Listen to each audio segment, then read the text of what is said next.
She's just pretending she's not.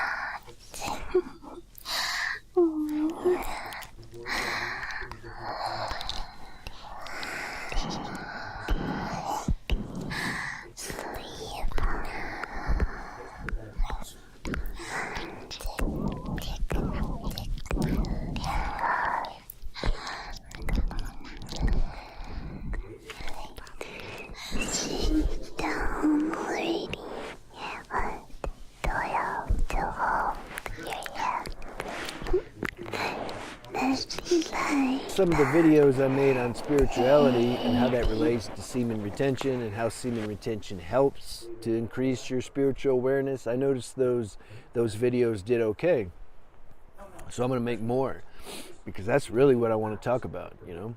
And I wrote some things down so I don't miss nothing again. All right. First, this is automatic.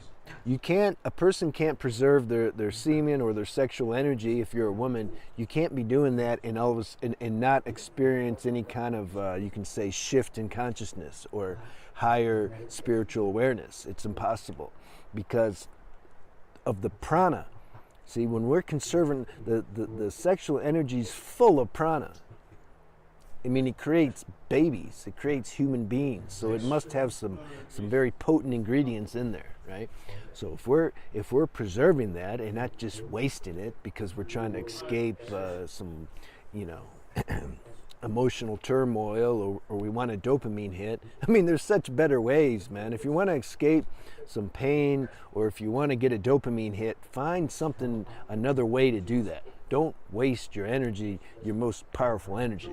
You see? If you gotta, you know, you need to, you know, life's hard, I understand, but just find another way. Don't lose your energy. But if you do and you relapse, that's also all right. It's part of the program. So this will happen automatic now as far as this increased spiritual awareness. But the timeline's different for you know, it's not the same for everybody because we're individual beings. We have our own individual karma, and it's like the more personal desires we have, the more you can say trapped we are in this level of creation, and you really believe this is what I am, this body, and it needs to survive and achieve. And then you get caught up in all these different ways the life can lure you into a new ambition. You know, there's millions of things that we can like strive to do and be, and you can just get lost in that whole world of being something and creating something. Now those who don't have that, see, I used to have that. I was super overzealous about like being something and just conquering stuff and all that stuff. So that creates a busy mind. Okay, so the more busy our mind is, I made a video once about having an empty mind. The more empty our mind is, the more that you can say this higher awareness of our true spiritual self is revealed. It just works like that. So that's why I say the timeline's different for the individual, because it depends how full on we are with trying to manifest stuff. But ultimately that's cool too, because what happens is we try everything and see from our own personal experience that this stuff isn't really going to satiate us. And see, preserving our semen will give us the energy to go do everything we want to do. That's the good part. So you can't miss, you know. It's all good. When we preserve our sexual energy and retain our semen, it raises the frequency of our whole being. It's not just physical energy. It raises the vibration of our mental body, our emotional body, everything. We go up, you know. It's like I used to have a Commodore 64 computer when I was, I don't know, 10 years old, like 35 years ago, and you see, I got an Apple Mac today, right? It's a big difference. So this is what happens. It's like I got a whole new computer. It's not like I just got a different monitor or a different keyboard. No, I got a whole new computer. So that's what happens when we preserve our semen and conserve our sexual energy. We get a whole new, it's like we're a new person. You know? New mind, new emotional body, new physical body. Not literally, but I'm just saying. Like, it doesn't just, preserving the semen doesn't just work on one little aspect of ourselves, you know? It's not like I do bicep curls, that's gonna work only my bicep. See, semen retention is going to work on everything. It just lifts everything up. So then you're gonna vibrate higher because we're conserving our prana. Like this is deep essence life force. See, it's not the same as if you eat some chocolate, and you get some energy. You can call that energy too. It's not solid energy, clearly. This is solid energy. This is, badass stuff. You want to preserve your life force. All right. You start, this is automatic. All this stuff's automatic. This is the good thing, right? It's just all automatic. I like things that are automatic, so I don't have to figure nothing out. I'll just do something, and then all these things become automatic. I like stuff easy and like that. What will happen, we'll start to contemplate like deeper questions, right? Because we got a new computer, we're higher level. We're not just going to be concerned with eating and sleeping and getting drunk and having sex and dying, making money. Like we start to maybe contemplate the existence of like what is this, all this, like, what's going on? What am I doing here? Like, who am I, and what is this, and who are you? And you start to get deeper.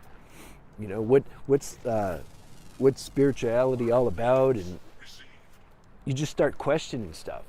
That starts to happen. There's some beings where that happens. You're a child, and you just start. You just want to ask questions. I used to get in trouble all the time because I asked so many questions.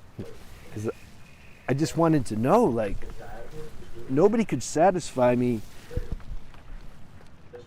because I would ask like existential questions, I wanted some existential answers, but nobody could give them to me. And so they couldn't admit that. They couldn't just be like, hey man, you're asking some deep questions, I don't know the answer. Nah, their ego would throw it back on me, like, what's wrong? Why are you asking these questions, And then I'd say, oh yeah, maybe there's something wrong with me. Why am I asking these questions, But then later I got older and I realized, no, y'all are ignorant. You can't answer them because you're ignorant. You try to make me feel ignorant, but you're ignorant. And I realized like how this lower mind ego works. Anyway, you'll start contemplating these questions, and then you'll start attracting those who can give you the answers. And it just keeps going from there. These questions get more subtle, more deep, and you start penetrating into the real essence of life and the essence of who you are, because your spiritual awareness increases. And then you start to get some real inner satisfaction.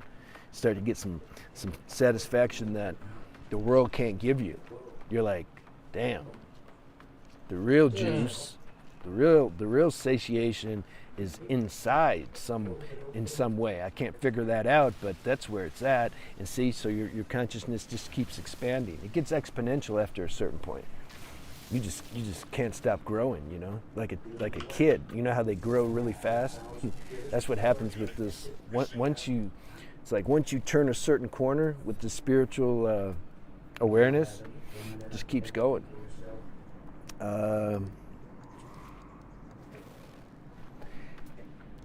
For me, it happened like this.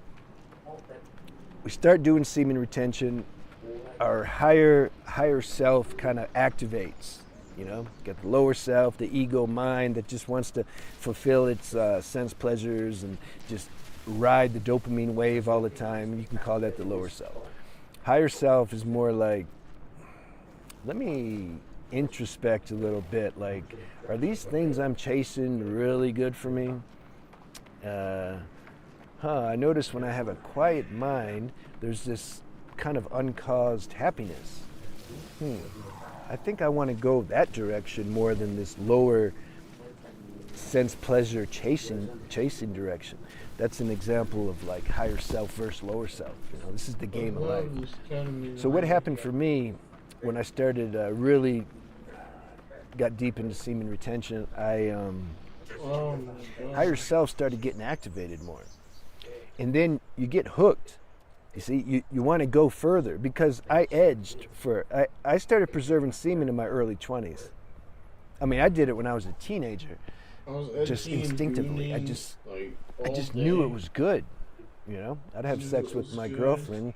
I was like 16 and she'd ask me, why didn't you ejaculate? I said, I just don't want to. I have more energy when I don't. I said something like that. I said, I don't know. But then in my early 20s, like 22 or something, is when I really started. I just stopped, and I was like, damn, this works.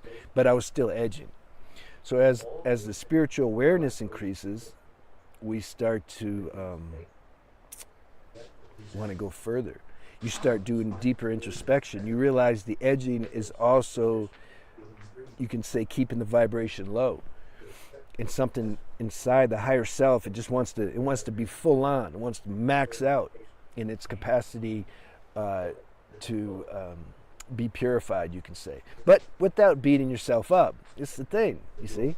The lower self, it'll beat you up and say, "Oh, you're not being your higher self enough." That's, again, you got to recognize this self-talk, these voices that aren't true. It's not your higher self calling you an idiot. Higher self, it's chill. It's just saying, just come more, merge more into me. And so then you realize, okay, the edging's actually, I'm losing energy because I'm getting the dopamine hits, and then I crash, and then that starts to weaken the nervous system, and then that obviously I lose energy, and then it keeps me stuck in these habits. And the more my mind and attention is stuck in habits, like trying to get female attention all the time and chasing all that stuff and looking at things on the internet to try to get a hit, something realizes, okay, when I'm stuck in those addictions, my mind is less quiet. When my mind's less quiet, there's less peace. So I want to correct that. And then that starts that evolutionary journey with that. You're not going to fix that overnight. It's impossible. So you chill. The best balance is you try as best you can and you chill as much as you can too. That's what you do. And then you'll be successful. Forget about how long it takes. Doesn't matter. You're doing it right now. That's all that matters. You start right now. And that's it. So then at some point, you're going to see, you're like, damn, I can't stop this edging. You can't even really stop can't even retain your semen because the habit's so strong. But with the edging, you're really going to come into this at some point, depending on what level. There's different levels with the edging. That's why I don't say edging's a relapse. I mean, come on, you'll never put any streak together at all if you count every little edge as a relapse. So you'll start to see, like, damn, to be free of edging, this is another level. But you've been doing semen retention long enough to where your spiritual awareness is increasing. And so some intuition says, you know what, I need to find this greater power that's greater than this human mind that I've been trying to use to beat the edging. I need to find like the source power, because otherwise I can't beat this thing. And so then your attention, your the consciousness starts to evolve and starts to realize, whoa, this is the source power. You can't say, well, you can't tell you where it's at. It's everywhere. But something starts to tune into that because your frequencies got higher. Remember, your computer keeps getting updated. So then you find this power and you see that's how it works. This is how I'm free of edging, because this power, it laughs at edging. It's like, whatever.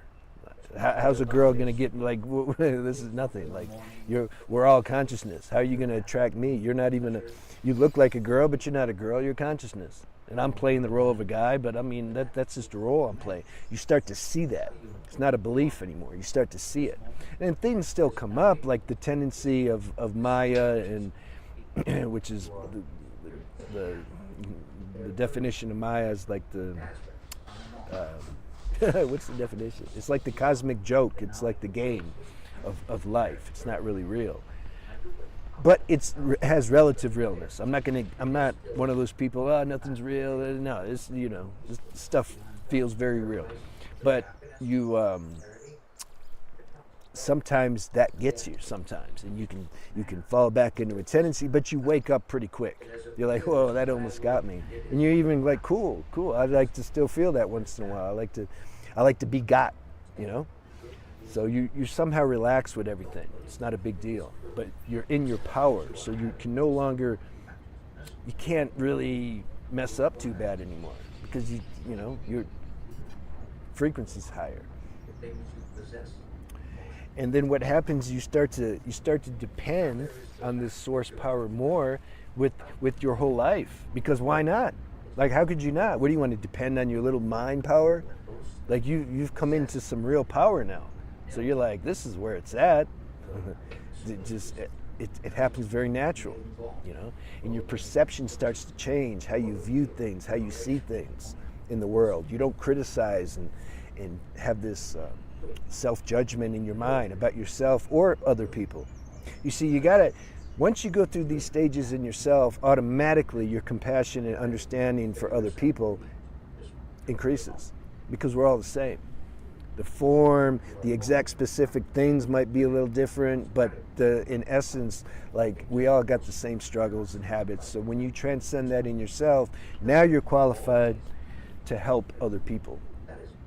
And when you speak, you have conviction. The people can sense. They can sense, okay, he's been through it.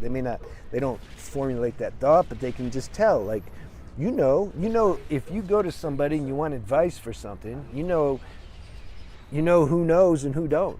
Even if they all say the same thing, you're like, I don't believe you guys, but I believe you. So you start to have that because you've passed through the stages, you've done the work, you've evolved. You see? It's like you're looking through new eyes. You because your computer, your computers, you got a new computer.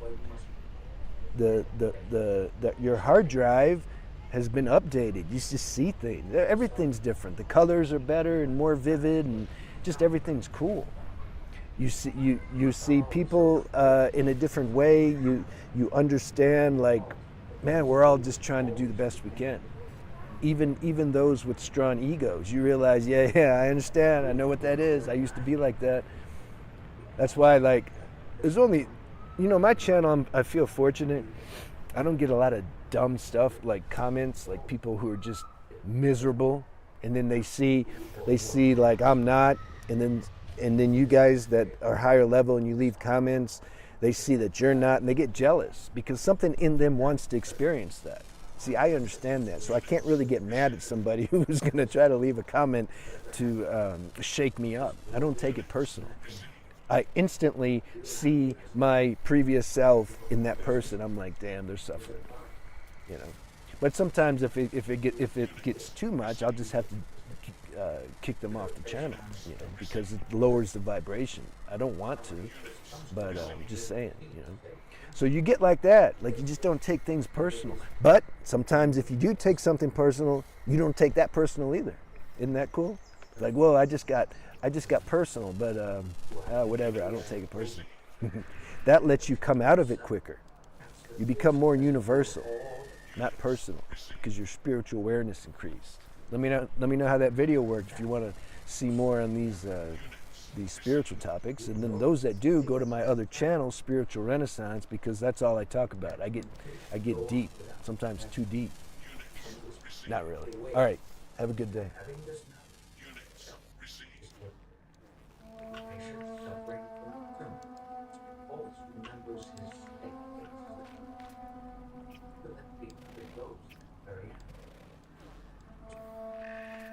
The one who remembers that he is the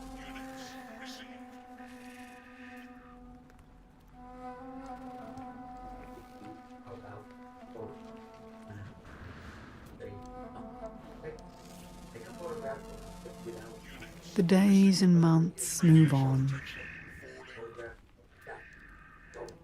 and now as the year draws to a close,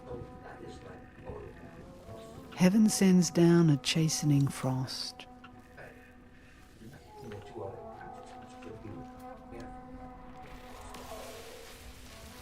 Across 1,000 hills, trees stand bare.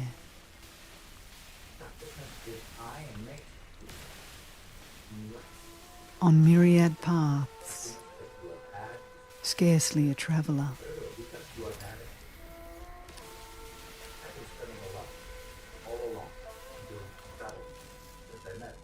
I burn dry leaves.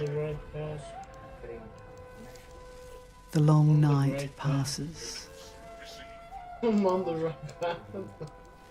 I'm on the right path. Broken now and then by the sound of wind and rain. I'm on the right path. I'm on the right path. I'm on the right path. As I think back, everything gone by is just a picture in a dream.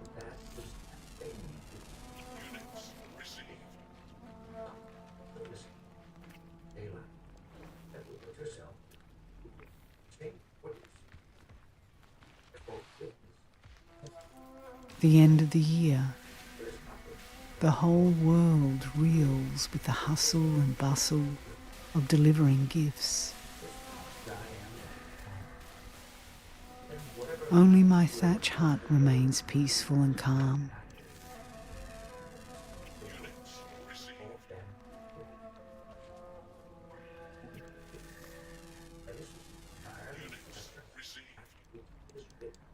What kind of thanks can I offer the Buddha?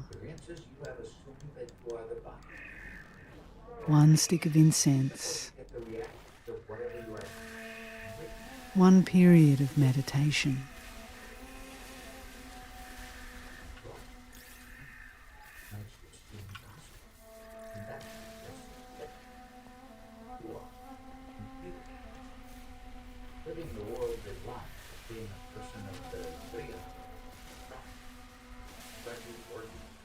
We sit face to face, and you don't say a word.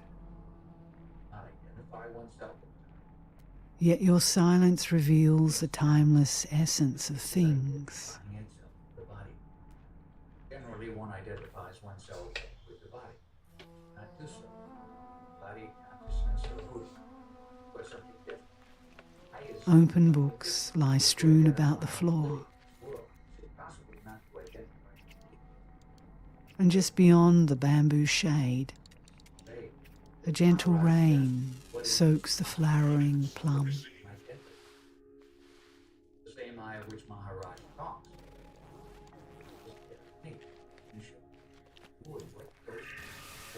1,000 peaks locked in freezing clouds.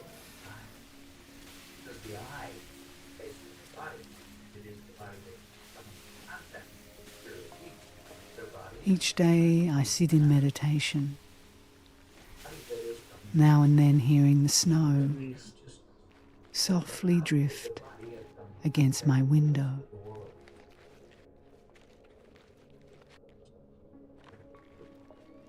The eye comes in contact with the world through the body. Whatever the mind is, that consciousness is not there, especially either on the medium or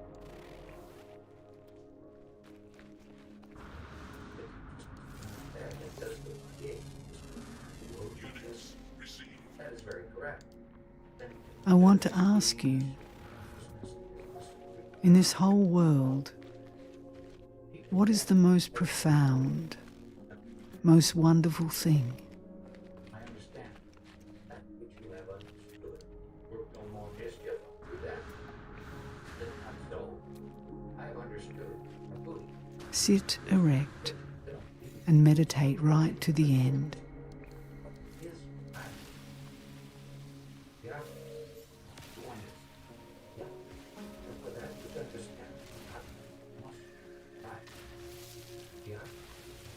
As you meditate, you'll find a clue,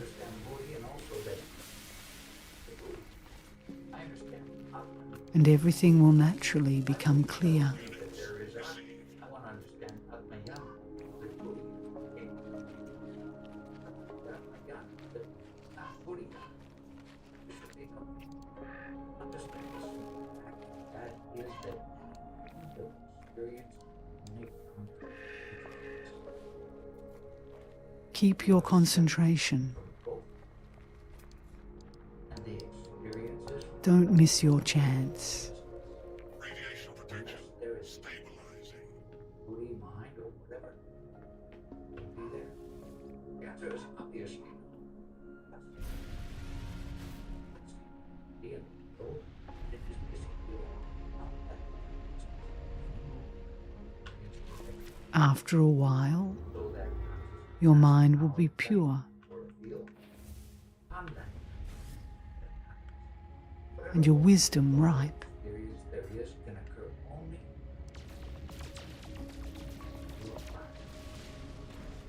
Then you won't have to fool yourself anymore. or experience what it is that is happening.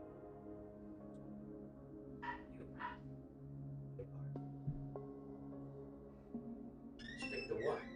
To the fact that you are apart from it. You are that I know. Worldly success is fickle as a cloud. Not that this body is Over 50 years I've spent living in a dream. that is this consciousness of which the body possesses. You believe In my heart, the senses in the body. the whisper of gentle rain fills the night. Yo, huh? Okay. Quietly, I put on my black robe. Other than that, what have you done? Keep coming back to the same thing. Other than that, there's absolutely nothing. Maharaj is commenting on a person. This person. All these difficulties that come and go should be merely watched like play. One scene is finished, another scene takes place, going on like an act. Play doesn't take place anywhere. Yourself. If she did not have this consciousness, would she be aware of this play that is going on? So ultimately, whatever the play, whatever scenes and acts that take place, it moments. You should take better care of yourself. Who is to take care of what? I know what has come upon my original state, and there is nothing to take care of that. It is a happening that has come and will take care of itself. Whatever has happened, has not been affected. So again, who is to take care of what? I'm not concerned with taking care of anything. The world has been in existence for millions of years. There have been thousands of avatars, great men, important personalities. No one of them been able to change the course of events in the world. Whatever has come, this original state is time-bound. The original state is timeless and spaceless. And that is one whole, a wholeness. Really one, because if you say one, there are immediately two. Ramakrishna said, and what Maharaj is saying, the same thing. I told you the basic essence is whole. All these differences are subsequent. They are to the concepts. So basically, when in wholeness, how can there be sin or merit or any kind of duality? There is something by which you are able to say that you understand. You are separate from that. That you have understood is only a movement in your consciousness. You are separate from that consciousness. So as far as you are concerned, there is no question of understanding or not. We always think that we have a mental grasp of someone's teaching, that ipso facto we have realized that teaching, but we have not at all. We are essentially the same person, suffering in the same way. How did that original creation take place of the body as infant prior to its birth? How did the conception happen of the infant being without thoroughly that drop of stuff which eventually has developed, then you will understand the whole mystery that you are now. Body that is now occupying a certain space, space it occupied. And what was it? If you understand that, you will understand the mystery of the self. Place yourself on the body that you are now. Don't understand its root. That is why we think we are this body. And for that, you must do meditation. Meditation. Meditation is not this body mind meditating as an individual, but it is this knowledge, this consciousness meditating on itself. Then the consciousness will unfold its own beginning. Identification is with one. It doesn't understand its origin. If you understand the temporal aspect, then you won't take so much pride in the body that is now existing. This body is thoroughly old. My mission is fulfilled. Now you people come, which is all right, but my mission is done. My soul is about to leave this body. Happy. I clap. In the clapping mood that I am about to pass on. I am no longer in love with or held by anybody, anything. Forgetfulness, that noble, most elevated forgetfulness, all doubts have been dispelled. Unless the doubts are eradicated, that peace will not prevail. So long as I identify with the body, I want to be occupied with actions because I am not able to sustain here I without them.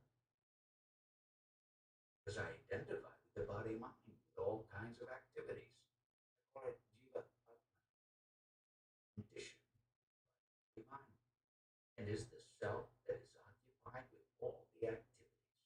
The I which is unconditioned by and not identified with the body mind, that therefore has no form, design, or name, is Paramatma, is being witnessed by Paramatma, which is your real self only.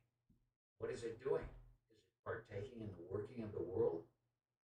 Paramatma need not participate in the activities of the world. But without that principle, no activities could take place at all. Just as in the case with Prakash, space. Without it, no activities are possible. Activities are going on naturally, spontaneously, in the same way that there is no author or doer of your dream world. Unless fully put to use your dream world, you will not be able to comprehend this so long as you try to understand things as you universal manifest consciousness and abide in that Paramatma spirit. I am form, distinction. Then you realize how things are. It can be doubted whether Krishna was the incarnation of God into a human being. If it is indeed so, however, then we must attach importance to what he told us. Whatever Krishna stated is perfectly correct. For that moment, that particular time in history, it was most appropriate. That moment, that time has gone. He also has gone. The spiritual elevation happened in him. That is why he is great. You are seeing and understanding things through the concepts which you have absorbed, but as a matter of fact, the state of affairs is quite different. You are holding on to it as the truth, but whatever you have heard will not remain as authority or as permanent. The disappearance of everything, whatever remains, that you are. Continuously changing, state of flux. No identity of yours has remained as a permanent feature. Of course, it will also become very old. Learning constancy. The truth is that the body is perishable, but Atma is imperishable, eternal. Have you read it? I am experiencing and also have read it. I'm getting old and I have seen people perish. There must be some author authorizing all these activities. Take the grosser four elements which are engaged in activity. These four elements are presided over by space. In what activity is that engaged? If you are going to investigate the world of your observation, you will never reach your destination. Give up whatever you have heard and abide in yourself. You must take it upon yourself to investigate this entire manifest world and whatever you have heard. More than a quagmire. Nation takes place. What is its cause? And in what form does it occur? Stories you have heard. Why does everybody become Krishna? What is that childhood? What is that child principle? Investigate that. With that quality, the child quality, understand. Did you encounter yourself? Now, after collecting all the messages and concepts in the world, investigate yourself with Krishna form. That touch of I amness. The same goes for yourself. Understand that. What is that touch of I amness? That child in you. Since when did you know that you are? And with what did you know that you are? If you try to employ whatever you have heard, you will not be able to understand this. Know that you are not. And now you know that you are. How did this happen, this confluence? You are not, and suddenly you are. This is what we want to discover. I think I will give up on all this. Just find out and inquire about your own self. Since when did you come to know yourself? How? Did anybody tell you that you are?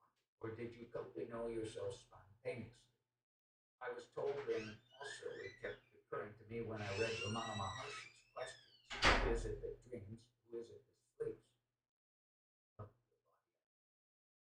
Since when did you start knowing yourself? Concentrate on that. Who is the one who slept? Give up that question because it is not relevant. There is no value in your question. At the moment, I do not want you to ask any questions.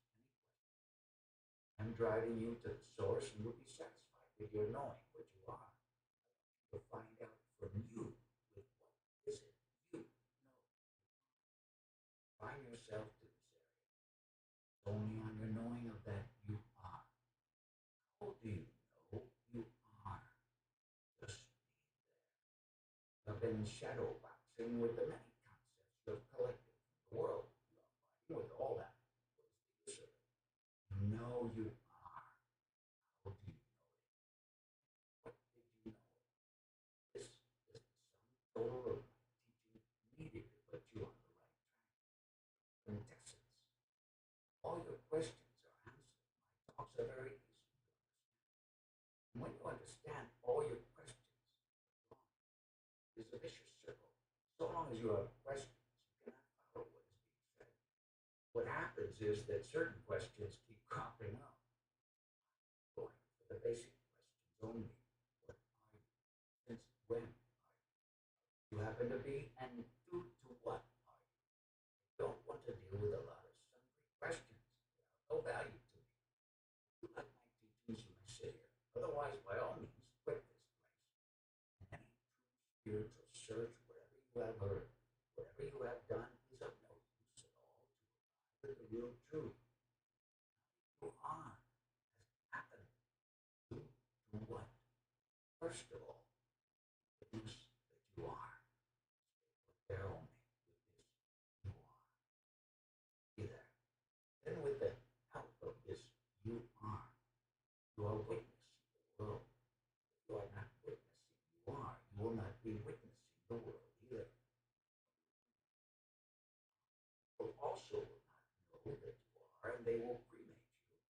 So long as you know you are, people will respect you. Something you do not know people will dispose of you. Stay put there. Present there only at this point. The you are point. Rest of all concepts, all hearsay. When you recognize and realize the knowledge that you are, you will also know what Krishna is. A number of incarnations have come and gone. You will realize all the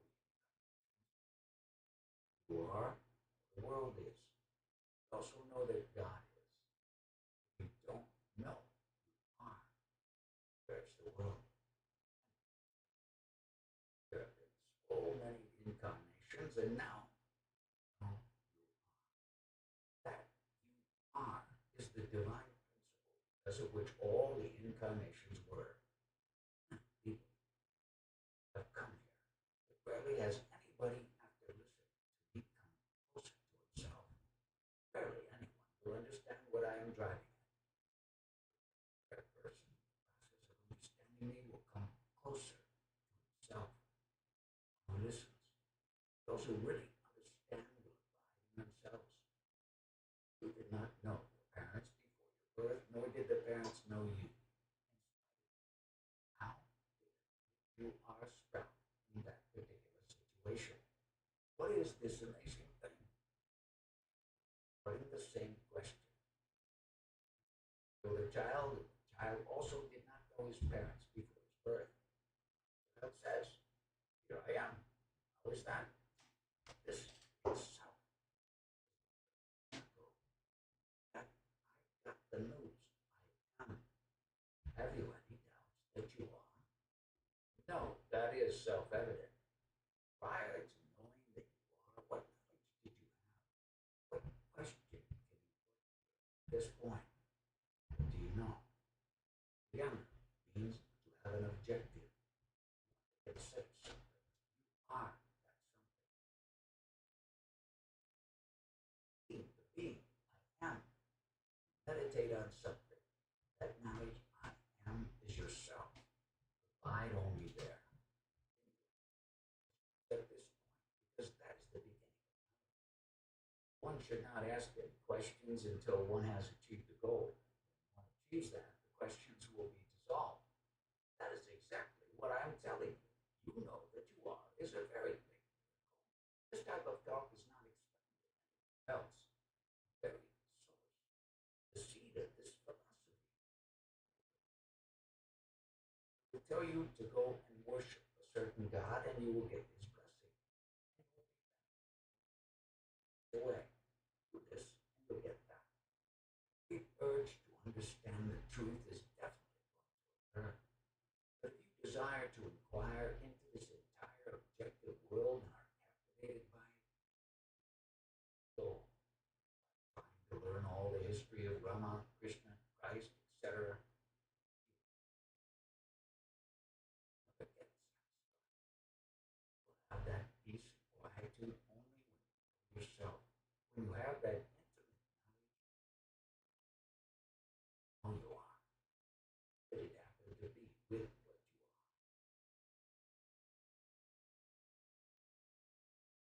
Now, all that, the present capital is what you have read, whatever you have heard and read.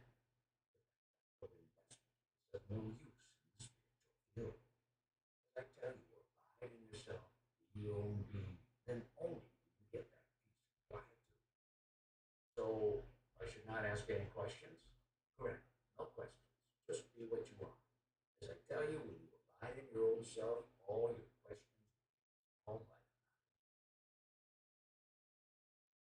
extends beyond any limits. It is spread all over. If that knowledge you are is not there, there's the world. And God's. By reading various books and listening to everything else, you cannot become a body. Concentrate on the body. This is the body you call yourself, male or female. Come to that knowledge I am only without body sense. Your name, design.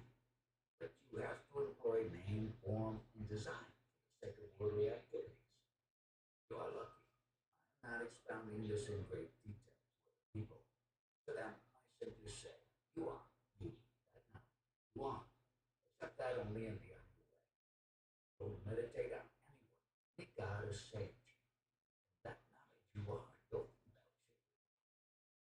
Do not tell people more than they need, and may not go into great detail. Because your parents have come to fruition, you are here at this moment. The knowledge you are has no form.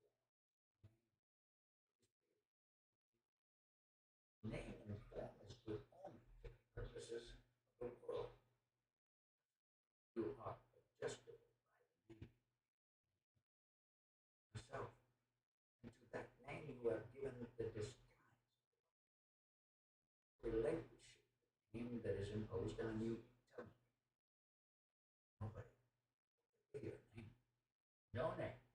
Similarly, you accept your identity. Right here and now. Drop your identity with the body. Just drop this body like it is body. Drop also the identity with the name. And now you tell me about yourself. What you are, as most people believe. That greatest principle that you are, about which you can. So long as you show that you are becoming more intimate and getting to know that self. All right. Love for that knowledge I am, the most lovable principle. Is a knowledge I am itself. Knowledge I am has immense love for the self alone. But when that self, or that love of the self becomes mixed up or associated with the body, the miseries begin. One should have that realization of I-ness, right? Yes, but how can that happen unless you have full confirmation that I am is really I am? Have a firm conviction that I am is only that I am without body and mind form. I am purely. I'm trying to do it, practicing. When you say you are practicing, that it means you are developing your conviction. Affirming about it. That is all. What other practice do you need? What else is needed? Is there a technique for it? That itself is the technique. Which the world is. Male or female is the title of the body form, not the act itself. I understand all this that has been explained beautifully every day. We have read it in the books, understand it, and that is why I have come here. All these things are said by. Has the knowledge come with the purview of the knowledge I am? No. How that full. You may have said that's the truth and that is I am.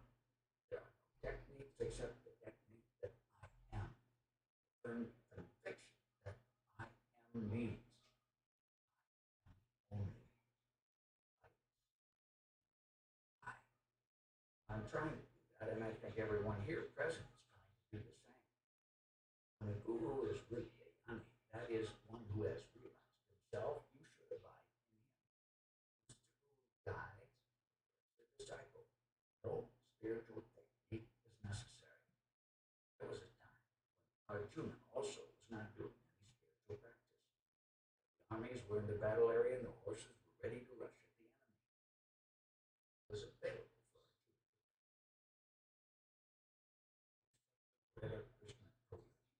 And that was all he needed to get realization. Arjuna reached the goal through his right attitude. Because his guru, Krishna, was realized. Your practice is only develop the conviction. How long do you do this type of meditation? You stabilize the conviction. I am the knowledge I am. At that stage, your individuality is completely extinct. You have a personality, and you denotes the manifested. In place of the lost individuality has come the manifested. For a realized sage, there is no question going into samadhi and descending from samadhi. So long as the so-called sage doesn't abide in stage, selfhood, practice going into samadhi and coming down.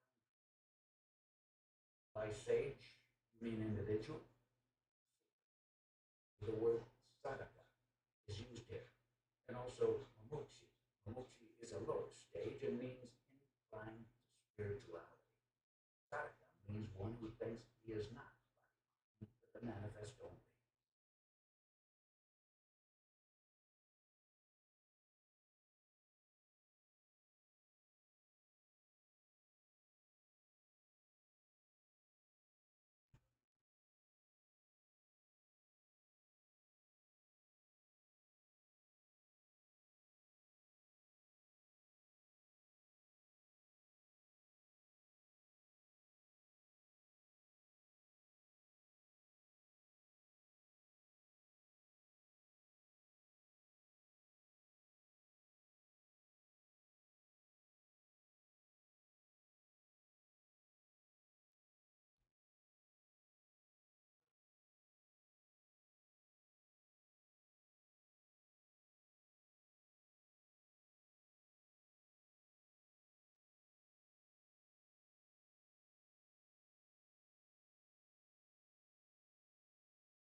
still.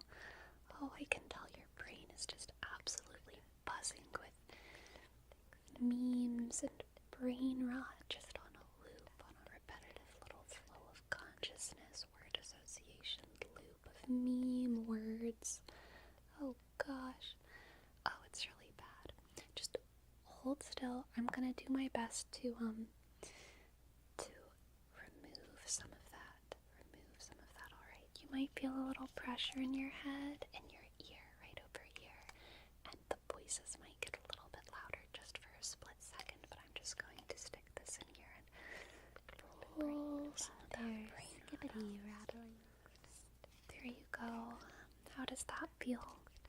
I know it looks clear in here inside of this syringe, but all of this clear gas, all of this is your brain rot, and it is very bad for your mental health. So what we're going to do is just take some Windex and clean out your ears by putting this in it, okay? I'm just gonna gently press this into your ear, okay? Just gonna gently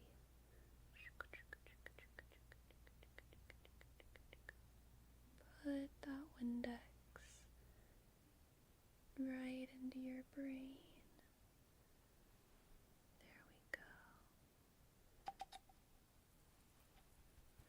Alright, all empty there. See, all empty. Now your brain should be a little bit more clean and clear on the inside. A little bit more clean and clear all on the inside. How did that go? Are the voices starting to subside?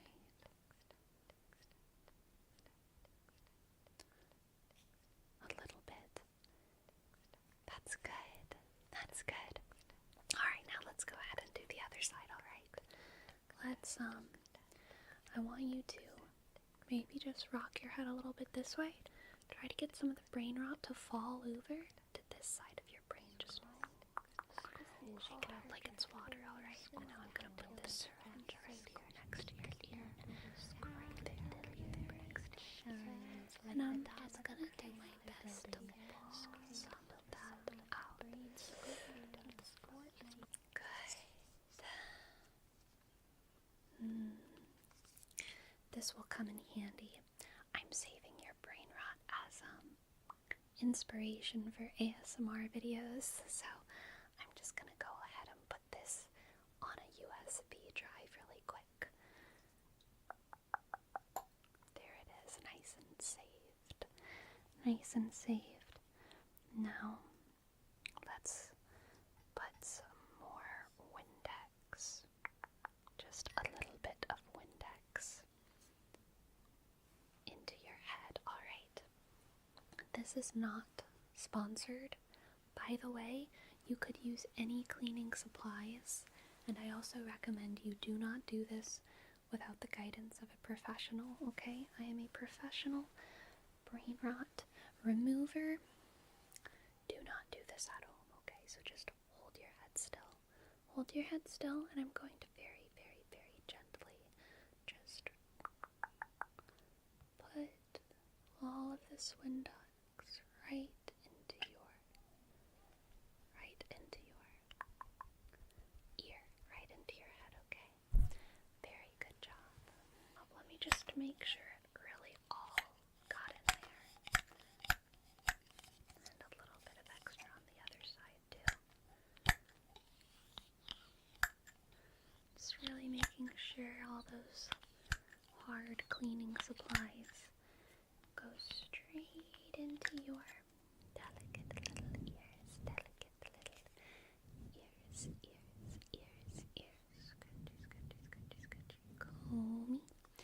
Your head might feel a little like floaty for a little bit, but that's just because all of the liquid, all of that Windex has to like swirl around all of your little brain juices for a second. Scratchy, comey. And if I do a little bit of this scratchy, comey, comey, it should help that process. Now, how are the voices? Are they any better? Can you still hear them a little soulless, like a shell of your former self? Okay. Well, I'm going to try and take some of the holy word and insert it directly into your head, okay? And just so you know, this isn't about like religion. It's just about, your thoughts are really degenerate right now. And this is just going to provide some basic moral foundation. Transcultural, trans-religious. So I'm just going to flip to a random page here. Flip to a random page here and see we have a passage about our duties towards our neighbor. You know what your duties are towards your neighbor, right? So I'm just gonna put this syringe directly into the holy book and pull some of that wisdom out. There we go. And I'm going to insert that directly into your ear. There it goes.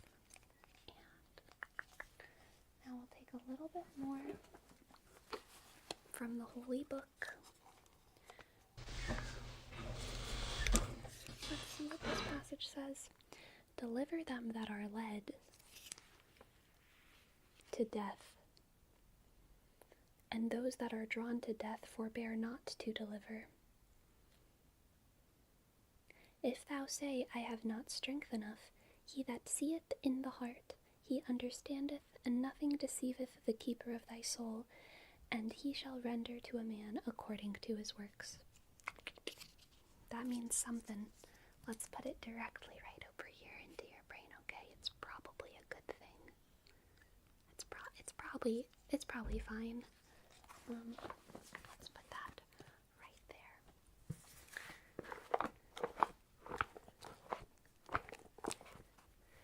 Now that your brain has a little bit more room in it, since we pulled out some of that brain rot, you're probably able to hear sounds a little bit more crisply, more crisp, crisply.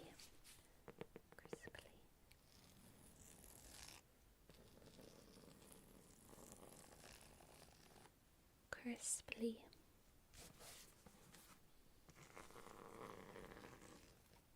Crisply. How are you feeling? I don't want you to be in any pain, I really don't. I want you to feel good because I really care about you. And if you have a lot of brain rot, we need to, we need to keep your numbers stable, because if you have too much brain rot, you'll be committed. But if you have just enough brain rot, I can farm you for ideas. And that's really what the goal is here. Is to take some of that brain rot and screw it until the sun. Let's see how this one feels. That's hilarious. You're really funny. Your thoughts are really funny. Okay, let's see if you have any jokes on this side. Any funny jokes.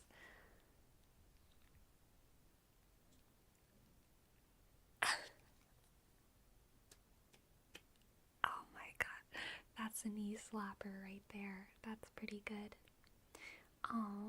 It's very wholesome. You have very, very wholesome brain rot. Less degenerate than I expected, honestly. Sketchy, comey. Sketchy, comey. Sketchy, comey. And I might be able to just pull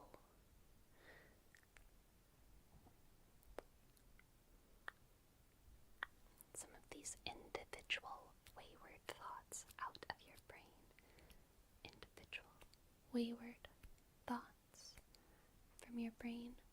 Pluck, pluck, pluck, pluck, pluck, pluck, pluck.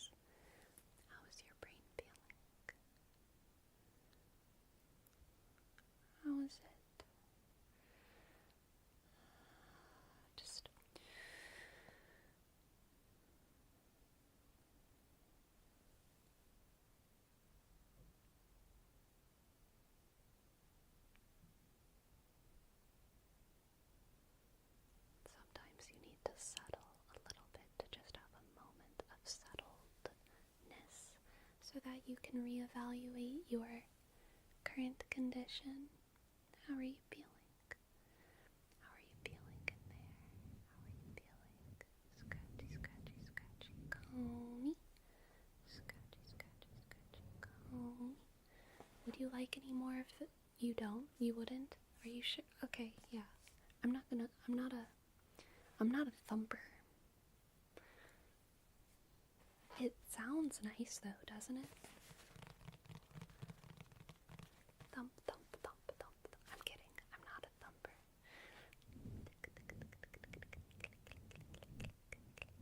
Do you feel wholesome? Good. I wouldn't want you to. That's just not who you are. You're always going to be a little bit of a shit poster. I don't ever want you feeling too wholesome, just wholesome enough that you're still yourself. That's the goal. I also just don't want you to completely degenerate into a Twitter-brained goblin that doesn't even know what you believe, because there's so many levels of irony and discourse and changingness and bubble think that you're not my friend anymore. I want you to be my friend with just enough brain rot for me to farm from you. Like,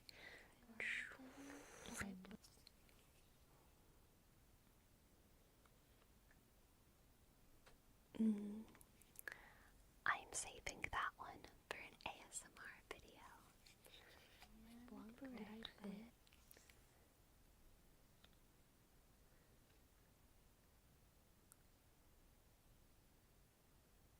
Not that one though.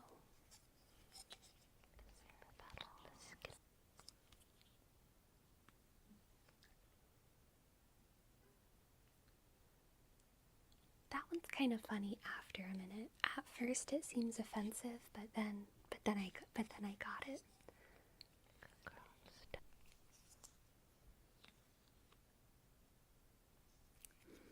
Very good, very good, very good, very good, very good. Very good. You are special. You are special. You are special. You are special. Special, special, special, special. One of the best ways to clean your brain from brain rot is to,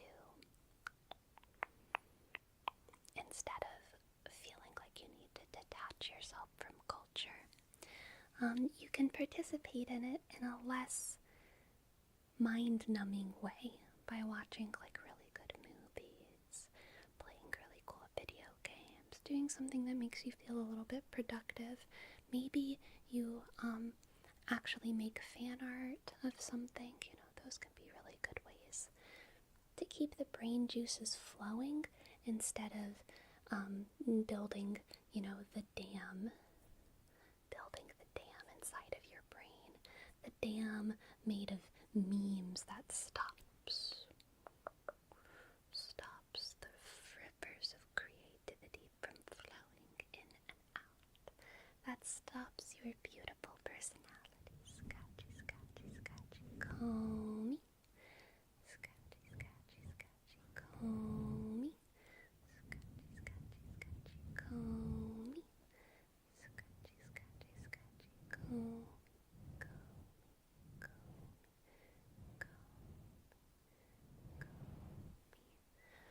Let's do one last brain rot pull.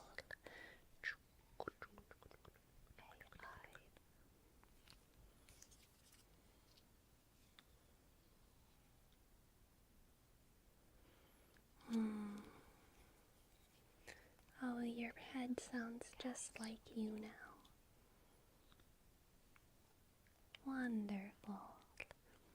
Beautiful. Beautiful. Okay. Now, while your brain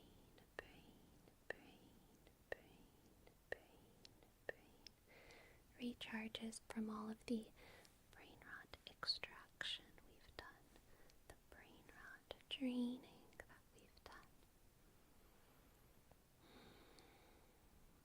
to sleep.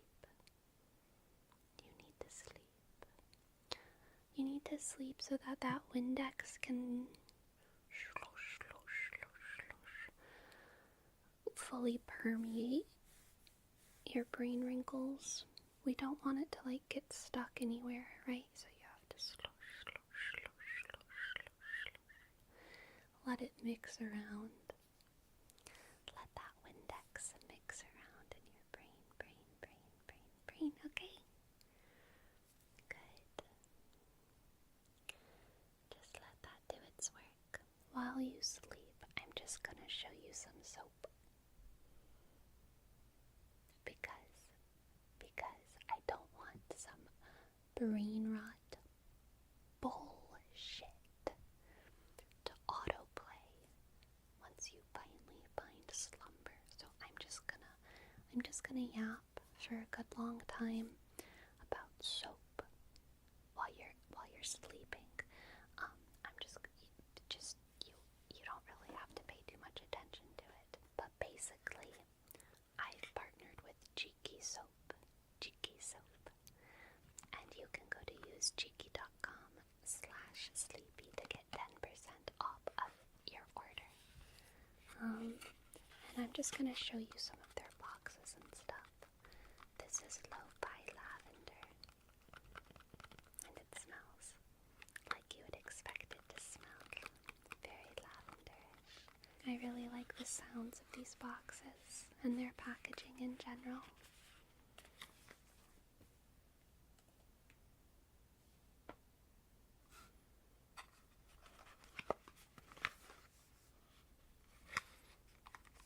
This one is Bahami Mami.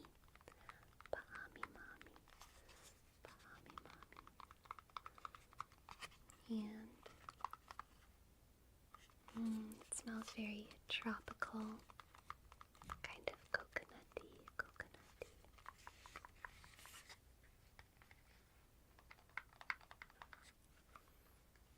This one is Sunday Sicaries. It smells like a sweet, delicious dessert.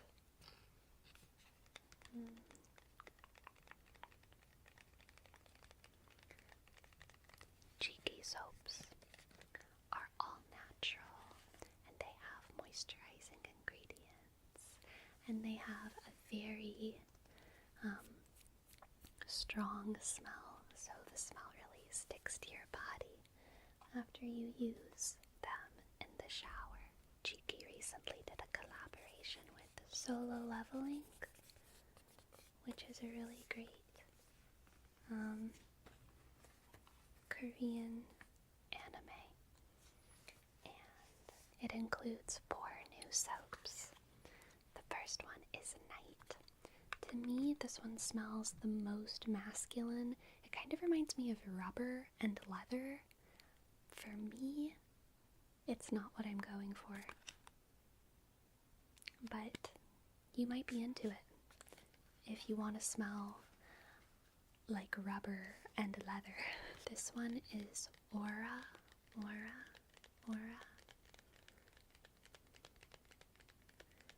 And I would say it leans masculine as well, but it's a little bit slightly androgynous.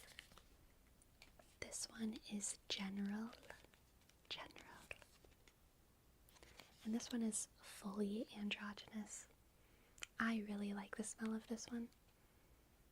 It's a little bit floral without smelling girly. Like, it's a very deep, warm floral, I would say. I don't exactly know how to describe it, but that's my best. And then my favorite one of this collaboration is Dancer. This one smells like icing cookies. You know those ones that someone always used to bring to class in like elementary school? I think they're called tea cookies, but it's like specifically the ones from the store. Like you can't really make them homemade, but they're a very soft white cookie with a lot of icing on top and sprinkles. It's uncanny. These ones smell, or this soap smells exactly like that, and I love it. I love it.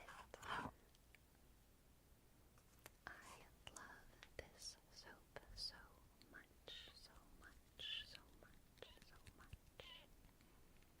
So, if you want to check out any of these soaps, I want this as so much more than a soap. I want this as a candle, and I also just want those cookies. But, anyway, if you want to get a soap, go to usecheeky.com/sleepy to get 10% off. I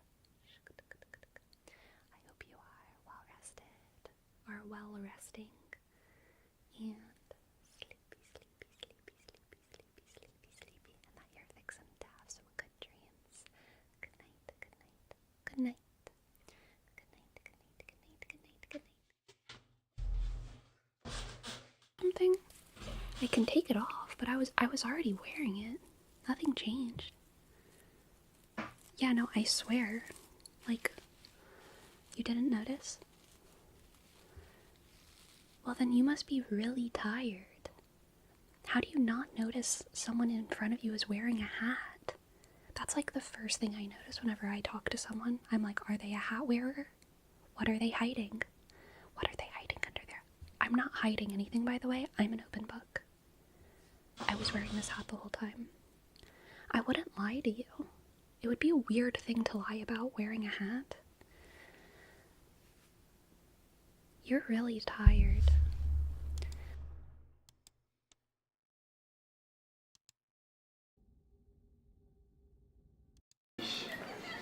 What you want, L boy? Just make weather. Look at the way I'ma spit this shit. Look at the ways to hit them licks. I was back in the shot, I was running through the six like Drake. Mom got no walls for shit. Pull up on the scene with a chopper like them. He gon' shoot him in his face, but he hit his bitch. All I know is get the cash, stack it, yeah. After that, make it flip. Smoking on dope, selling that dope. I'm in the trap. Used to have brown in a bag. Used to serve it out my lap. $50 more had to pay to get high in my house. But if you was tweaking, fuck it. Load that clip and I kick you out. I got cheese, hoes, and a bunch of fucking dope. I got peas, coke, and some killers at the door. Niggas fake lip.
God is the all-doer. The jnani is a non-doer. Some Mahatmas, enlightened beings, maintain that the world is neither an accident nor a play of God, but the result and expression of a mighty plan of work aiming at awakening and developing consciousness throughout the universe, from lifelessness to life, from unconsciousness to consciousness, from dullness to bright intelligence, from misapprehension to clarity. That is the direction in which the world moves ceaselessly and relentlessly. Of course, there are moments of rest and apparent darkness when the universe seems to be dormant, but the rest comes to an end and the work on consciousness is resumed. From our point of view, the world is a dale of tears, a place to escape from, as soon as possible and by every possible means. To enlightened beings, the world is good and it serves a good purpose. They do not deny that the world is a mental structure and that it ultimately all is one. But they see and say that the structure has meaning and serves a supremely desirable purpose. What we call the will of God is not a capricious whim of playful deity, but the expression of an absolute necessity to grow in love and wisdom and power, to actualize the infinite potentials of life and consciousness. Just as the gardener grows flowers from a tiny seed to glorious perfection, so God in his own garden grows, among other beings, men to supermen, who know and love and work along with him. When God takes rest, pralaya, those whose growth was not completed become unconscious for a time, while the perfect ones, who have gone beyond all forms and contents of consciousness, remain aware of the universal silence. When the time comes for the emergence of a new universe, the sleepers wake up and their work starts. The more advanced wake up first and prepare the ground for the less advanced, who thus find forms and patterns of behavior suitable for their further growth. Thus runs the story. The difference with your teaching is this. You insist that the world is no good and should be shunned. They say that distaste for the world is a passing stage, necessary yet temporary, and is soon replaced by an all-pervading love and a steady will to work with God. All you say is right for the outgoing pravriti path. For the path of return, nivriti, noting oneself, is necessary. My stand I take where nothing paramakash is, words do not reach there, nor thoughts. To the mind it is all darkness and silence. Then consciousness begins to stir and wakes up the mind, chidakash, which projects the world, mahadakash, built of memory and imagination. Once the world comes into being, all you say may be so. It is in the nature of the mind to imagine goals, to strive towards them, to seek out means and ways, to display vision, energy, and courage. These are divine attributes, and I do not deny them. But I take my stand where no difference exists, where things are not, nor the minds that create them.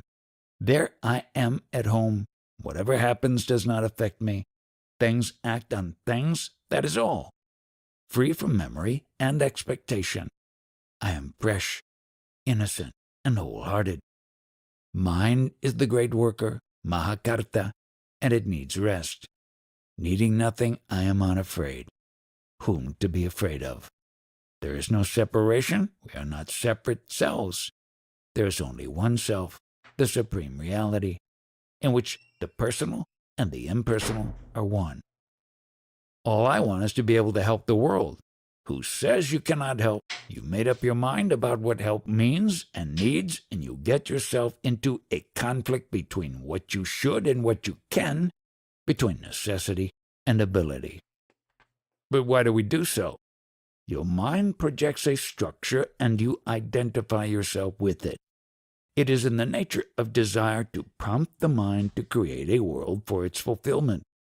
Even a small desire can start a long line of action. What about a strong desire? Desire can produce a universe.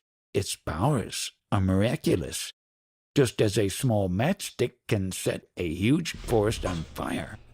So does a desire light the fires of manifestation. The very purpose of creation is the fulfillment of desire. The desire may be noble or ignoble. Space, Akash, is neutral. One can fill it with what one likes. You must be very careful as to what you desire, and as to the people you want to help. They are in their respective worlds for the sake of their desires. There's no way of helping them except through their desires. You can only teach them to have right desires so that they may rise above them and be free from the urge to create and recreate worlds of desires, abodes of pain and pleasure. A day must come when the show is wound up, a man must die, a universe comes to an end. Just as a sleeping man forgets all and wakes up for another day, or he dies and emerges into another life, so do the worlds of desire and fear dissolve and disappear. But the universal witness, the Supreme Self, never sleeps and never dies. Eternally the great heart beats, and at each beat a new universe comes into being. Is he conscious? He is beyond all that the mind conceives. He is beyond being and not being. He is the yes and no to everything, beyond and within, creating and destroying, unimaginably real. God and the Mahatma, are they one or two? They are one. There must be some difference. God is the all-doer, the Jnani is a non-doer. God himself does not say, I am doing all. To him, things happen by their own nature. To the Jnani, all is done by God. He sees no difference between God and nature. Both God and the Jnani know themselves to be the immovable center of the movable, the eternal witness of the transient. The center is the point of void, and the witness a point of pure awareness. They know themselves to be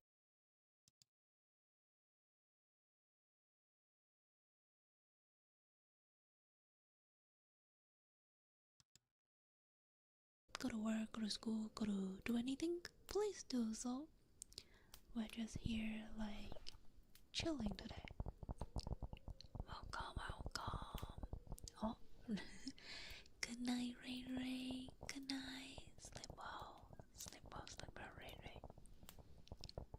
Good night. Sleep well. Good night, good night. 粤语也不错，对，我是香港人哦，所以我会粤语。粤语是我的母语啦，第一语言。Hello Chaser， 我严格来说的话不是 ABC 哦，虽然我在美国的时间是我大半辈子，但是严格来说我不是 ABC 呢。Your internet seems not working. No way, I'm getting. Oh no! Talk about internet. My brother said that we have internet issue in my house again. That's what my brother said. I don't really feel that. Especially it doesn't have the issue in the morning time, so I think it's fine. But if our internet have an issue again, then yeah, it will be like rips.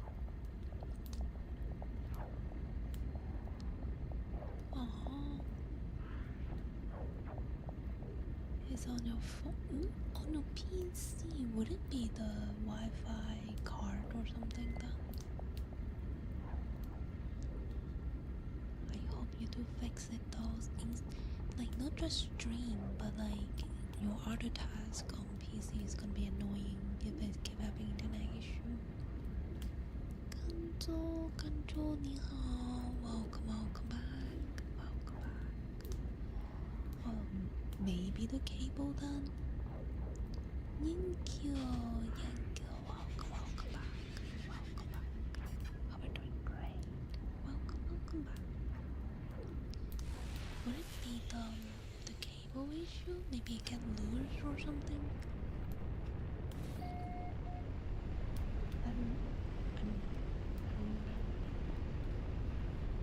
I hope it's the cable.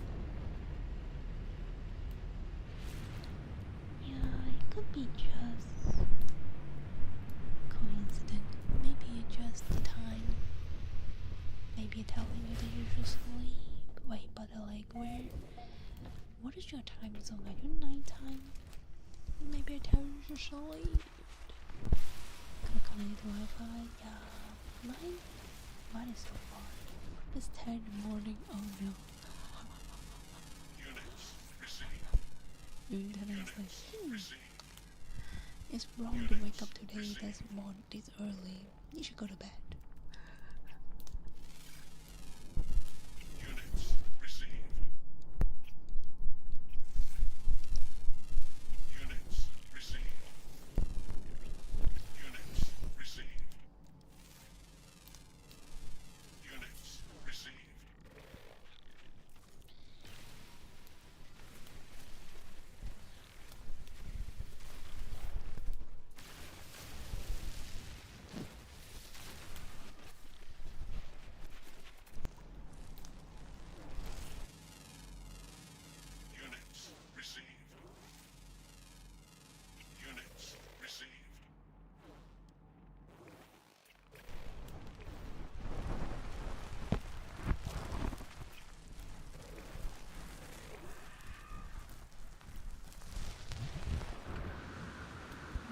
First there, and then you get a red card for that. Let's go. You gotta, I mean, like, you wake up in a good time then. It's like you're 6 and 7. Because you're 1 hour ahead of mine, so if you're definitely like wake up like 6 or 7, then that's not bad. It's a good wake up time. Mike, hi, welcome back, Mike.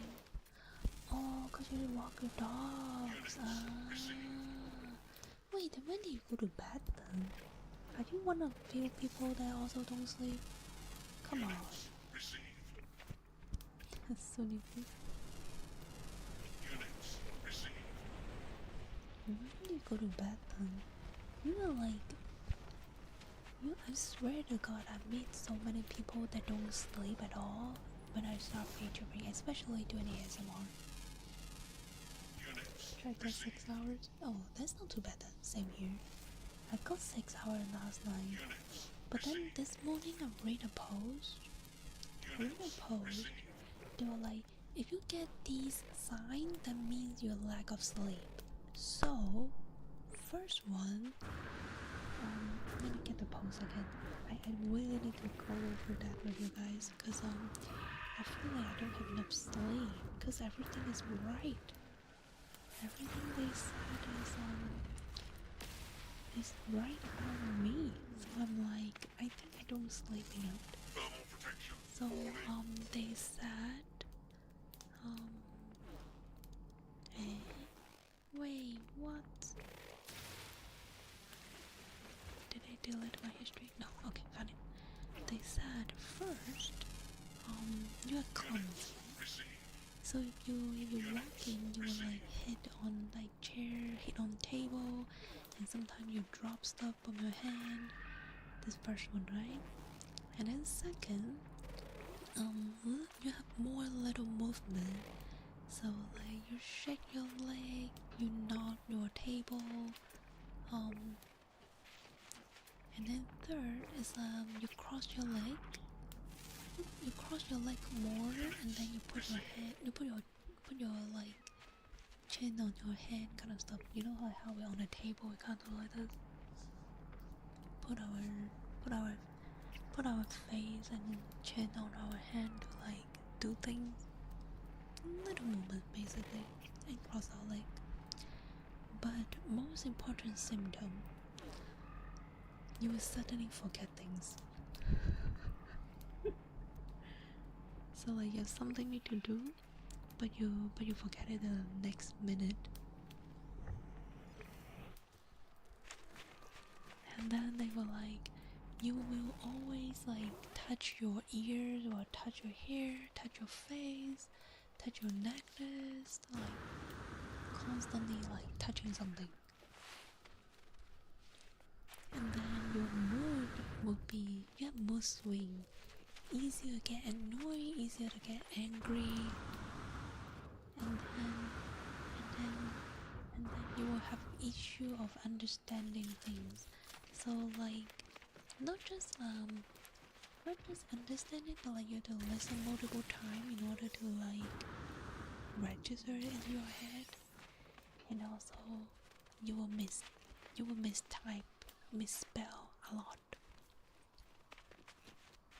Pretty much I feel like that too. I feel like that too, but like are they saying that like sleep could fix ADHD? Is that what they mean? Anyway, they also say like you will lose your focus. Very easy to lose your focus. And then before you sleep you want to eat. You want to eat something before you sleep. And then they're like, if you have these symptoms, that means you lack of sleep. So I'm like, maybe I'm lack of sleep. That's right though. I probably need to sleep like 8 hours, but I only get 6. Yeah, I think I should go to bed early maybe. Then I can get 7 to 8 hours.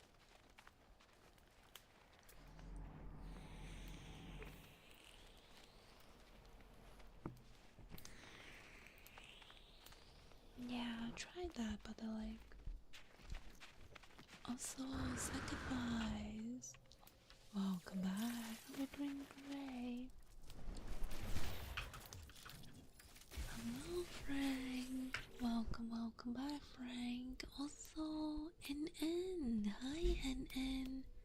And welcome back, UFO. Are you going to sleep, Frank? Do you sleep?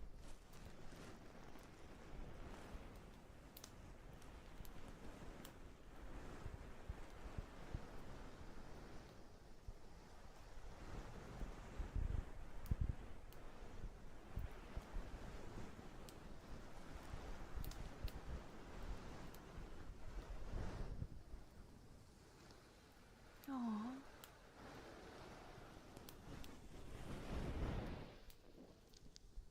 You normally sleep 8 hours.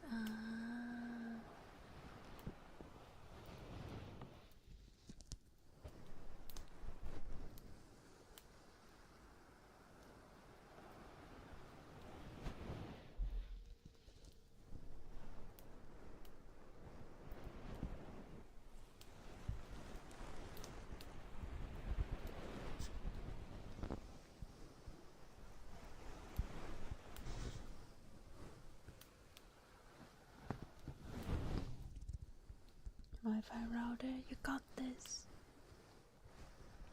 Let me sleep 8. I want to sleep 8 again. But that means I need to sleep at 9, right? Yeah, I do sleep at 9. Like actually fall asleep at 9. There is a constant conversation happening in your head, right? A narrator that relives the past, criticizes the present, rehearses the future, and seems to never, ever take a break. It is there when you wake up.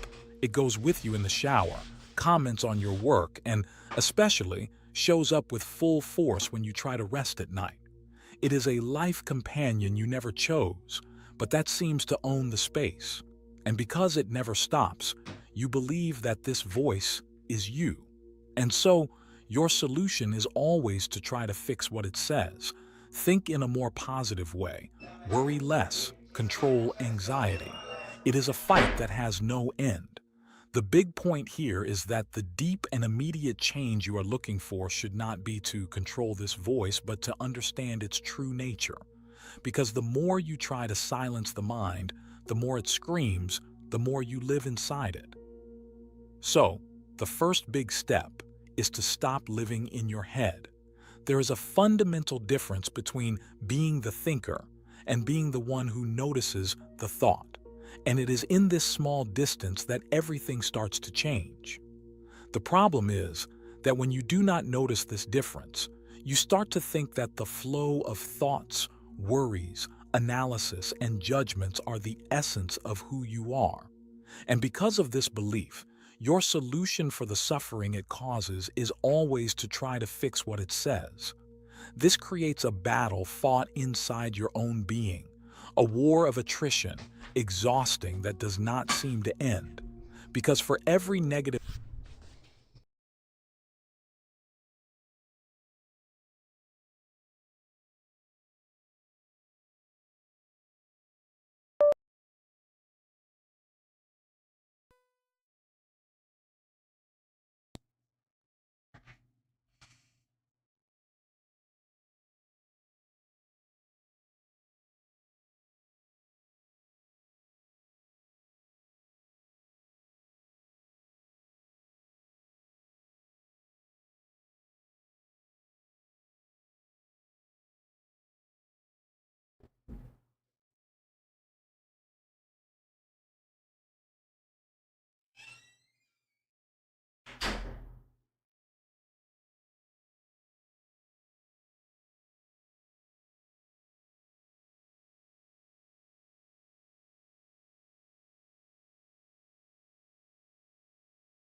Congratulations, my friend.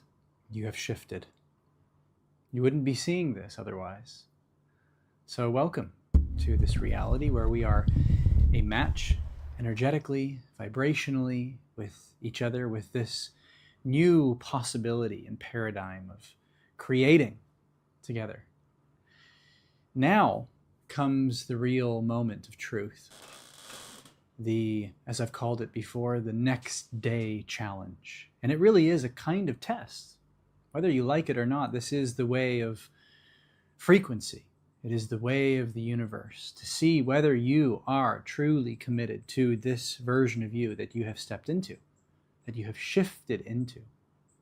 Because what comes next, as I know you know, is the beckoning of that old self, the reckoning of that reality. It is a call to remain committed to who you say you are, to who you know yourself to be, and to that mission, that calling, that purpose in your heart that keeps you going. And that old you, that old frequency of yourself, is going to come knocking on the door when you least expect it. It is the purpose of that version of you to fight for its survival. It wants to exist, but it needs your attention. It needs your allegiance. It needs your energy. And where your attention goes, energy flows. And that is the reality that shows, to use a poetic language. The reality all around you is the product of your attention and your energy. And when you shift, you enter a whole new paradigm of possibility. But that momentum, that inertia of the old you is coming, and it wants to continue its existence. But it needs you. It needs your awareness. It needs your allegiance. But you need not give it. You need not surrender back into the ways of the past. You, with your conviction, with your clarity, with your consciousness, can choose once and for all to maintain this frequency, this vibration. But you must be on alert, so to speak. You must remain aware. You must awaken ever more deeply and truly to the present moment. You must make the unconscious conscious. You must be willing to look where you were not looking before, to uncover the blind spots, to illuminate the shadows, because that's where the old frequency looms. You see, that old self is the unconscious. And the only way that it gets you to buy back into its reality is by reacting to its unconsciousness, to the events, to the relationships, to what's happening to your circumstances, to the old limiting beliefs. When these things happen, and they will happen, the way that you respond rather than react will determine the track that you take going forward. That is consciousness. And the clarity and the conviction and the creativity of your consciousness is available to you right now through your choice. You must be aware.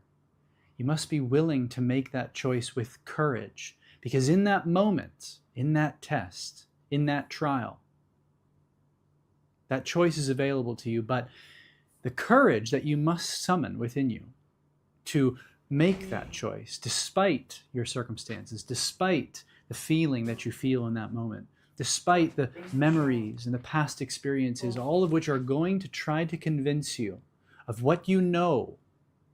But here's the thing. This present moment is utterly unknown.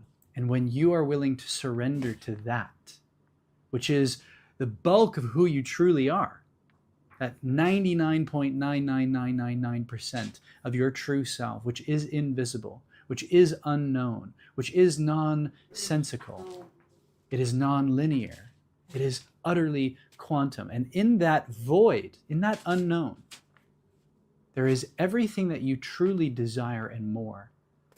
But it is on the other side, over the precipice of the comfortability, the safety, the false sense of security of what's familiar.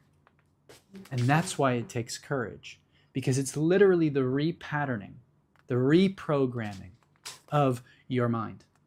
And your mind is merely the construct and the circuits of patterns which are predictable. The ways that you react, the ways that you respond in a triggered way, a familiar way. But in this moment, when you awaken to the truth of who you are, and you remember the possibility that is right here, right now, to choose for who you want to be, who you know yourself to be, to align yourself with the frequency of that desired reality being manifest, to assume yourself to be that, and then to act on the inspiration of that frequency that is informing you, then you have collapsed the gap in time and space. You have collapsed the gap between your inspiration and your action, and you have shifted. You have locked in that shift. And in that sense, in this moment, you have fulfilled your mission. You have fulfilled your calling, because that is the calling on a micro level, which if you maintain and commit to on a macro scale, on the long term, well, it's just a series of choices, you see. And when you commit to being that creator, that aligned creator, then life has a way of becoming pure magic. Because the more you make your home the unknown, the more you act unpredictably in the context of your old self, the more you're willing to courageously choose for that which is nonsensical, illogical, unreasonable to the masses, to the world, the more you step into that quantum field, leaving behind the body and the someone and the somewhere and the something and all the beliefs that make up that version of you.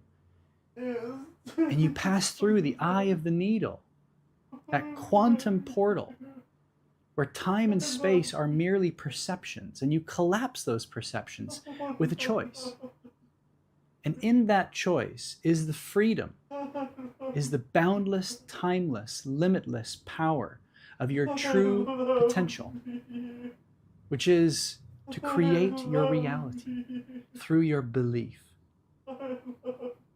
You see, that belief is merely the consciousness of the conviction, of the clarity, of the creativity which is available to you right here and right now.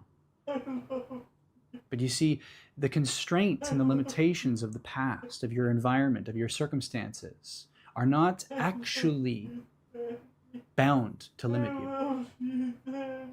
You see, these constraints, not unlike an artist or a painter, right? They are creative constraints which are actually serving you. They're actually powerful permission slips, invitations for you to step into who you're meant to be, who you truly are. And when you see them in that way and you embrace them in that sense, then what they become for you are gateways to your inner senses, which once unlocked become unbelievable powers that you can unleash and create with. And just like Einstein said, you cannot solve a problem from the same level of mind that created it. The same thinking, the same believing, the same feeling that produces your reality, that produced your past, will not be the same level of thinking, the same state of consciousness that will create this moment and your future to be what you desire it to be. That is the choice that you have now. To assume to be that, to attune to that, to align yourself with that, to be informed by that frequency, and then to act on that inspiration. And you see, this is the way of the aligned creator, which is the heart of your heart. It is always already what you are.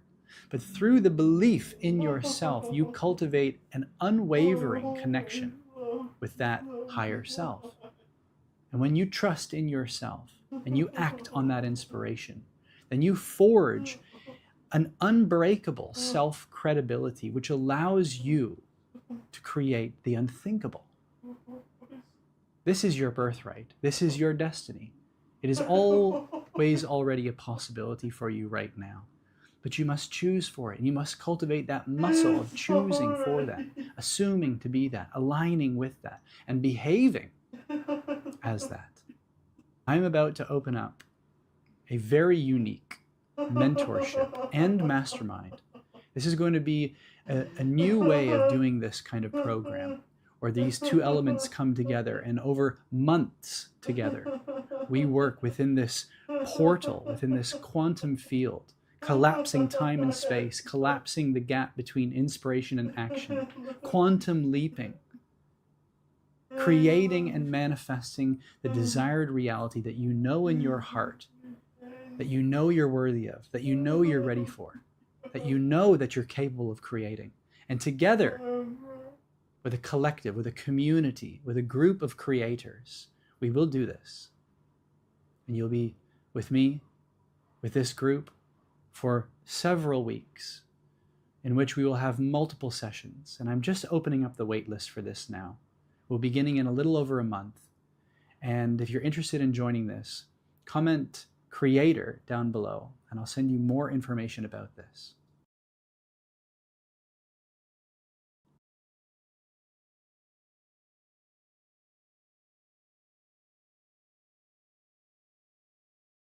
You have a powerful presence, my friend.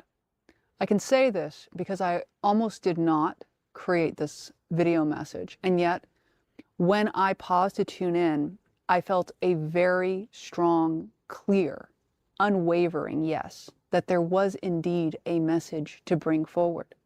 And I imagine that this message is specifically for you. This is in regards to the sacrifices that you have made in your life, namely the ones that have been more recent, namely the periods of isolation that you have found yourself in. This specific message is showing up to confirm a few things, because while there has been a profound wisdom in the aloneness you find yourself in, it can oftentimes be of assistance to have additional perspective and clarity as to why we may find ourselves in the places we do. On that note, I'm Danielle Lynn, multidimensional traveler and friend in synchronicity. To you, the raddest of cats, who I meet across time and space in moments like this. Today we're feeling particularly explory. I even have my hat on. Very fun. So, as mentioned, this message is specifically about the sacrifices that you have made that have likely brought you into more shedding, more isolation than you previously have had before. But this is a form of both confirmation that, yes, whether you, as the human being you are, have consciously understood why you've chosen this path or not, there has been a certain level of deliberate intention in bringing yourself here, perhaps even from, let's say, your higher self.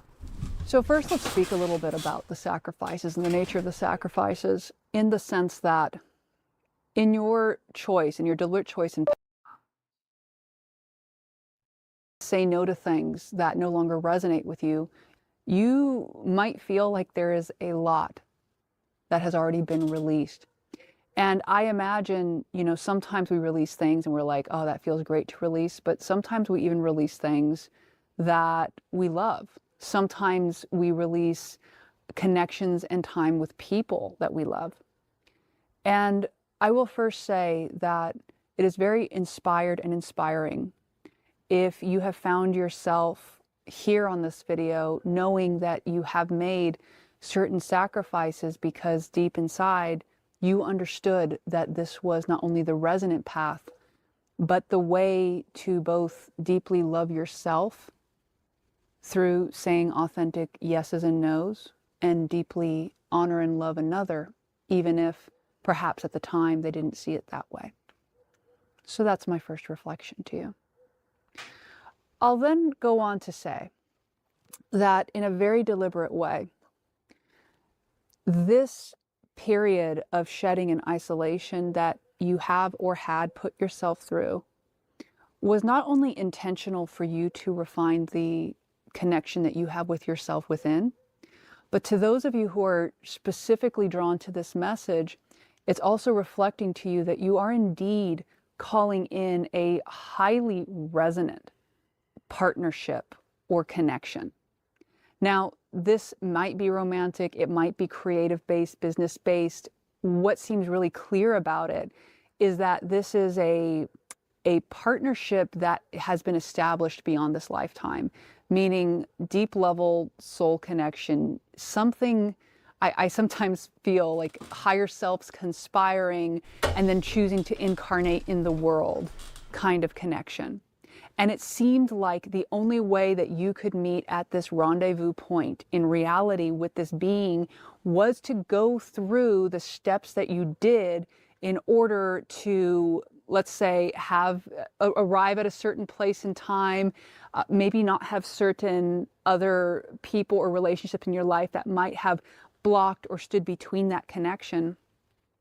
Now, wherever you find yourself, you're in a more clear space and field to not only connect with this person, and in some people's cases, people, because sometimes I'm also getting a sense that there's like a little collective, okay? Whichever boat you find yourself in, this connection that you are establishing and calling forward, this feels very inevitable.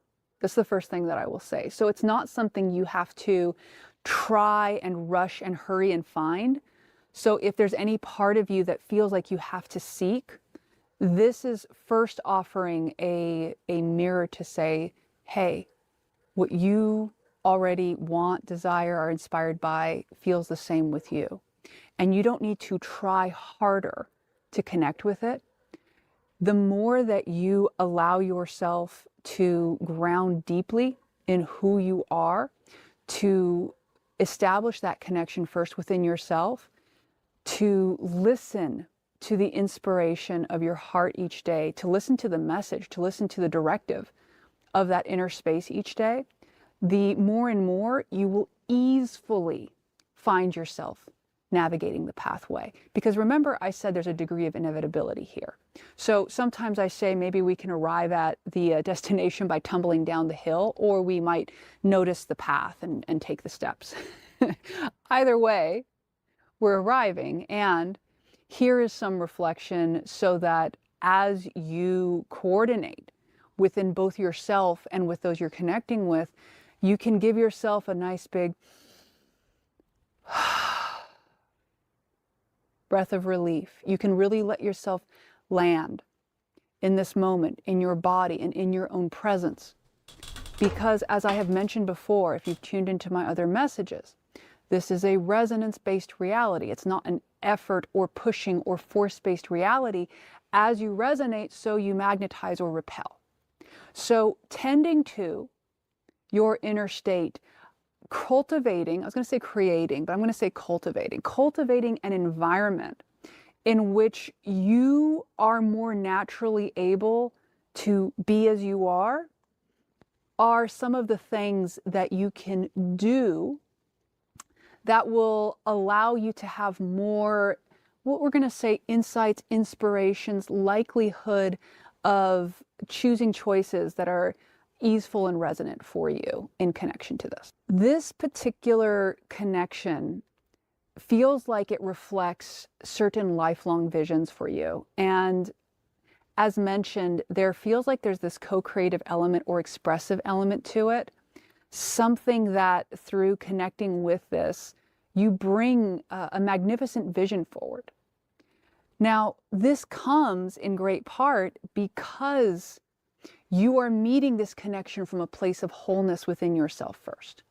Because you're not seeking another to fulfill you or give you something or ease a certain feeling. The more that you approach this particular connection from your own place of inherent wholeness, and again, I said wholeness, I didn't say perfection, I didn't say you got to fix more stuff. It is about anchoring within yourself first as the place of grounding and rooting, and simply being curious and invitational and collaborative with those who come in your space. Not operating from a place of waiting, wishing, wanting, when will they come, when will they come? We can instead transmute that kind of energy into more of a, oh, I'm so looking forward to them coming, and I'm setting the table, I'm hanging up the fairy lights, we got the piñata out here, go-karts. My goodness, you guys are having quite the party. Can I come visit? And whatever it is that you're placing in your field, I generally invite people to start the party first.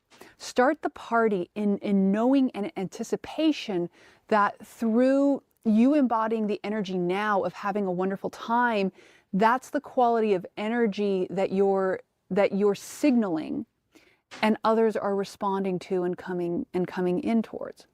There's this dynamic in relationships that if we approach the relationship from being, once again, like a whole person in and of ourselves and invite the other to come in with their wholeness, then together we create this very powerful amplifying field that is somehow greater than the sum of its parts.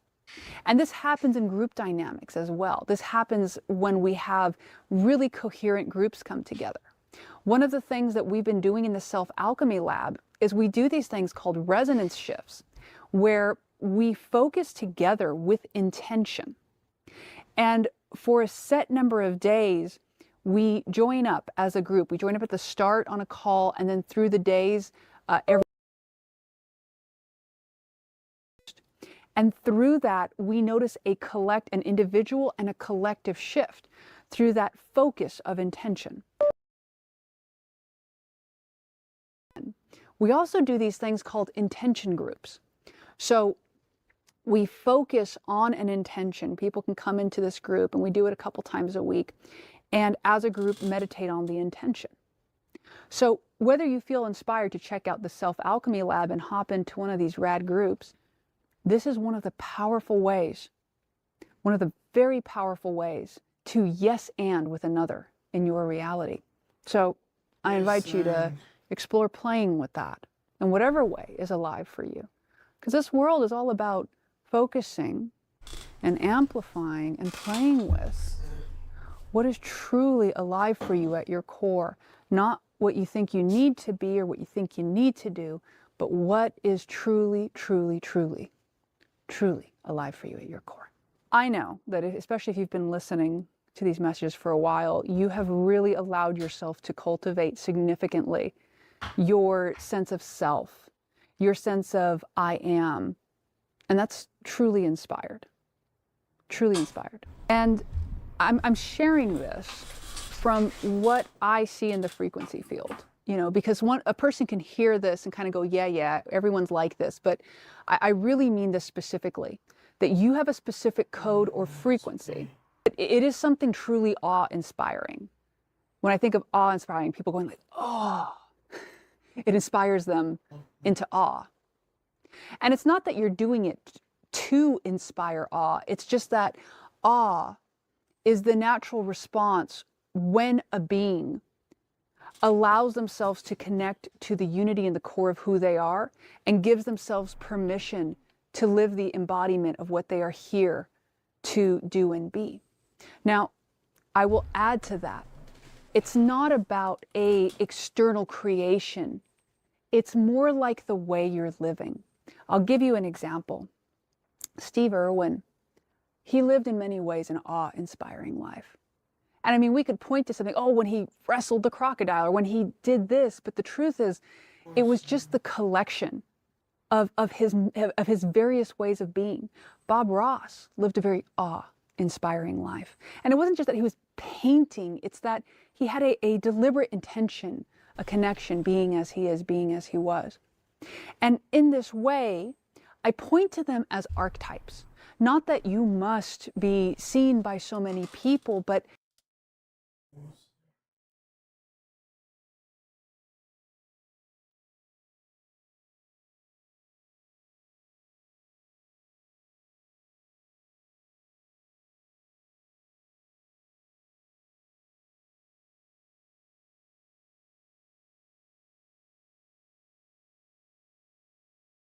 if you're seeing this, it's because you are on the brink of a major breakthrough. Something that you've been working on, building, imagining. It's so close. It's closer than close. You're literally about to skyrocket. but there's seemingly something in the way, something in your blind spot, something that you're overlooking. And the thing is, it probably doesn't fit onto your typical to-do list.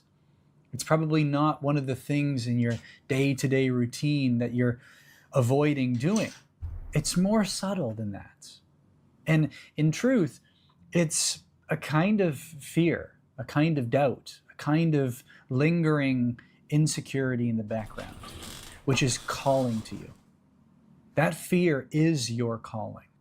And it marks the threshold of the creator within you, that next level of your reality, your life, and your capacity to bring forth your mission and your vision into this world.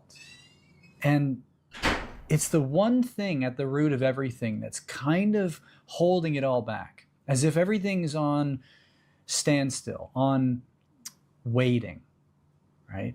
Everything's sort of in limbo. And that's for good reason, because you are ready to shift. And until you do, that reality, it's not really compatible with you in the way that you're being and how you're feeling and what you're thinking and the way that you're acting. You see, because this is, if you search your heart, what you know to be true about your experience right now, right? And I'm not just simply referring to doing what you know to be true that's worked in your past experiences, but I mean that inwardly, you know that there's something out of place, that there's something calling to you, that there's someone that you have to speak to. There's something that you need to say. There's something that you need to do. There's some inner misalignment that needs to be reconciled. And this is the honoring of yourself. It's the integrity of who you are. It's the truth of you. And when you're aware of this, and when you're receptive to this, and when you're in alignment with this, everything seems to flow easily. But when there are certain things that are kind of nagging at you, those thoughts, those feelings which kind of make you feel contracted, they make you hesitate, they make you feel like it's a bit of effort, a bit of resistance happening. All of this is for good reason. And if you were to be willing to face yourself intimately, vulnerably, completely, and to explore those shadows, those crevices of your mind, of your heart, of your whole being, and you were to uncover those blind spots, if you were to make conscious that unconsciousness, which is really the ticket to that launch pad. You see, whether you're an entrepreneur or an artist or a coach of some kind, a healer maybe, there is a next level. And I know you know this because you can feel it, you can see it, you're ready for it. But there's a part of you that is sort of holding you back for very good reason. Because that greater part of you that knows you're capable, that knows you're ready, is seeing that kind of smaller expression that you're acting from, that sense of safety, that sense of security that you're kind of holding on to, that sort of avoidance, that sort of bypassing, the escaping part of you that's pretending like this little thing that's nagging you from the corner is not that important and that you can just bulldoze forward and see it through. But you can't really, because that part of you is coming along as well. In truth, it will be transformed and alchemized. It will be elevated to be more of a vibrational match to who you really are. But you can't just leave it behind. It cannot be abandoned. In fact, it is the key. It is the key to your next level. And whether it's a conversation with your partner or your neighbor or your friend, or whether it's a conversation with yourself, whether it's an unresolved memory or feeling from the past, whether it's something, anything that seems to kind of wake you up or keep you up through the night. Maybe it's the first thought you have in the morning. Maybe it's something that you know you want to do, that you have to do, but you've been holding yourself back from doing it. If you search your heart, you know it. The mind will create excuses and justify why it's not important.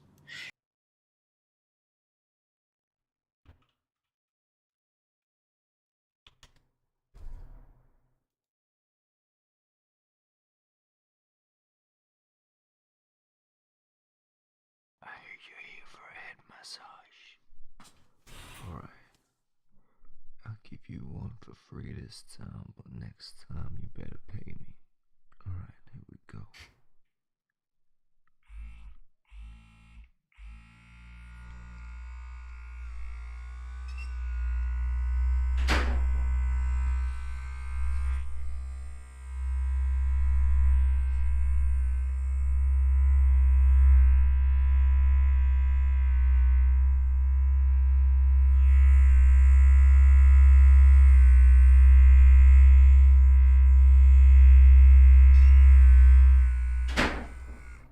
What's this? This is the L200 3000 head massager, bro. You get this, it's really expensive, bro. I got this one custom made. It's got fine pointy edges, which are good for getting massaging the head, you know. Look, feel on the side here.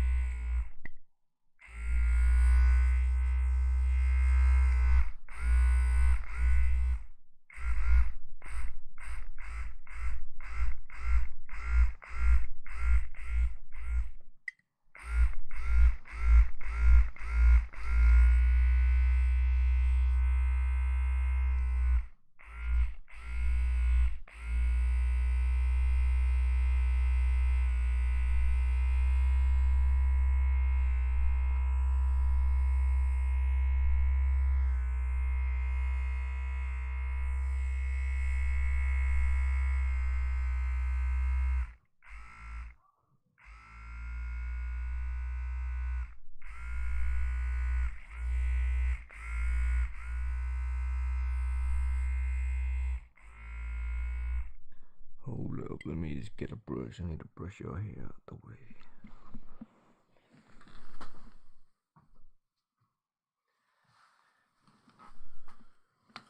Hold up.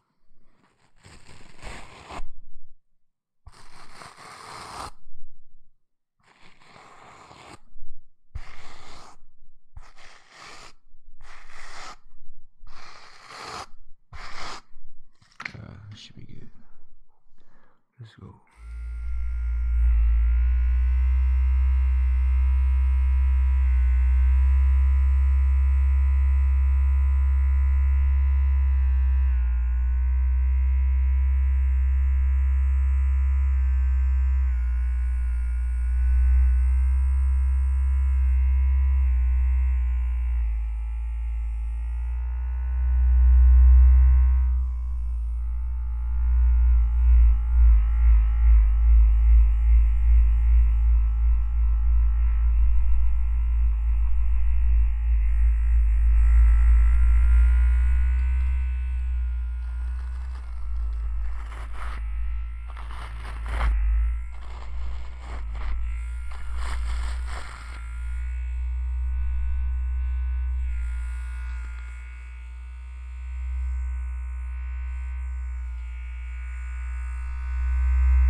Alright, you're looking very relaxed over there.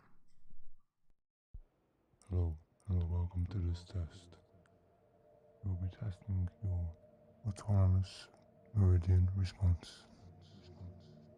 If you do not experience any sensations during this test, that means you are immune. Close your eyes and go to a quiet place.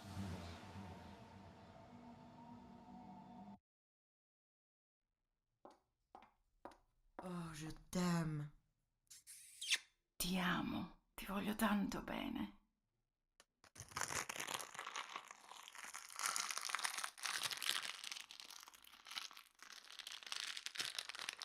Te quiero mucho.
My destiny.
For the true 3D audio experience, wear headphones and close your eyes.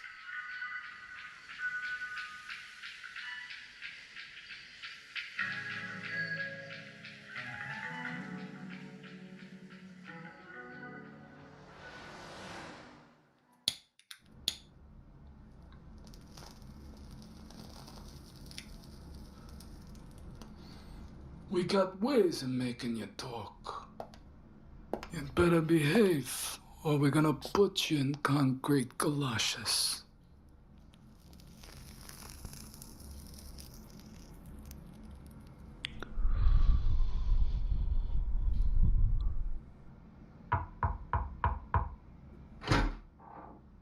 Hey, paisan, ¿cómo stai?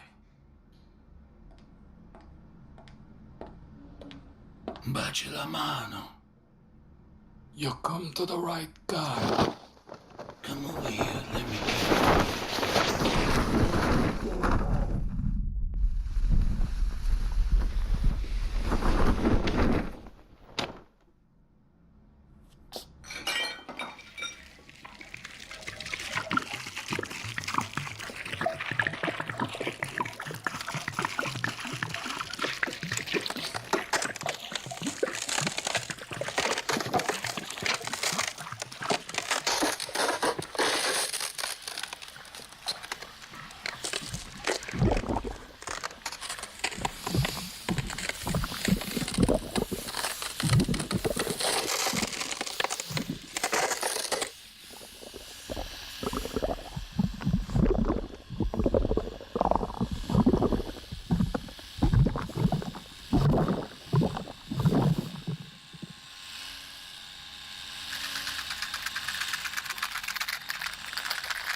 yards to the pin.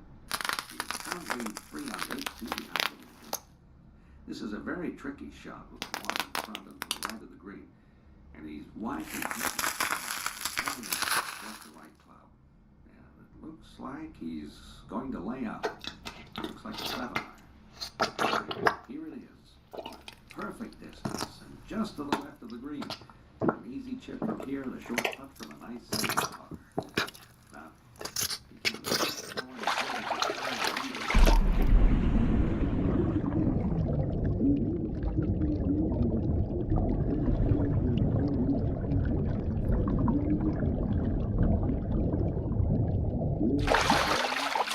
at it, oh, just lifted it.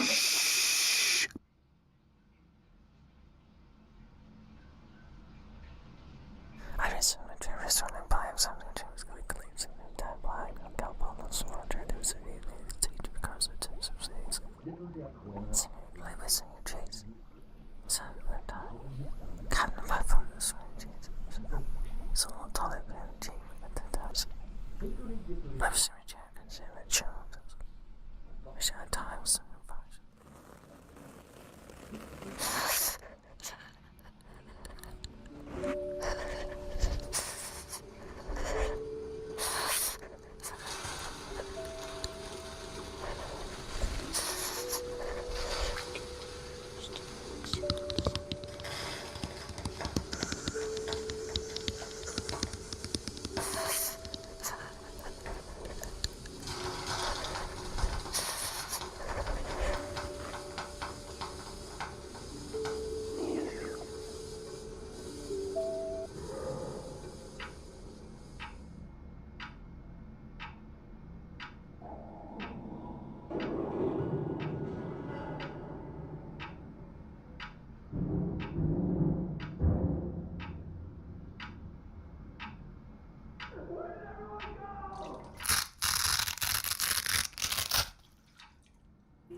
Oh, je t'aime.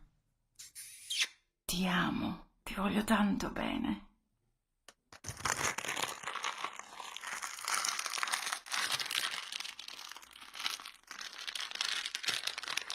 Te quiero mucho.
My destiny.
what's this? This is the L200 3000 head massager, bro. You get this, it's really expensive, bro. I got this one custom made. It's got fine pointy edges, which are good for getting them massaging the head, you know. Look, feel on the side here.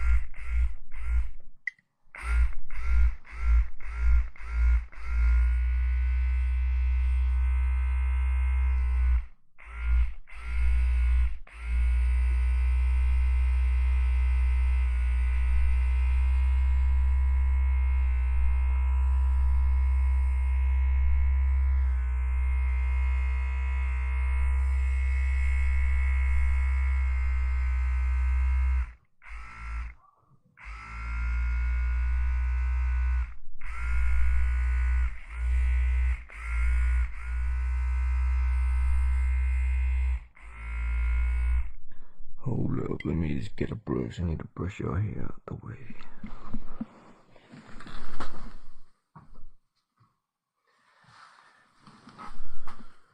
Hold up.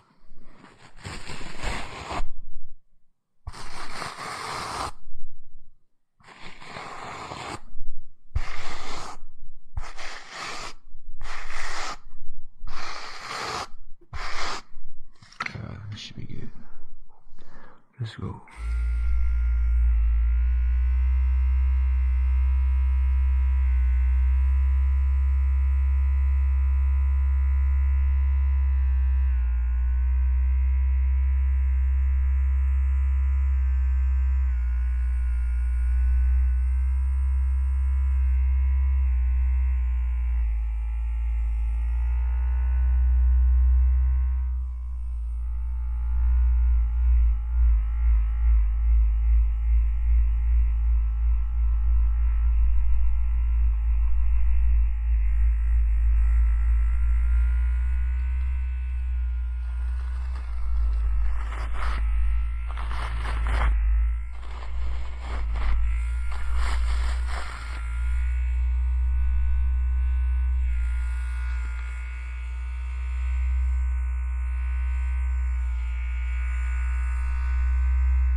Alright, you're looking very relaxed over there.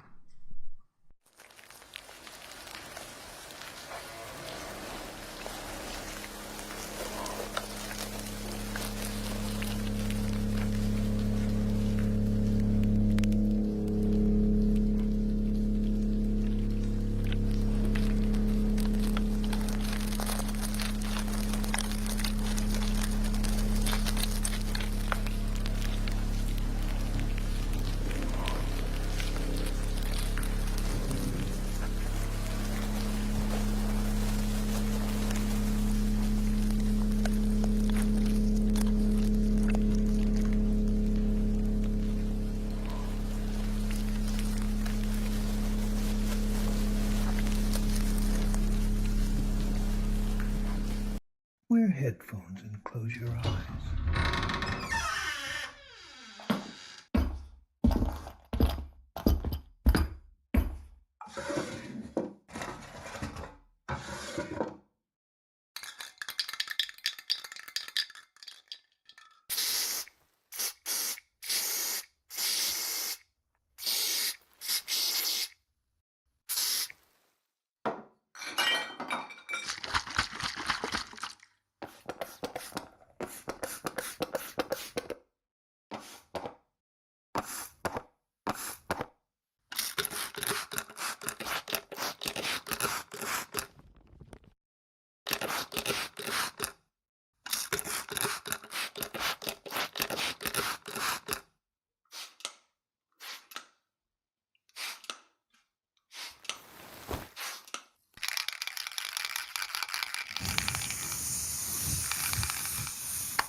Your intuition and your guidance serves you very well.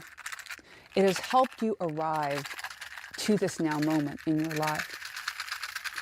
However, there's a funny thing that happens when you are at a threshold, such as the one you are at right now, where you know you're about to make a leap into a new state of being. And yet you know that there's something to set down. There's something to let go of here at this doorway and at this threshold. Today, this message shows up to offer you a clear reflection as to where you might find yourself so that you can discern your most resonant now step.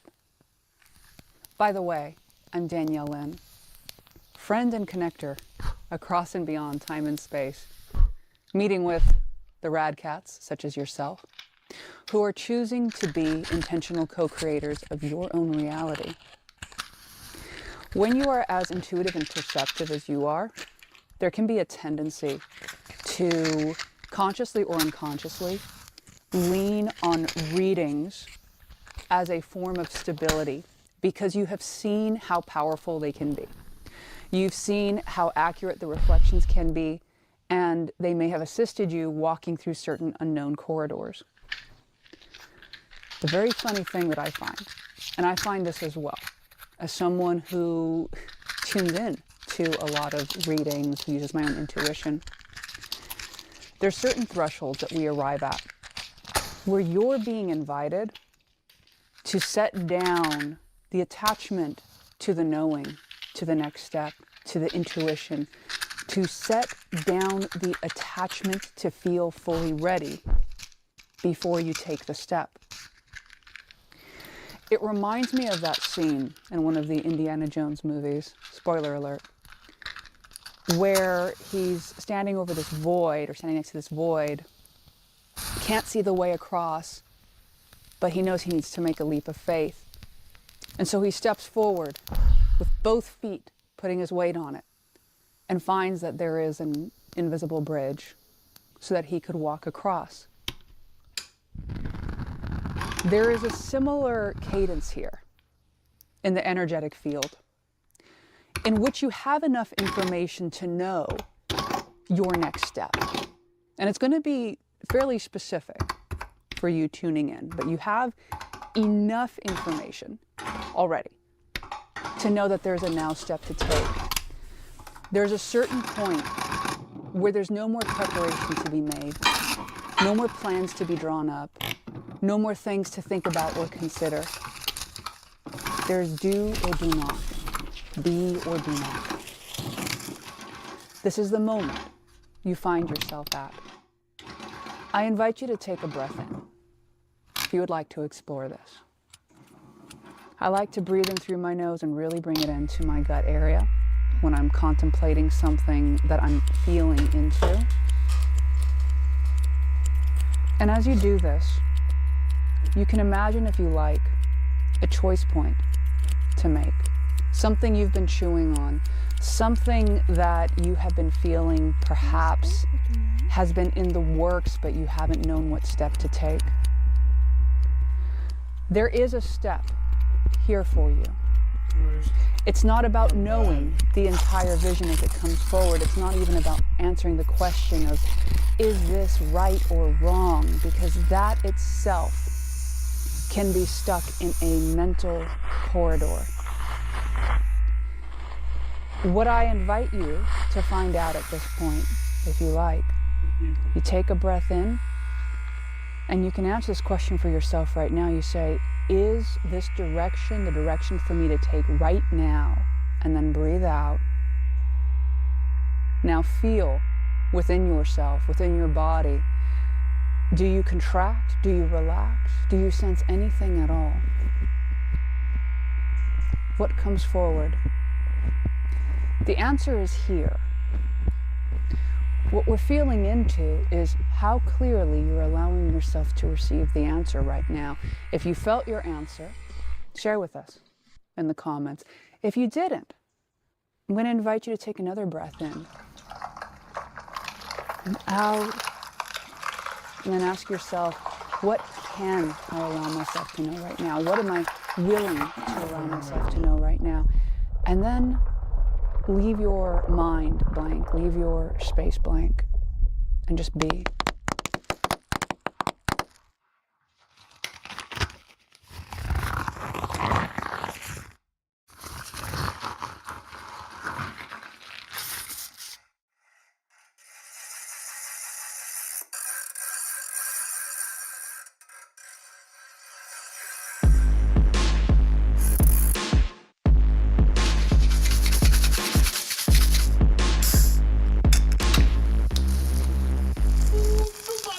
Peter picked a peck of pickled peppers, how the fuck I pick a hoe? It's like tic-tac-toe, I keep my exes in a row. How we become enemies, I really don't know. I would say I'm sorry, but I'm not a sorry ass. Good morning, ho, can I get you a water? I like a degenerate who can regenerate. Liquor be waking me up with the scares, I gotta go hibernate, take it that further away. People are driving that run with their friend, I'm knocking each window and tell them their friend is fake. I find it funny you talking shit, but I go homies that don't think they doing the very same. All of your boyfriends are cheating and all of your girlfriends, so who gon' be fucking them after you? Dig out the money, bitch, I'll be hitting the bathroom to get him to simmer his attitude. I used to live on the cul-de-sac, but I don't like being cornered, I'd rather an avenue. I like a pulse on a pulse like a platypus, platter the puss, look what I put my palate through. Every day when they color rapper through, you go them like Harry, they're gonna laugh at you. Crack a few like the comedians have to do rapping new, then I got a platinum plaque of you. You get jacked into the US like a poo, abracadabra from me, get this track of you. Half of you capping, no stacking this whack of you. Yapping your crap as a fat yabba dabba do. Penny pushing the percentage they pay to us. Missing more money, machinery made for you. Don't let that dominant devil delay you, brother. I can pay to ya in the face to bust. Think you standing on business, you like to dust. All because you make no moment to make moolah. So superior slipping, I slay you, bro. I'm big, yes, big Beirut blood. I just told that chubby rapper, hit the gym, you way too much. I just told that Christian rapper, shut up, bitch, you pray too much. I just told that syllable rapper, dork, you saying way too much. I just told his model girlfriend, throw it up, she ate too much. Peter picked a peck of pickled peppers, how the fuck I pick a hoe? It's like tic-tac-toe, I keep my exes in a row. How we become enemies, I really don't know. I would say I'm sorry, but I'm not a sorry ass. Tic-tac-toe, I keep my exes all in line. Talk about me, but I can hear it from behind. Did a number on her, but I still gave her prime. I just made a 10 to a split, is she now a 5? Hey, you get the murder from Nina all over the planet. I'm pushing it right up the satellite. Thinking about pushing them over the cushion and me and my lady. We using a ragonite. Not the minute, potentials had a fight. I'm in the middle, not little, my appetite. Then I'm busting on through like a mega man. I got a friend like a good up as a bite. All of my homies are fake and we truly got nothing in common except that I'm also fake. I put my kids in her face and I leave just to let them discuss what they give me for Father's Day. She used to love me and now she my woman and die, but she always know that I'm a call away. Every time I wanna kill myself, I try distracting myself in the mall with a sharp and they body so sensitive. She like a hair trigger plus a party in the back like a mullet. If I do crush a Quran, I just build me a cabin with anything interiors with it. I'm trying to find me an older woman, but today I'm in a 22 like a bullet. I tried becoming a friend of a rapper, he ended up hitting his girlfriend, I couldn't. I make a move when I'm playing the groove, I get them in the mood and the people they love it. I got a new one that's coming your way in the summer, I really just give you a nugget. Fuck it, it'll be so good to hear it, I know all the people are sick of the rubbish. I bet all the women that hear it are gonna be begging for that Tekanina to plug it. Mr. Punk's comparing me with peons, I peon, predict the flow. Speaking of flow, I got the type that really rick in the dough. Bring me like Gaz and Sam, I get the evil there with my foe. 5 Nina's live, back with token, go! Peter picked a peck of pickled peppers, how the fuck I pick a hoe? It's like tic-tac-toe, I keep my exes in a row. How we become enemies, I really don't know. I would say I'm sorry, but I'm not a sorry ass. Tic-tac-toe, I keep my exes all in line. Talk about me, but I can hear it from behind. Did a number on her, but I still gave her prime. I just made a 10 to a split, is she now a 5? I just told that loser rapper, make a friend, you have no bros. I just told that whole Canadian rapper, pussy, go back home. I just told that 35-year rapper, don't lie about your age. I just told that label head to let that rapper out his cage. Lose respect for the people I used to look up to, bro, don't with your heroes or cornballs. I'm trying to become a girl, cause when you catch a girl in a lie, she convince you it's your fault. Talking like both of her legs, shaking so much they gave her that work and she left with the floor crop. People love telling a joke about me like I won't be a legend the day that the Lord called. You get it? You not supposed to be here. If you keep acting like it, like the shit you doing right now, you never gonna be here again, man. Figure it out, you fucking weirdo.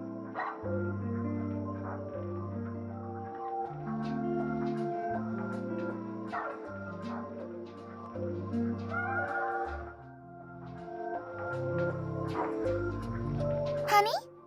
My honey? My darling? My everything? I was just thinking about something. Now, I think about a lot of things. You know how I'm constantly, rambling or going on and on about something? Doesn't matter what the topic is, like walls or squirrels or trees or leaves or... Ooh. Okay, maybe I'm thinking about trees right now. Not to be confused with cheese, because I'm saying trees, like outside. Do you think cheese is outside? Or that one time... No. Now, you know how I have, a lot of thoughts in my mind? And I was thinking about, you. And, I think about you, but do I really think, you know? Feels like I think and I feel. Okay, am I losing you? Okay, now when I think, bunch of thoughts, you know? My brain is just a museum of everything. Everything that I know. I guess it's everybody's brains, huh? A museum of knowledge, of things that we know. Sorry, there was... I thought that... What's crawling on that? Oh, it's just the sunlight.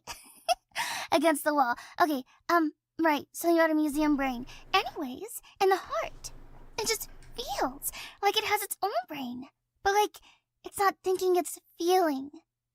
I mean, it's putting in the work, too, you know, all the veins and stuff. But, okay, but what if it's both? Like, you're in my brain, but you're in my heart. So, I thought I would just make the museum of you more prominent in my brain. Now, you're already a big part of my heart. Like, you're my entirety of my heart. But, like, I gotta keep talking about you, you know? Like, here, let me just scooch on beside you. Just get real comfy. Oh, don't mind the tail. Oh, look at my tail. It looks so nice today. Which is crazy because I was using it yesterday as like a broom. I wanted to see if I can like sweep stuff up. And it got really dusty. But I cleaned it. Oh, the shampoo is so good. Okay. Look at me. I need to look at you so I can admire you. And make the part of my brain of you more filled. And my heart feels a lot for you. Well, not to go like over dramatic or anything, but you're my one and only. I cannot picture anybody else in your place. You know why? Because there would be nobody else in your place. Oh, am I talking too fast again? Sometimes I do that and I don't mean to. I just get really excited. But I can be calm. In a museum, you picture calm, huh? So, whoa, I feel like there's something in my ear. Like, tangled in the fur. Is there something on my ear? Oh, you're petting my ear. Okay, I didn't notice because I'm still a little distracted by the sunlight. Anyways, I love you. I love you more than anything. Like, when I think about hearts or Valentine's Day or like anything related to love or liking or relationships, I think of you. Sometimes I think about candy, but that's because the Valentine's thing, you know? But like, you. Anything about love, it's you because I love you. Like, more than anything, you really are my one and only. Like, you're my other half. I mean, I'm a whole person, look at me. With accessories, like a tail. Well, it's not an accessory, because, like, I'm not completely human, but you know what I mean. And you love every part of me, huh? And I love every part of you. I just like to memorize you, you know? I close my eyes so I can, like, visualize you. I'll lay back and be like, whoa, that is my love. That is my person. I love them with my entire being, my soul, my heart, everything. And, like, when I find a cool stick, you know what happens? I think about showing you. When I have a new idea about how to befriend the squirrels, I think about you. Well, because, you know, I want to share the idea with someone. And, like, who better to share it with than you? My love. I love you. Do you understand what I'm saying? And in my brain, when I close my eyes and I think of you, I want to know every aspect of you. Except for those things you want to keep a secret. Like, if you have secrets from me, like, you feel like you can't share, it's okay. Like, one time, I wanted to dig a hole so deep that, like, I could bury a dinosaur in it if I wanted to. And I don't even have a dinosaur. That's at the real museum. Or that one park with the dinosaurs. but I don't have any. But I wanted to, you know? And then I got in trouble. Like, a lot of trouble. Because where I was digging was, like, not my property, but, and I never told you that before. Kind of because I forgot, you know, but, you know? Which I guess I didn't have to tell you now. But see, sometimes we don't tell each other stuff, either because we want to keep it a secret or we forget. Sorry, but that's not the point. Everything that you want to tell me, I want to keep in my brain. And then when I go to that part of the brain museum, I could just, my heart will swell. Like, I'll close my eyes, and like, I'll imagine myself in the museum of my brain. And I'll be like, okay, there's the ladybugs, those are the birds, yes, that's my favorite, tree at the park, and then, like, you. And it's the biggest part of the museum. Because it shares a place with my heart. My heart and my brain come together to build this part of the museum. And you can see how genuine I am because look how fast my tail is moving. Like, my emotions, I can't control my tail, my emotions do. Like, the only way to make my tail stop is if I'm wearing, like, you know, long pants that'll keep it held down or something, which is really uncomfortable, and I really don't, like, you know, because I like wearing shorts. Because, like, then my tail, like, okay, sorry. My brain is moving too fast. The museum, it just goes at you, you know? Like, boo! Okay. But I'm outside of the museum of my brain.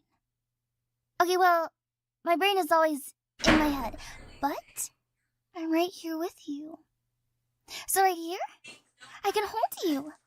Or you can hold me. Or we can hold each other. Okay, like if I lean more against you and wrap my arms around you and careful my tail. Because you're so cute. Like, I've never met someone the most cuter than you know? Those handsome, gorgeous, beautiful cutie pie ever. And like,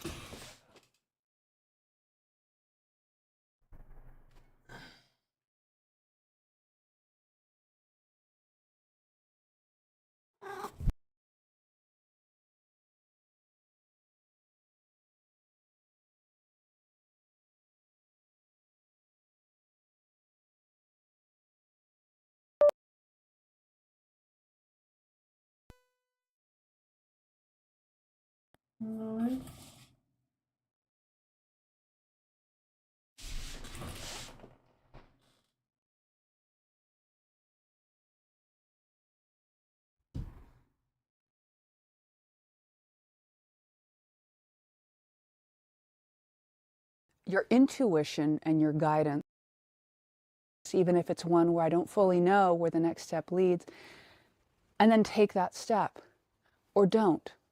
Here's the thing. Either way, you're making a choice. If you choose to take that step, choose to take it with all your energy, go all in.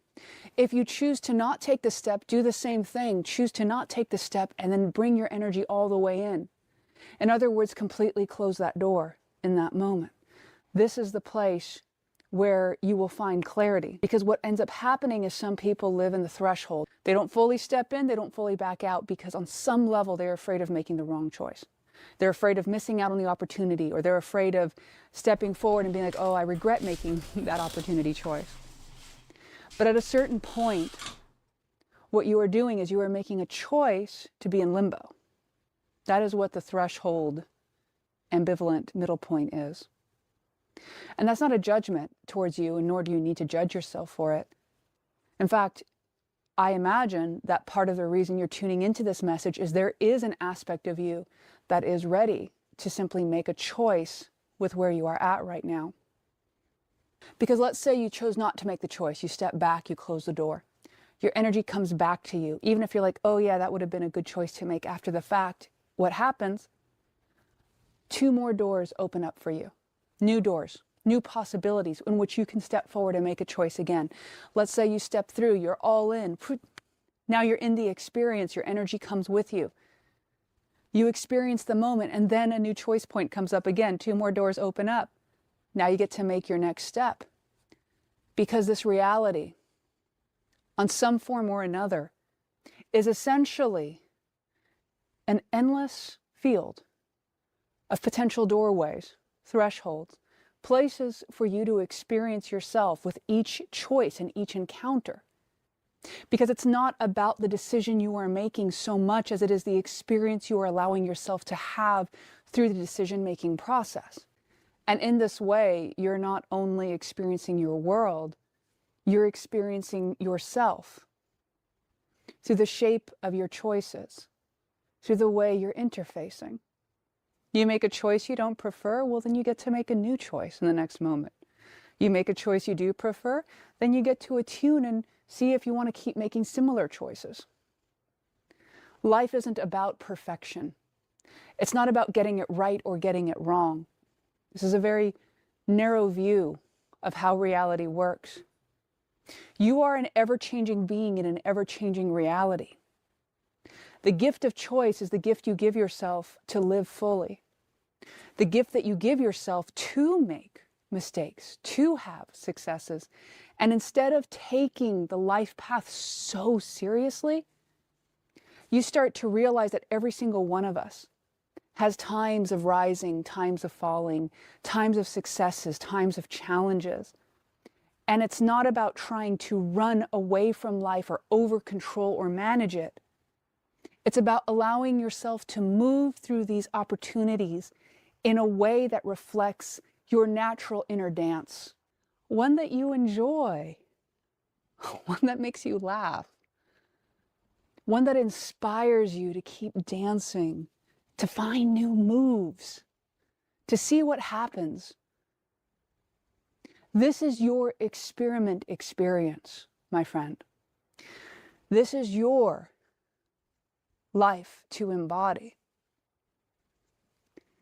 The message, the doorway you find yourself at, is inviting you to make a choice. There is no further thinking or deliberation or planning required, at least not in any great measures. And if you imagine there is, then perhaps experiment with giving yourselves 5 minutes of tuning in and then make a choice. Give yourself the permission to make a full body, heart, spirit step.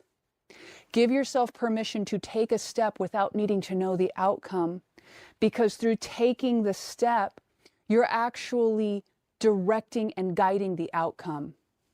Here's the gold of today's message, my friend. Sometimes we think we need to wait to take the step, to figure more things out, to make sure that we're sure, to make sure that we're ready. But I'm going to invite you to consider this perspective. What if you will never be ready enough to take that step? And the way that you actually make yourself ready is through taking the step in the form you are now, because in taking the step in the form you are now, in doing the thing, you become the thing. And in that moment, the alchemy that happens is that you go from the person who's imagining being something and planning to be something to the person that is being something. You let go of the idea that you need to make it perfect or control the outcome or know for sure how everything's going to fall into place. And instead, you choose the power of embodiment. An experiment that I might invite any of us to play with, if you resonate with this message, is what would happen if I lived my life not trying to always force myself where I don't feel aligned. That's not the invitation. But what if I lived my life in a way where I took the step anyway, even if I didn't feel fully ready? I baked the cake for the first time, even if I knew it wasn't going to be perfect. I signed up for that program, for that school, even though I have no idea what it's going to be like. I open up my next business, even if I've never done it before. Now you are living it, because things and synchronicities will sometimes not connect with you until you take the step. It's like by taking the step, you're knocking over the domino that allows the next thing to unfold. And no matter how much you think about how the domino knocking over is going to set everything else into motion, until you actually knock it over, it won't happen. You are both the momentum, the domino, and the entire domino flow, my friend. And so, whenever this reaches you, I invite you to remember, you are not required to be perfect. You are simply invited to live in your enoughness, to allow yourself the dignity of your life and experiencing it fully before imagining that you have to be something or someone different before you're granted that gift. You are the wish maker, the gift granter. So what will you grant yourself? My friend, it's been such an honor to connect with you.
mind starts meditating.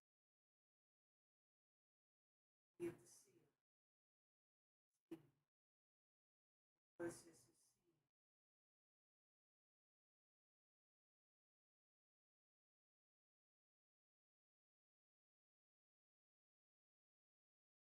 All other objects and senses are alien to us. Because we ourselves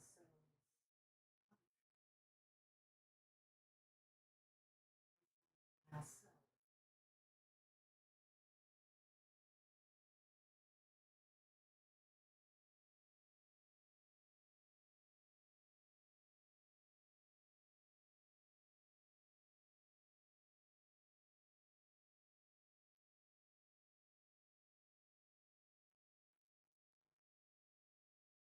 Great doubts overpower.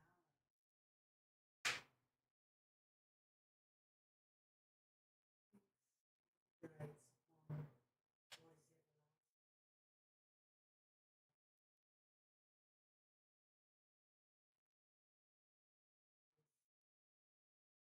What is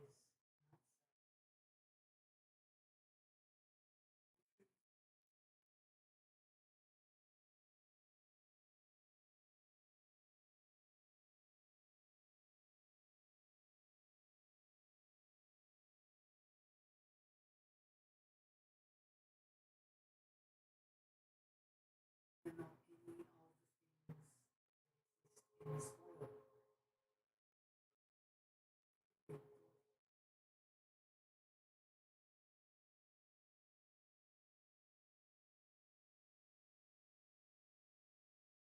I sincerely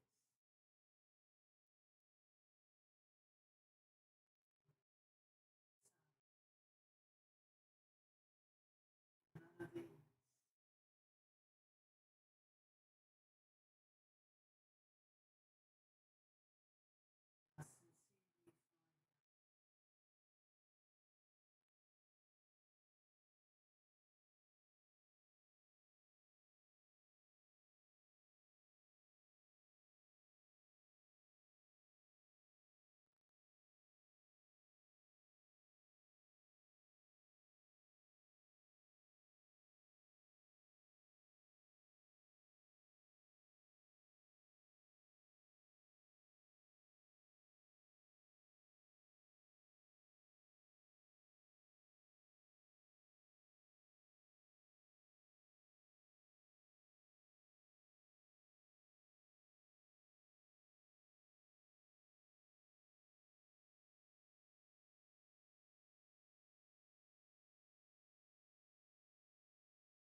Sarah. In a dream.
Now,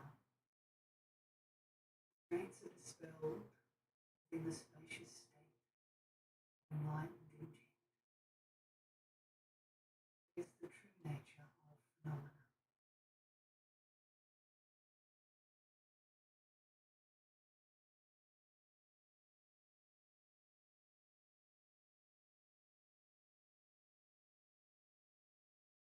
Begin with, without interfering with the way the dynamic energy and display of awareness flow. You dispel constraints within the unique state of purity, beyond ordinary consciousness.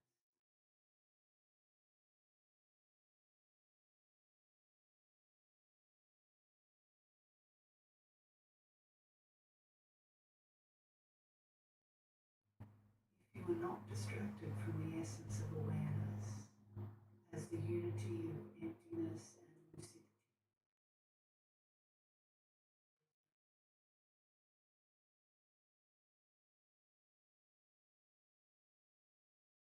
even if its dynamic energy expresses itself without restriction.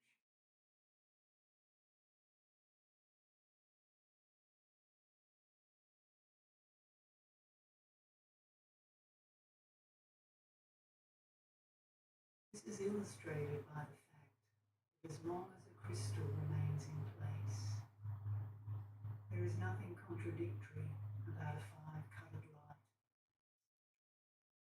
in all directions.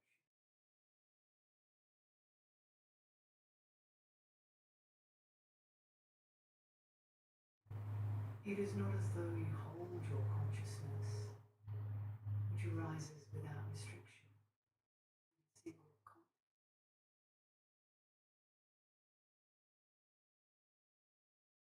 Rather, for a simple, unobstructed state, which you are not distracted from their awareness, ground from which consciousness arises.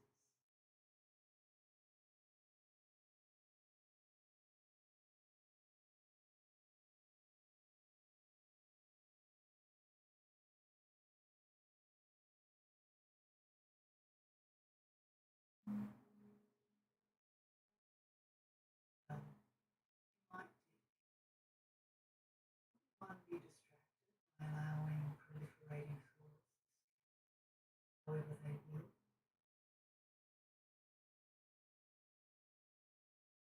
Here, distraction is not possible.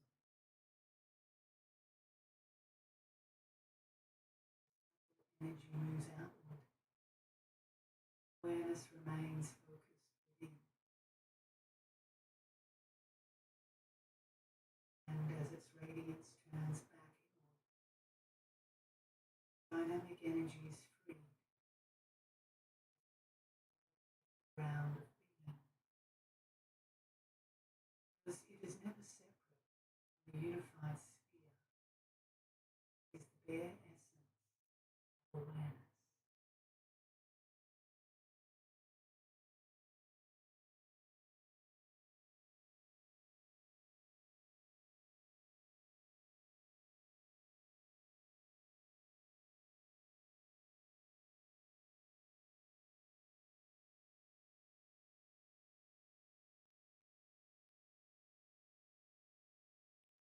You're creating monarch states.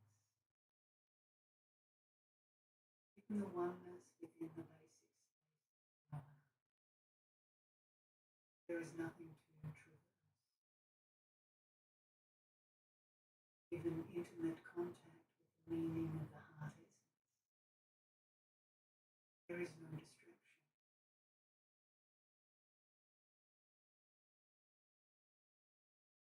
Even the unified sphere of being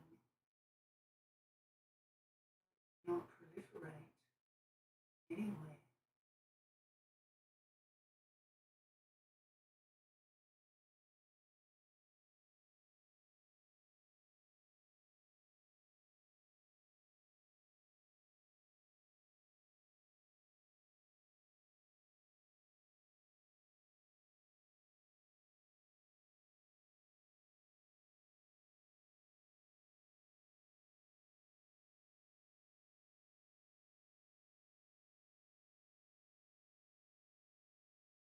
Even though you may meditate day and night with a one-pointed mind,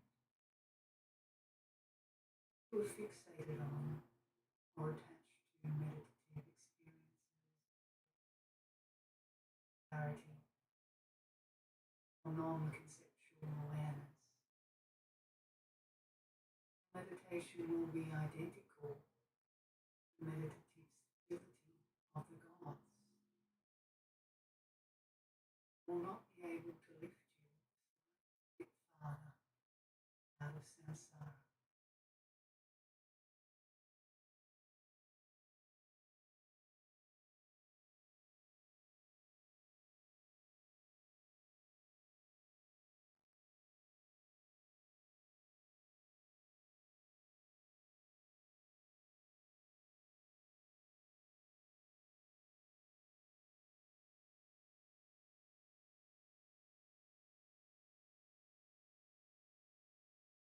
Even though meditative absorption may be thoroughly stabilized,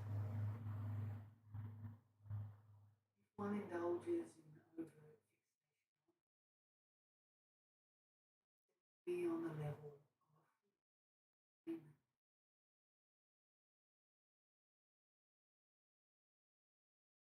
Not lead to actual nirvana.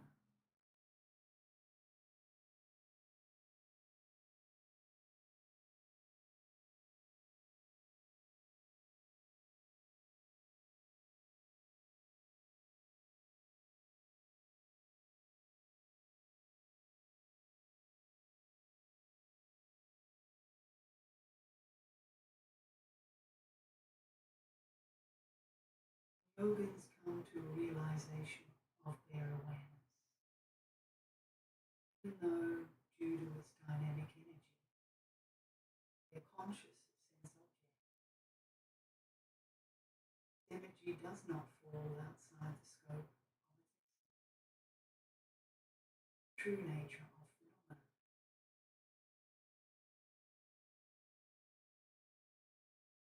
But they have not strayed from the spontaneously present, enlightened intent of Dhammakaya.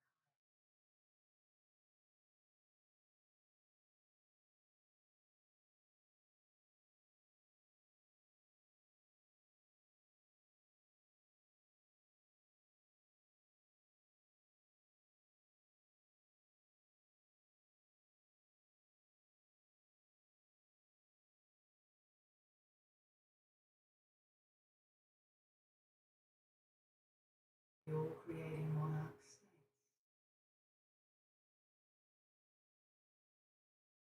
Given the view that concepts are free in their own place, one rests naturally and without distraction. There is nothing to do or to seek. Moreover, is naturally in its own place.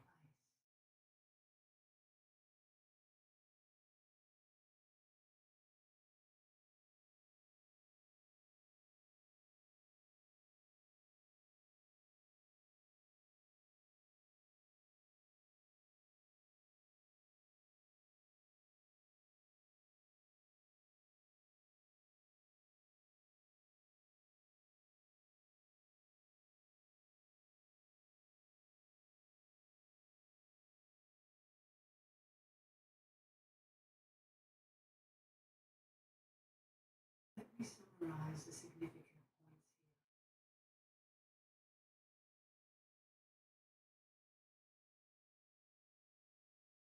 here. Even though deliberately contrived view meditation involving a framework,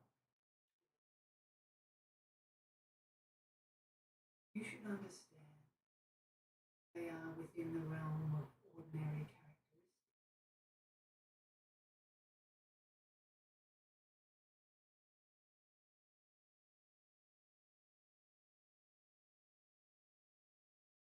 As for what is completely ordinary and uncontrived, you understand consciousness failing to realize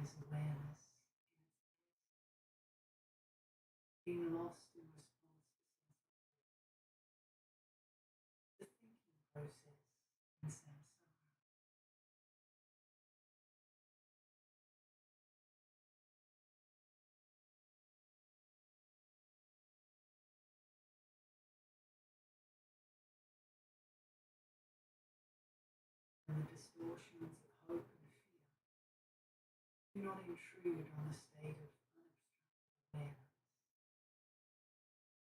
All the sharp edges of concept are worn away. You should understand if there is no distraction in the context of that realization, there is a non-dual state, enlightened intent, victorious one.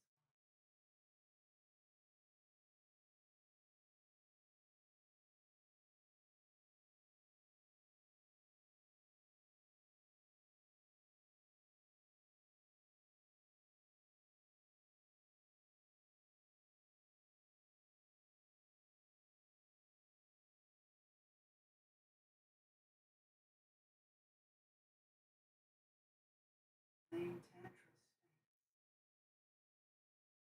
state the essence of the teacher is the all-creating one. While the true nature of phenomena entails no meditation, ordinary thinking,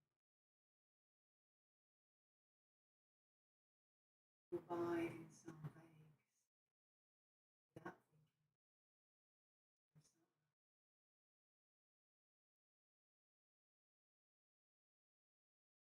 Seek something and meditate on it is the path of concepts and characteristics.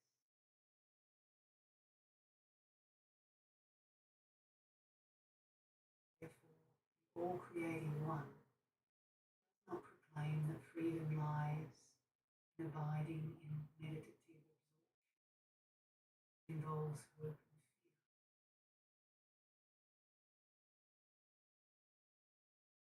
When realization severs the bonds of these two, one abides in the meaning of equalness,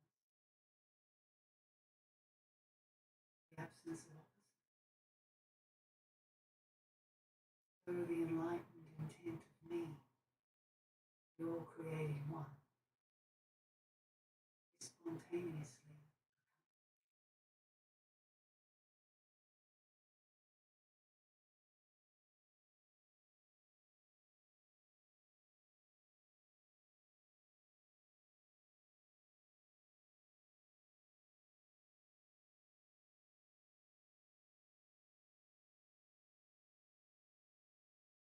thus, the fifth instruction is to focus one's undistracted attention on the heart essence, which cannot be cultivated in meditation.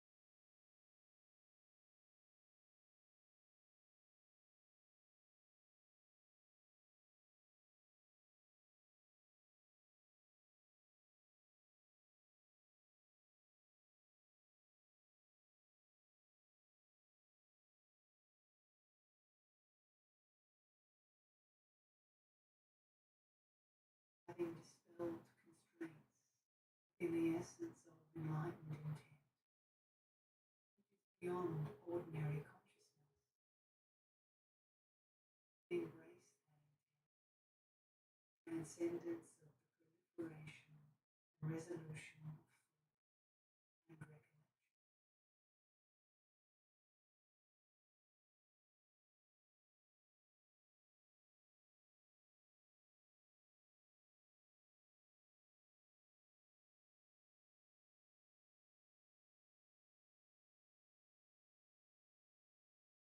Since the essence of awareness is free of the limitations imposed by elaboration,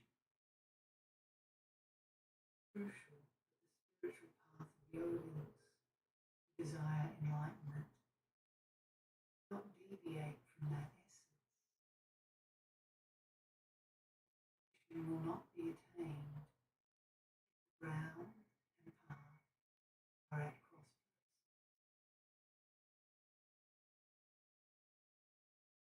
Therefore, there will be no deliberate process of meditation using some reference point.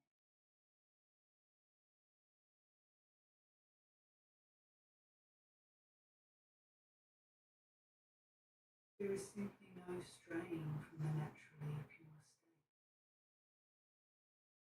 realization of their awareness.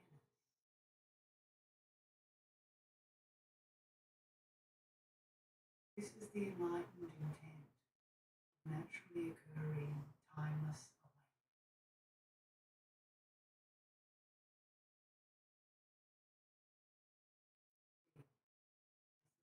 The state of total perfection in which nothing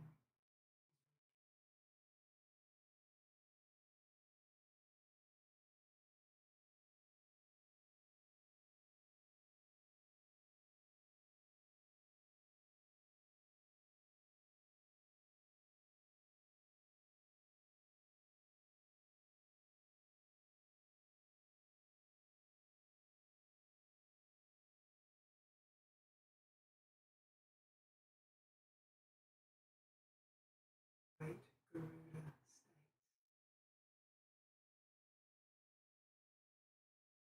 Responsiveness by nature expresses itself continuously in sense objects. It is free in that these empty objects rest in their natural state without being analyzed.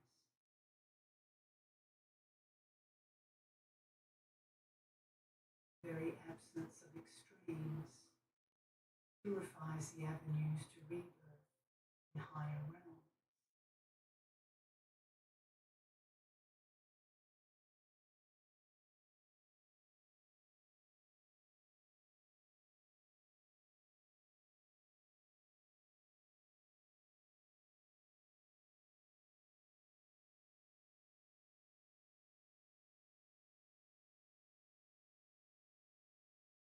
Having proclaimed the enlightened intent of the all-creating one, one should further proclaim there is nothing to cultivate in meditation or to engage in, only attention to and familiarization of realization.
The unobstructed essence of awareness, unique sphere of being, it is unique Dhammakaya.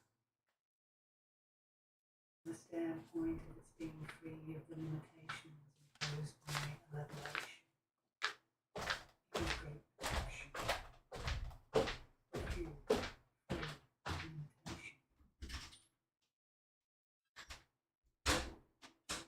Within the context of your realizing the same essence to be your own true nature, your consciousness is limpid and non-conceptual. No proliferation or resolution of thoughts. No coming or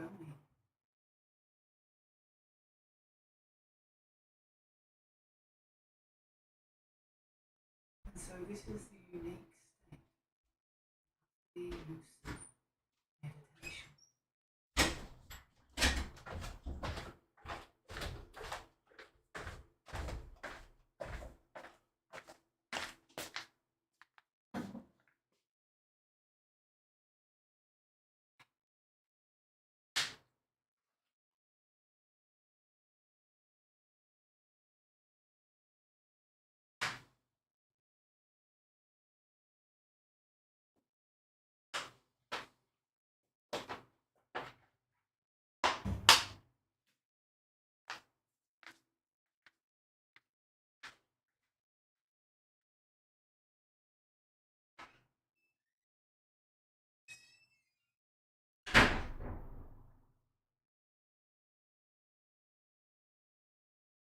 Since this essence does not involve the duality of acceptance and rejection, one of its qualities is that acceptance and rejection are naturally cleared away.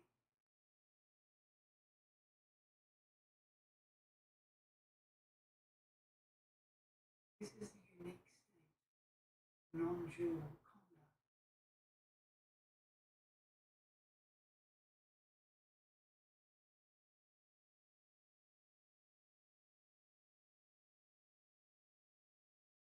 And since samsara and nirvana do not exist within this essence, there is no renunciation or attainment, no hope.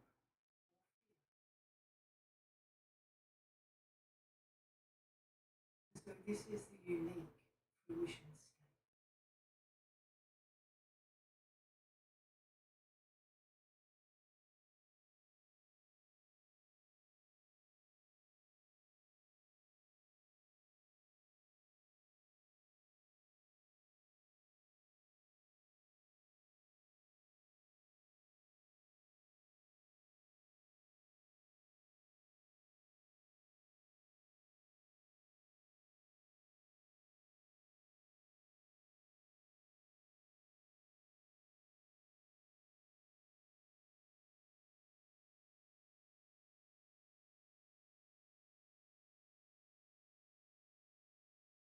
Perfect dynamic energy of the lion states.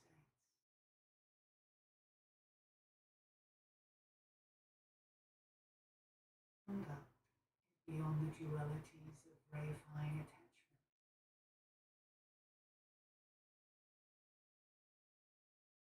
Meditation beyond the duality of discarding and adopting.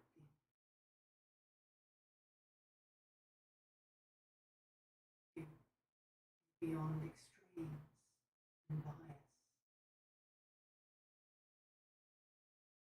Fruition beyond the dualistic extremes of renunciation and attainment.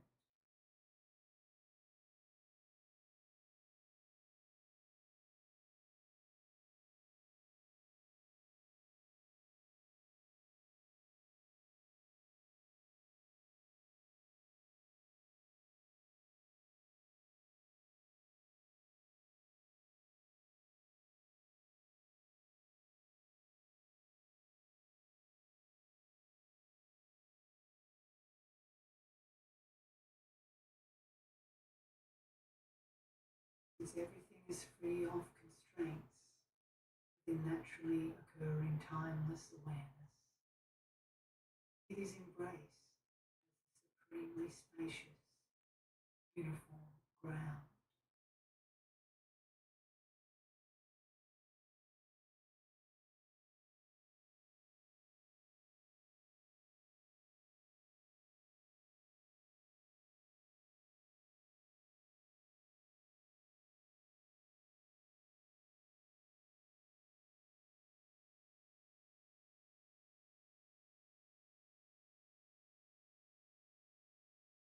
And myriad dream images manifest. No months and years, even eons, seem to pass. None of them has ever existed. Simply self-knowing awareness as their place of rest.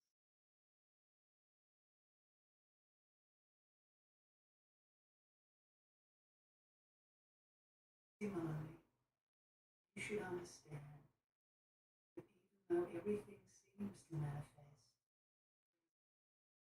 as the universe of appearances and possibilities, whether of samsara or nirvana, you are for a long time,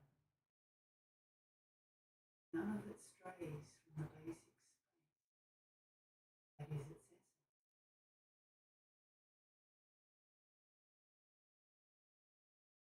And so, it is without transition or change within this primordial state.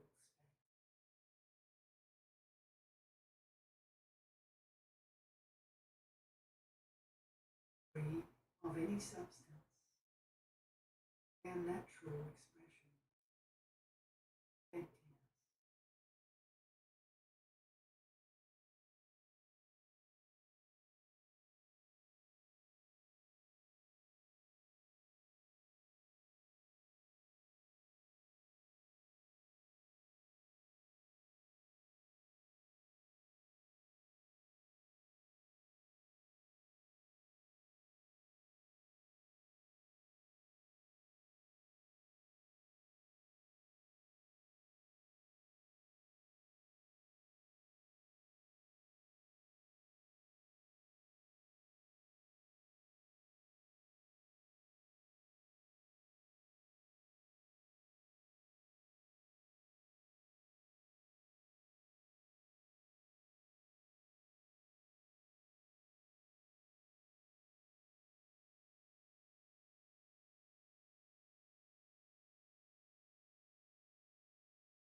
Now, there are some major criteria for making distinctions in order to dispel the limitations imposed by conceptual doubt.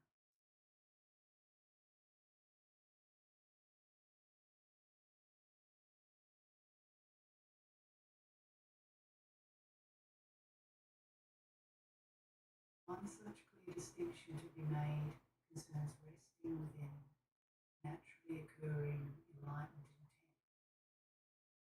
Method, purifying samsara. Perceptions based on confusion.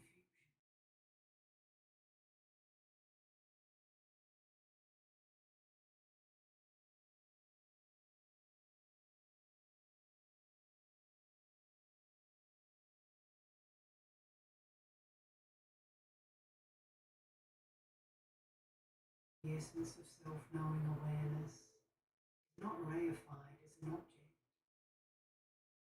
even though it manifests as a display. It is not reified, so awareness is not sullied by external sensory.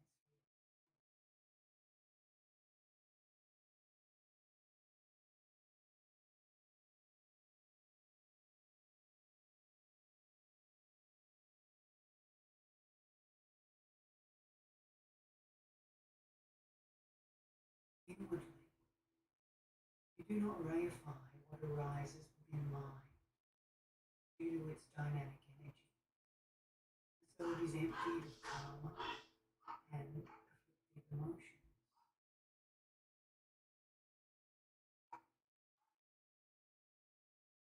There is nothing that could cause you to take rebirth in samsara or fall into confusion. So you were freed from the reification of mind and sensory appearance.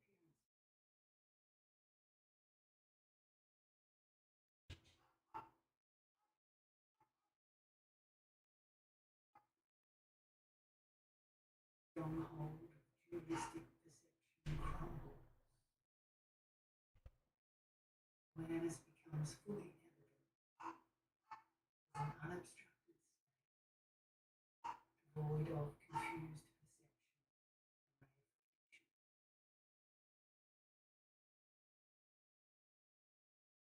Then you are said to have arrived at the point of resolution.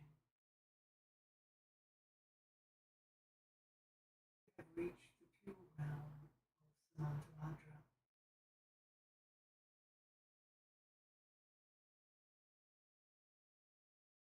Gained the most majestic ongoing state, authentic being, Namakaya.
When you experience awareness free of ordinary mind,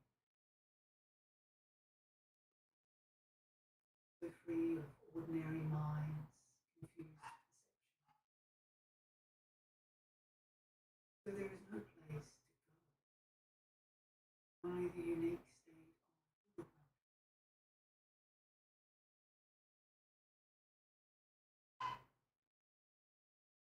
That's the essence that is Buddhahood, being free of anything that could becomes fully evident.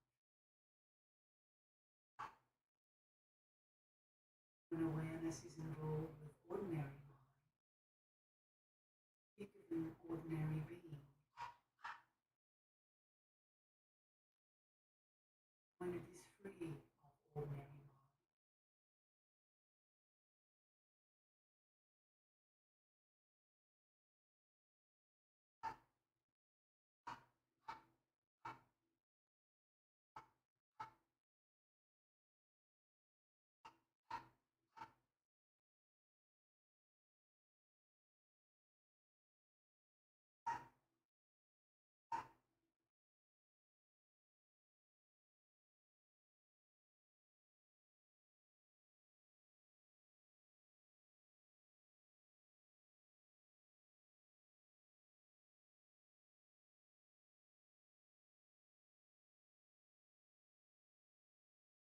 one states, wise people should know between ordinary mind and timeless awareness. Ordinary mind is the ground of all habitual patterns.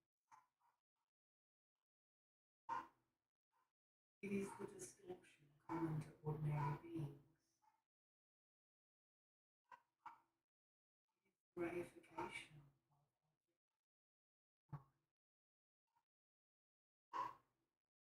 Therefore, it is the very nature of samsara.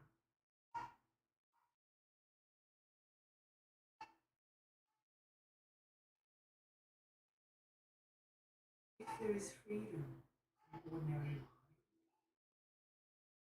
it is awakening to Buddhahood. The distortions common to all ordinary beings have been exhausted.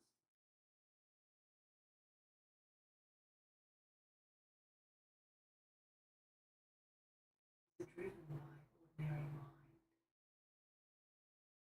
Without it, you cannot go on being driven. The beings appear. A magic show.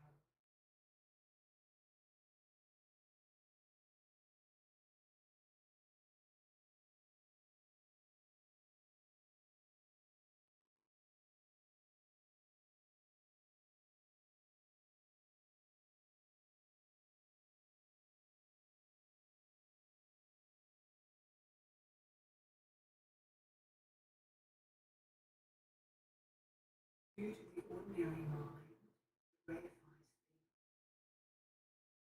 things, perceived objects, but they lack true existence. Feeling, manifesting in 5 ways: forms, sounds, odors, and tactile sensations.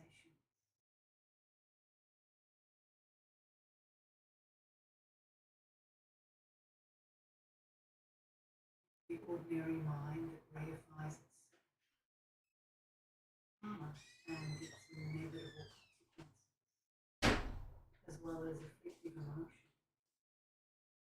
manifest in countless ways.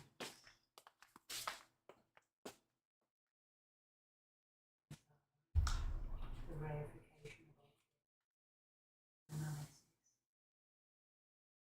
direct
You love God, or you love a character like Jesus. And through that love, it brings you back to source. And you reconnect with the source of what you already are.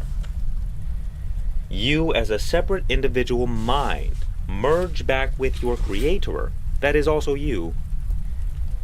But on this path, it's like you enjoy the dance, you enjoy the separation. You're not trying to run away from it. You're just enjoying the experience. Because you've come to the realization that all of the things of this world are dust. They are not satisfying. And what you truly want, what you are looking for from the very beginning, is in you. That is you. That is the source of all love, peace, joy, and abundance. And once you connect back to source, your outer reality takes care of itself effortlessly. It doesn't matter what happens anymore, because you are no longer in charge. Instead of the burdens of the world being placed upon the little monkey, the burdens of the world are placed upon God. And God can carry all burdens. It's not a problem. But practically speaking, what is a problem? A problem is a lack of harmony. And why is there a lack of harmony? Because you are separated from the source of harmony itself. All you got to do is add harmony back into the equation. The problem fixes itself on its own without you needing to do anything. You are just living in the present moment, doing what's in front of you. Life is unfolding like a movie. And you get to now, for the first time, enjoy the experience. Because you can't enjoy life when you're so busy trying to grasp at things. Things that will never satisfy you anyway. So this spiritual journey of breaking free from the matrix is a process of realizing that what you're trying to get is not actually what you want. And what you actually want is already yours. You are the source of what you seek. And as Saint Francis of Assisi said, what you are looking for is already where you are looking from. Who is the one having the experiences? Who is that eternal one that you are, that you don't believe you are yet? And you just see with your own two eyeballs that, okay, am I my body? Some part of me identifies with my body. But is my body a changing experience? Well, then who is the one experiencing that thing? What about my thoughts? If you are the voice inside of your head, well, then who is the one that is listening? Who is the one that is aware of those thoughts? Or your mind, or your personality? And you begin to see all of your fears in this life, all of your problems. They are nothing but imaginary things. And what I mean by that is that the problems exist in your imagination when you think about them, and they do not exist anywhere else. Because when there are no thoughts, how can there be problems? A problem is a concept that is created through our judgment of something. We create problems for ourselves through our own misuse of our imagination, of our mind. Because we are identified with our separate self, a changing experience. We're living in ignorance. And if you wish to break free, you must realize that you are in charge. That you are responsible for your life and your mind and your thoughts, and everything that you experience in this life is a reflection of you. It's a reflection of your perpetual thoughts. It's a reflection of your energy.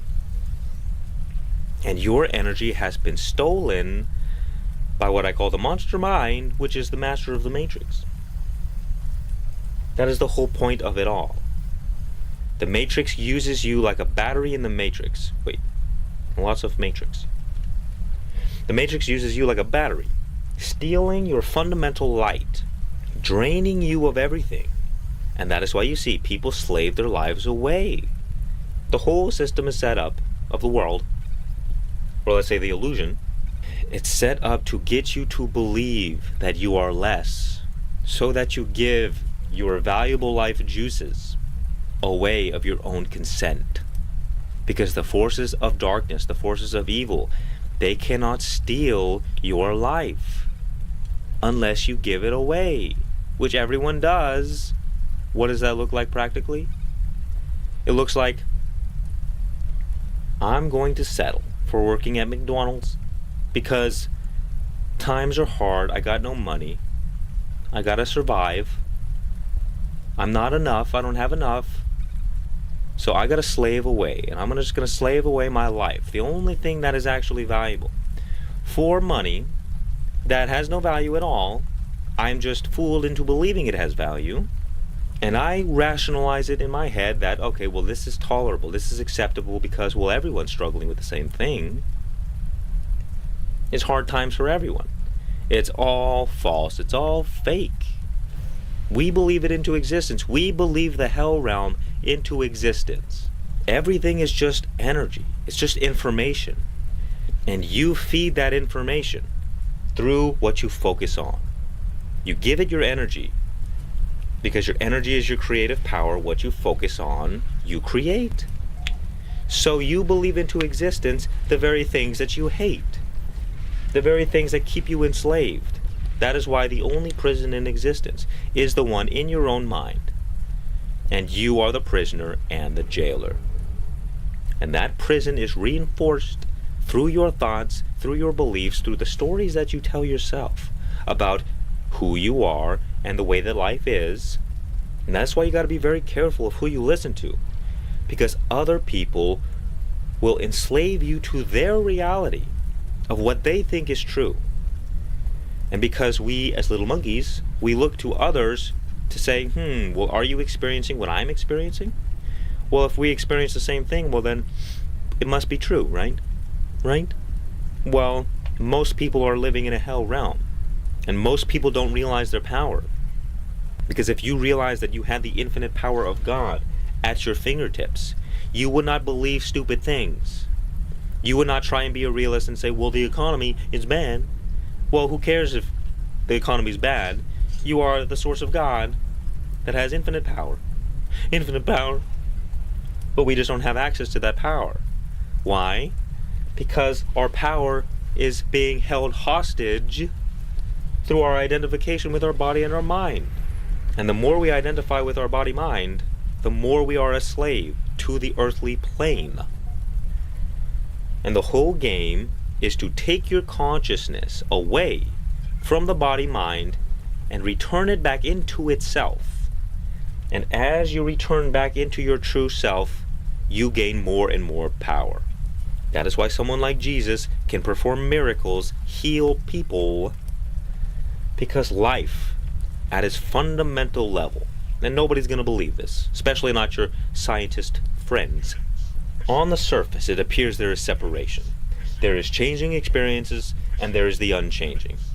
But these are just two opposites of the same one thing. There is no separation. There is only one. And that one is, there is God in the eternal, limitless, timeless. What else words are there? The infinite. There is God in the formless, infinite, timeless, eternal state, experiencing itself in form, in time, in limitation. It's all just God. And a lot of people criticize the idea of, well, saying that you are God. Well, chances are you probably don't get the implications of this. It's not that you are God. It's that you don't exist. There is only God, and you are that. It's not like you as a separate individual are God. You are a God as separate. But on a deeper truth, there is only God experiencing itself. You might ask, well, why? Why is this? Why would this be? Why would God do this to us? It's not very nice. At the end of the day, everything is okay. It's all good. There was never anything wrong. It's temporary suffering. No matter what happens in this life, it's all okay. There. Don't worry. Doesn't mean you don't mourn for the tragedies and fight for what you believe is right. The point is you do it from a sense of freedom, where you're not so believing that everything that is happening to you is the ultimate truth. Like, wow, I'm actually broke right now. Well, You are the source of abundance, so which way do you want to go? Do you want to reinforce the false reality that you are living in lack and scarcity like a beggar? Or do you want to return to your royal nature and create any life that you desire? I really wish I had a relationship right now, then I'd feel love. Well, you are the source of love, so which way do you want to go? Do you want to reinforce the reality in which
you are lacking like a beggar?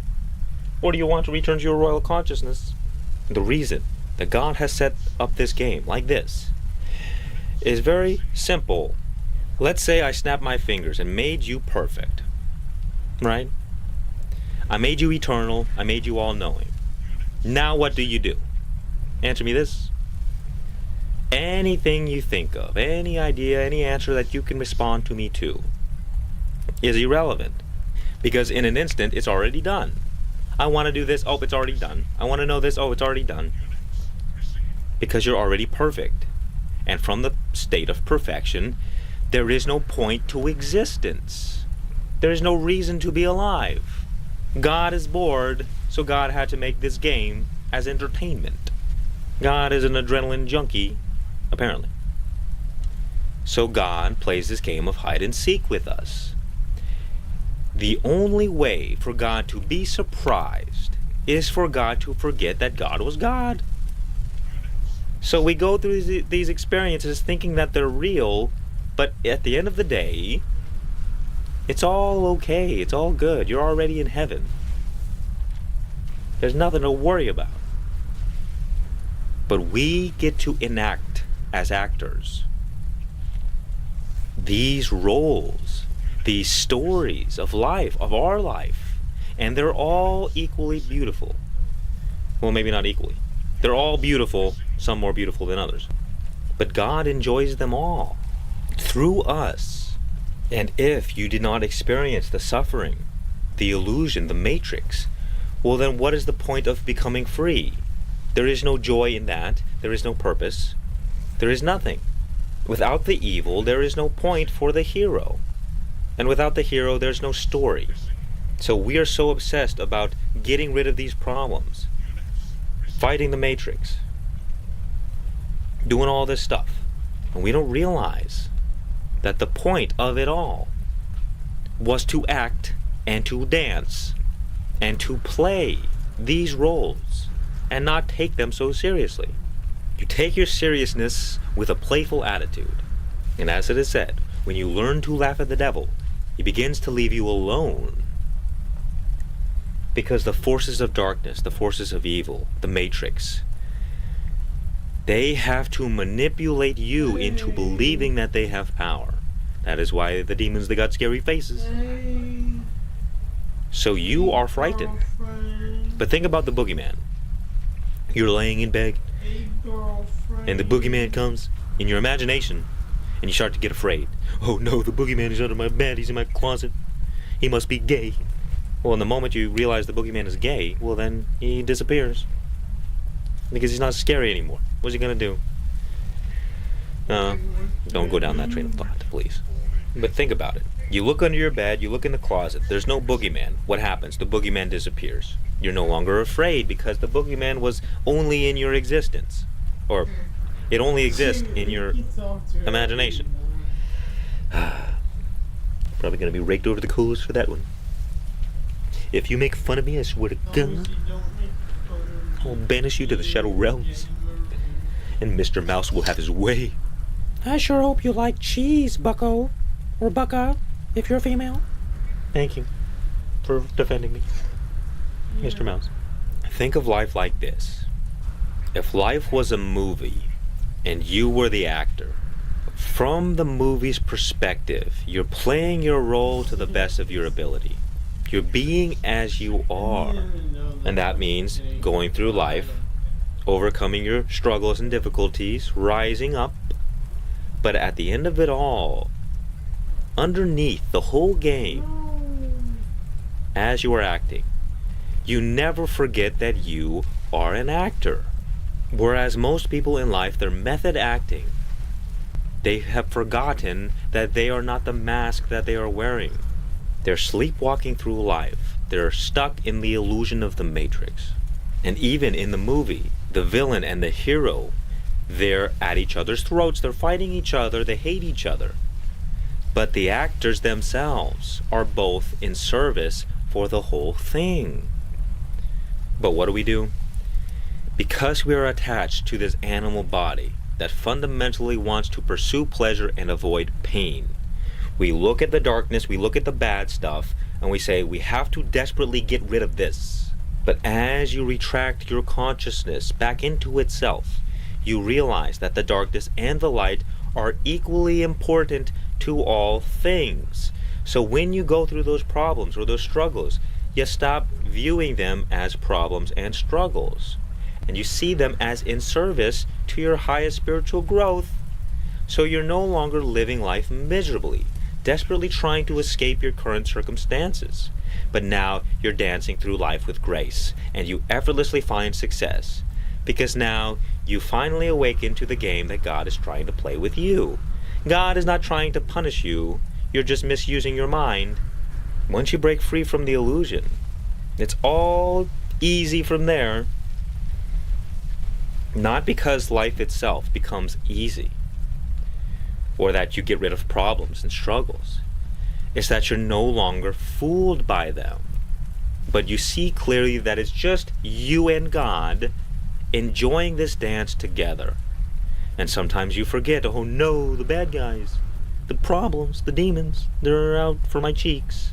But then you remember, oh wait a minute, it's all in service to the one. All of your addictions, all of your problems, all of your struggles, they are given to you specifically for your highest spiritual growth. But you cannot perceive the lessons that life is trying to teach you if you are so caught up in your psychological drama. The more you stay stuck in your emotional storm, suffering, the more you just suffer in misery. Nothing happens. But the moment you wake up and realize, oh, wait a minute, life is guiding me, life is taking care of me, it doesn't matter what the circumstances look like. And plus, the whole game is not designed for my temporary material pleasure, it's designed for my eternal spiritual growth. And the best way to grow spiritually is to suffer, but we don't have to suffer needlessly. You begin to experience your suffering with lightheartedness, and therefore the poison of the snake bite is taken out of it. Doesn't mean the snake doesn't bite you and it hurts a little bit. It means the poison is no longer ruining your life, creating suffering. This is how life was truly meant to be lived. Not with a big ball and chain around your ankles, but as free. And what freedom means is that you as spirit remember who you are and forget who you are not. You are not a changing experience. You are not your body. You are not your mind. These are just aspects of you. Like, you wouldn't say, I am my hand. No, your hand is just a part of you. The more you identify with your separate self, with your changing experiences, the more you will stay stuck in a hell realm of struggle and misery. because you're fundamentally living in illusion, believing in what you are not. But as you awaken to the true nature of what you are, as you become free from these attachments, you will realize that life is fundamentally perfect as it is. And you will see the magic of life return to your life, return to your experience, and you will truly enjoy life once again. Not just temporary glimpses, but lasting satisfaction, peace, love, and joy. Because you're no longer desperately trying to get things. You're in the present moment, enjoying life as it is. Enjoying the darkness and the light and the problems and the great things that happen to you. Because it's all part of it. As Ram Dass would say, this too. Whenever you find yourself struggling, suffering miserably with a problem, this too, this is part of it. And if this wasn't part of it, life wouldn't be as rich and meaningful. Our animal body doesn't like it. Our mind doesn't like it. But sometimes you gotta give the baby medicine that it doesn't like. That is God to us. I am Ray. Join the spiritual revolution, my friend. Much peace.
crying me some more. No, I can't be ignored. My Little Pony 5, I just got Goldie High, he is the champion horse. Chill on the sandiest shores, collecting these panties from whores. Come and help daddy with chores. I got a list of them, I'm gonna piss on them. I'm gonna turn around and stick it dick in them. What did I do with the middleman? Tell them get rid of them. My stick is shivering on me and Mac up in your crib with the bitches that we're gonna need at least 10 of them. I wanna speak to the president, somebody reach him. I'm geeking only with a freak on a leash in my bed again. She underneath of her head again. I feed her meat like a gentleman, she got a beat like a pelican. Try to go find me a Miley Cyrus. Try to go buy me a tiny island. Getting too high, I have Chinese eyelids. Speaking some gibberish, speaking illiterate, crazy a little bit. I need asylum. Shut the fuck up, yeah, I need some silence. This guy behind us, he act like vaginas. I don't care what the fuck day or the time is. Look, it's a parade. I won the game in a battle of pain. I can see money fall out of my pocket. Big fat note, I ain't fucking with change. Big face, watch at the wrist at the bank. Same wrist twist in the pot when I bake. I cannot leave this shit all at the fate. I cannot sleep without food on my plate. Yeah, eyes on the prize and I'm climbing each season. Rising and rising and rising and rising. You're still stuck here and you're fighting your demons. Crying and crying and crying and crying. Finding a reason to try to compete with me. You say eat with me and I heard recently you don't want peace with me. You want a piece of me. Bitches is easy, man. I do this After the ball, I got control like I'm Jordan. I'm scoring, just look at the board. I'm holding court, respect the sport. Seeing green like I've been up on my fork. I used to stay in the strip club, now I'm just sitting at home. Scrolling the forums, stay off my porch. Call me pony, I think that it's funny we roll in a Porsche.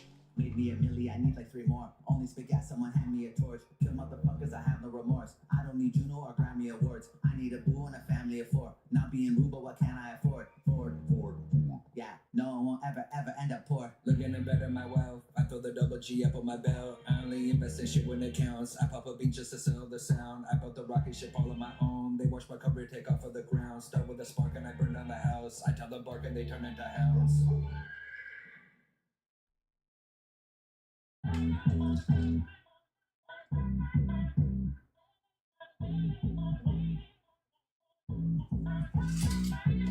Walk in a room with a Glock in my tube sack. Racking a suit, bumping back in a boombox. She looking at me like I'm hot, but I'm too hot. The suit drop like, how do you do, ma? I spit fire, get out of the boot, dog. Stop, drop, and roll. I got all the hoes look around. Her the word that she choose, bruh. This big high gon' fuck up a new job. No teeth when you see me sleeping. Toss her up and when the knees are hurting.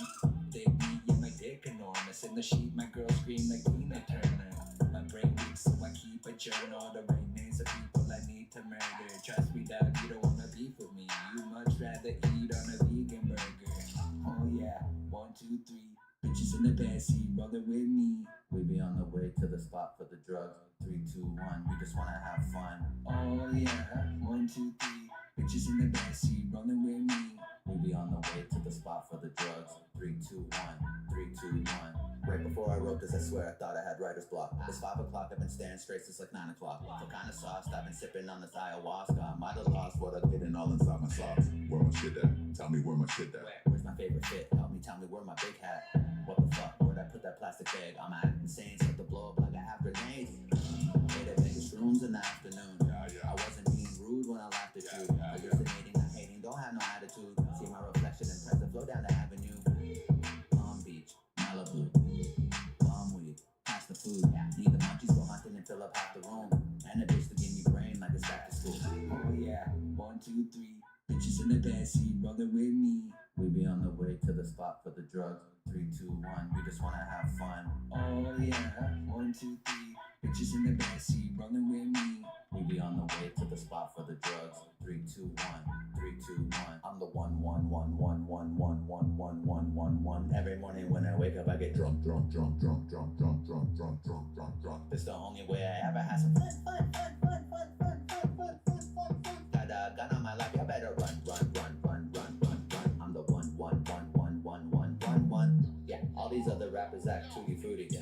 Thinking they my dogs, they not Scooby Dooby. Yeah. Fell in love with moms for the boobies. Yeah, I'm talking Julie Sandra and a Susie. It's a doozy. I got a big scary cop. I can barely walk, hobbling around like Terry Fox. Pull up to the Marriott with a model very hot.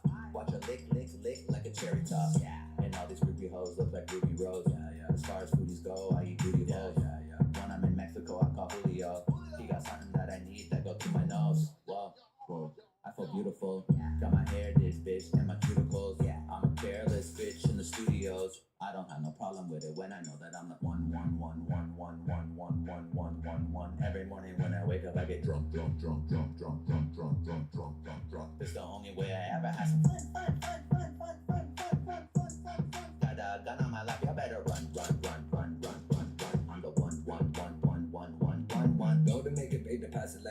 Sinatra. I don't gotta thank the mob, but thank the fans have gotten. I'm a skankaholic, drug addicted, liquor sipping daggy. I pulled up and hit the strippers with a little bit of Molly. Shit, I know what she want. Every morning I get drunk and fuck shit up.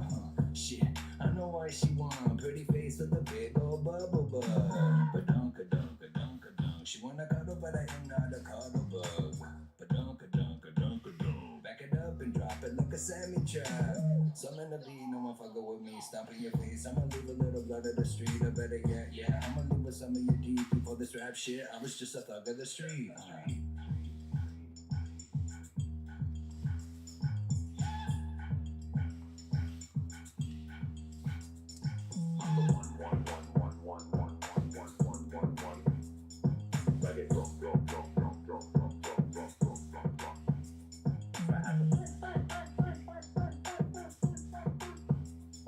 Better run, run, run, run, run, run, run. I'm the one, one, one, one, one, one, one, one.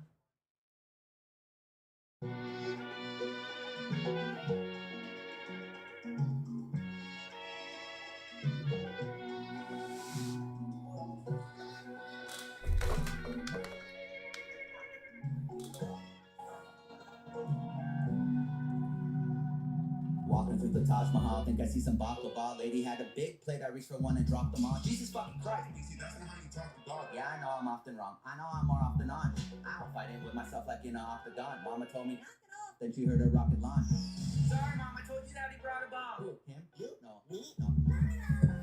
The money's fucking up my passion. Go make another song. I can't muster up a rap when I'm dying in Beirut, eating bison and white goop. And I don't know what you ate, but you got mustard on your napkin. I miss the old days where I did nothing but imagine of what it would be like to be her fucking on Kardashians. It finally came true. You can find me in Cancun. Got security screaming. Go easy, no. I'm a sick human. Piss on Rick Rubin, go to keep the bricks moving. Wow, we just ripped through them. Yeah, we an influence. Killing this music, I took your bitch to it. Now she sucks my dick to it. Wow. I'm a Haley Bieber. At a vacant theater, the Molly gave me a fever. Started having crazy seizures. Shaking on the floor, hit my head on the corner. I'm bleeding out 80 liters. Bumped into Sydney Sweeney. Sucking on my weenie, this happened, rubbing a genie. I flew her down to Tahiti. She left me, now she don't need me. She left me with no more money. She treated me like a baby.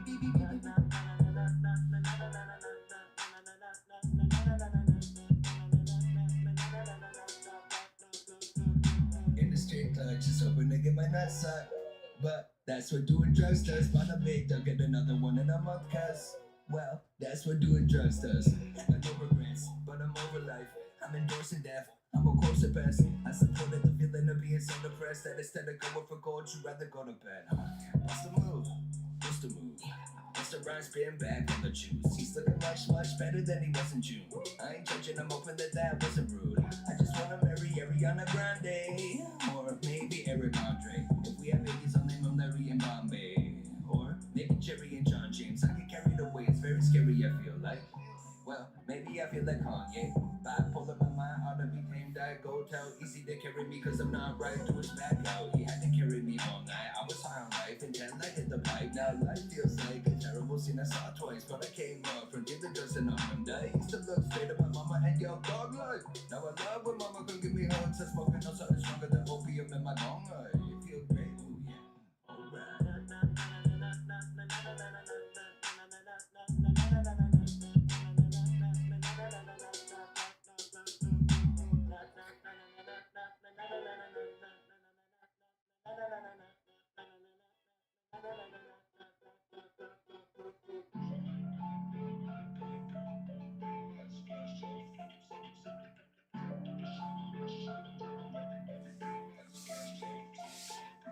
Yeah, got a bitch in training. Took her running around the world so she would quit complaining. Saw the Mona Lisa, yeah, I know it's just a painting. Ate Italian pizza with anchovies, it was crazy. Flowing independence, smoking it from Vienna. Money falling from the sky, now we need umbrellas. Had an orgy really high, that's how we met Brenna. Got my penis really high, it looked like antennas. Y'all pretenders, tell the truth, tell the truth. You so jelly, jelly, jelly, I get jealous too. Every morning drinking fresh watermelon juice. Got a chef, he the best, he from Belarus. Yeah. Thinking you gon' make it in the game, there's no guarantees. I'm sprinting on your ugly face with a pair of cleats. You living in a cage like a parakeet. Looking for people to donate you like a charity. Yeah, you need clarity. You need sauce, you need boss, it's embarrassing. I love the floss, I got lost, no comparing me. Yeah.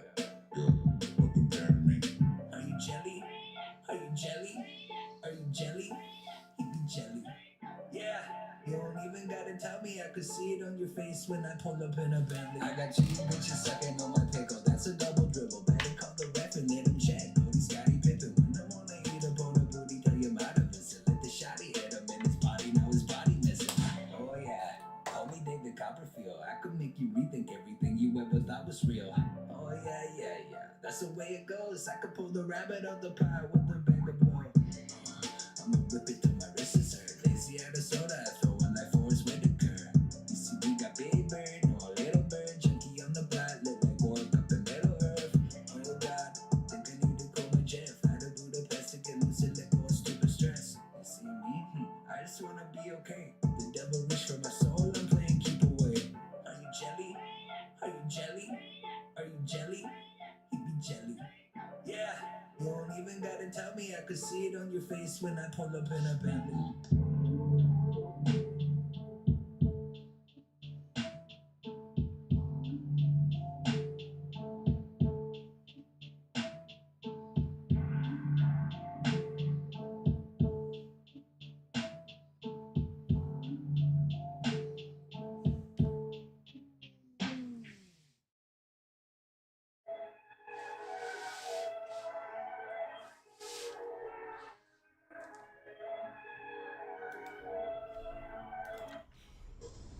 Thank God. Yeah, yeah, yeah. Thank God. It's been 8 years since a day job. I just made $1 million like a bank rob. Now my diamonds offset. Thank God. Yeah, yeah. Thank God. It's been 8 years since a day job. I just made $1 million like a bank rob. Now my diamonds offset. Yeah. Haters hoping that my superpowers maybe wear off. I don't care, dog. Y'all wear Airwatch. When they see me, they look so scared that it's a bear claw.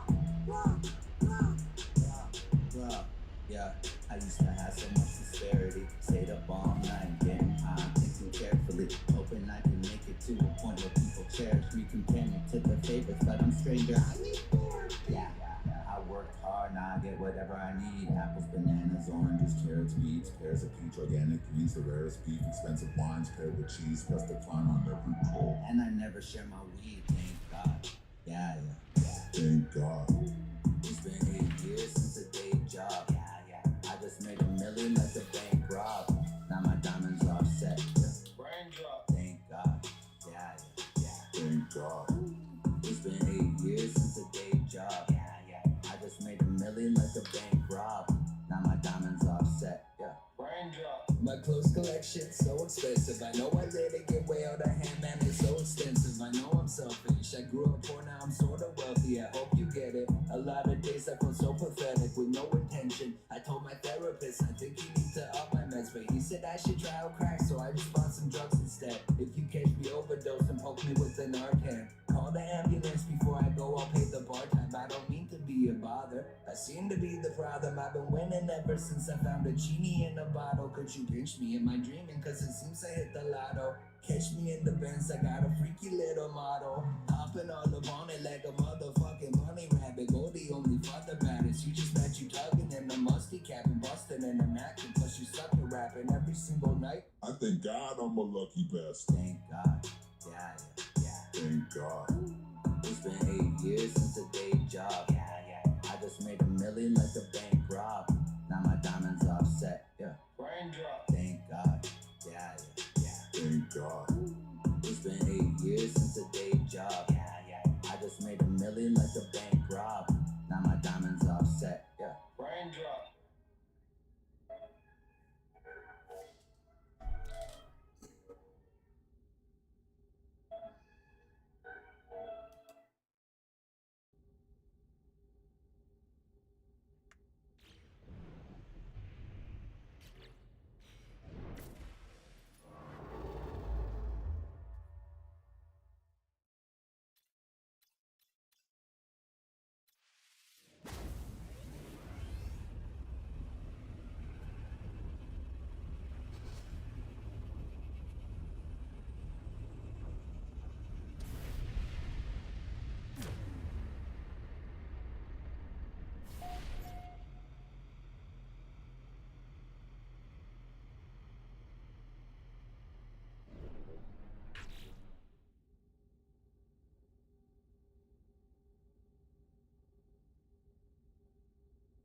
Yeah.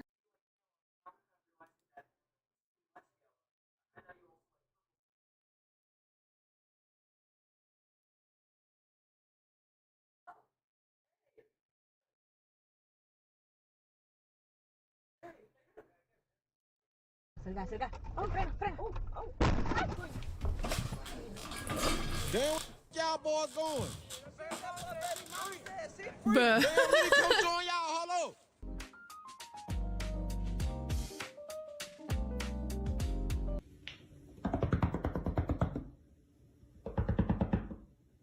He realized that his wife has a shopping addiction. Oh, wow. 17 ball. I can't get in the house, Sarah. Tell me. No. Tell me then. Speak. They forgot to lower their crane when going through this intersection.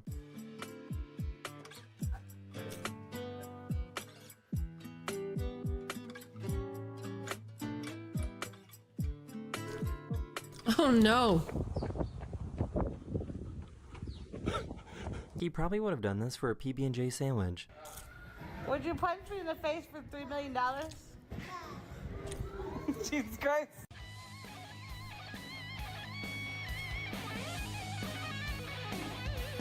My cat does that too. This company in Japan decided to make a human washing machine.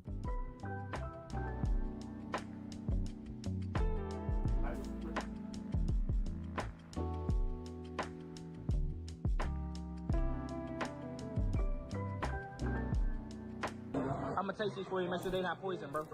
Bro! What the wrong with you? He got locked out of his house and tried to get his dog to let him back in. Amy, open the door. Amy, open. Open. Up. Yes. Unlock it, yes. Oh my God. This delivery driver found this Good gold job. chain on the lawn of this person's house and was nice enough to return it to them. I found this chain. 14K, baby. Right there. If you don't want it, I'll come back. I'm gonna leave it right here. These people found this coyote hanging out with a bunch of turkeys.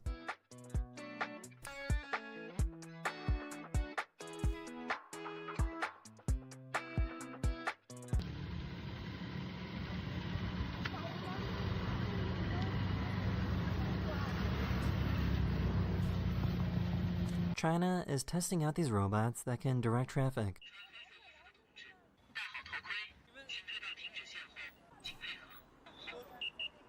Whoa. This guy used a bright light to make people think it was a speed camera trap.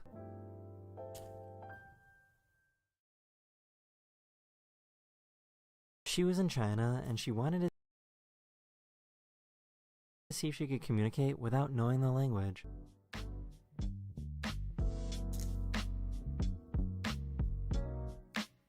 This is what happens when you park your car on an icy driveway.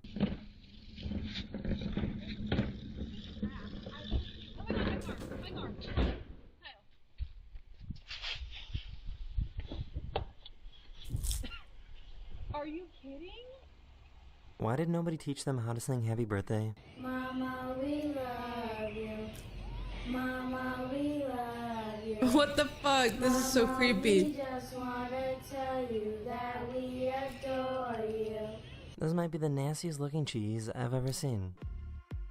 What is that? That's cheese? There was a pig that was on the loose. That's cheese? Hello Saf, may my last time on stream and for a while since you'll be on break. If I don't come back from work before the time ends, then hope you have a nice break and take care of yourself, friend. I think this cat might be guilty. Thank you. Thank you, Super Bear.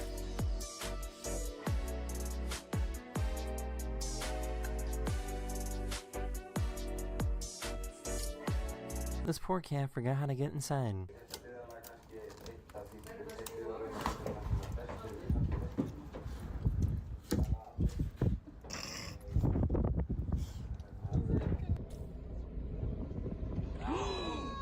Whoa. She found out that singing to her cat will make him not attack. Let your mommy trim your nails. You're a very good boy. Mr. Man is a good boy. She was slowly waking up after surgery. Okay. And then Chick-fil-A sauce. Love you. That is the end of this video. I hope you enjoyed. And I'll see you guys again very, very soon. Later. These are the best doorbell videos of all time.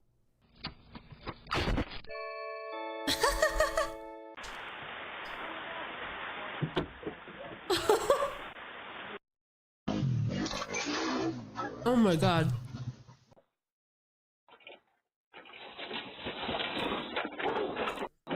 Whoa. They tried to ding-dong ditch their neighbor. These are the funniest dog videos on the internet. These are the best videos. Hello everyone, this is your daily dose of internet. This might be the first person in the world to ever kickflip a Roomba.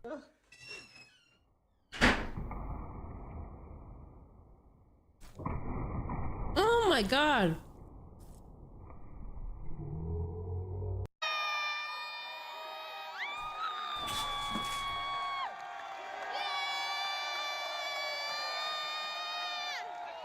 This teacher and student were trying to record something when this happened. Her weave got snatched. That's how you do long division with no remainder.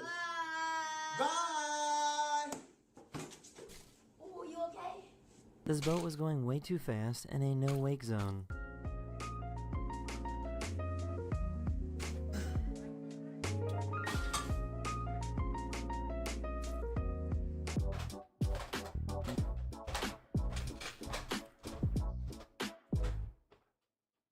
So what exactly is this guy training for?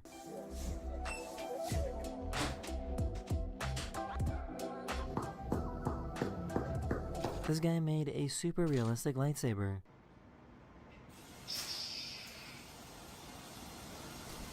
Okay, has swim noises. Her dog was waiting for the That's moment that she crazy. would leave.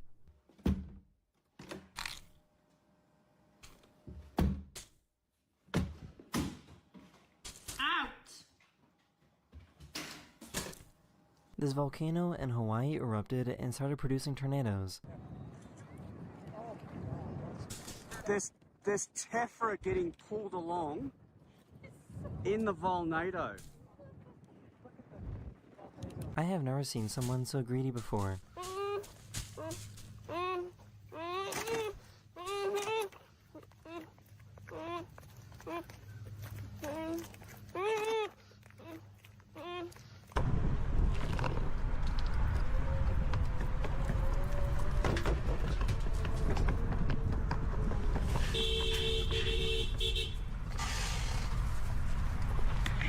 This family invited this Amazon delivery guy into their house for Thanksgiving. Aww. So why does sandblasting a watermelon look so terrifying?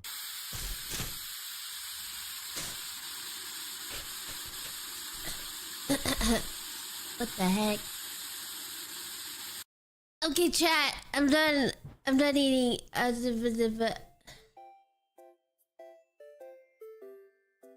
I'm done eating.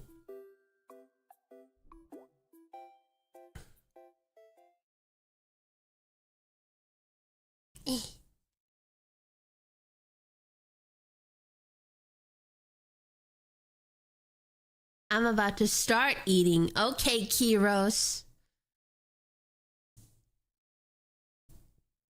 Okay, let's finish the kudo board. Happy birthday, Saf. Thank you for being a bright, chaotic, and comforting beacon on the internet. Probably goes for lots of others out there as well, but your streams and wholesome clips kept me company at a time when I really needed it. And I'm genuinely grateful for the joy and the calm you helped bring back into my life.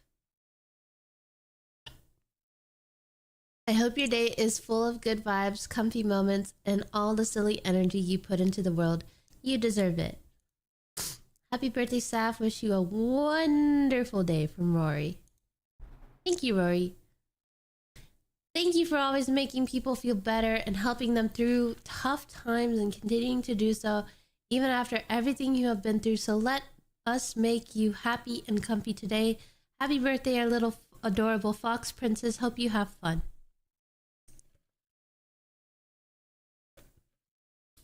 Question: if you received 100 bits, what would your reaction be? I would appreciate it. I don't know. Happy birthday, Safia. I hope you have a great birthday. Thank you, Noah. Hello, Safia. I just stumbled. Not the scrolling again. Santis Sama, thank you for the bits. Thank you. I just stumbled across this wonderful place from 5 months ago. I've been very busy and tired lately. I've been working so hard enough to conceal the odds that I couldn't be able to watch the live streams very often.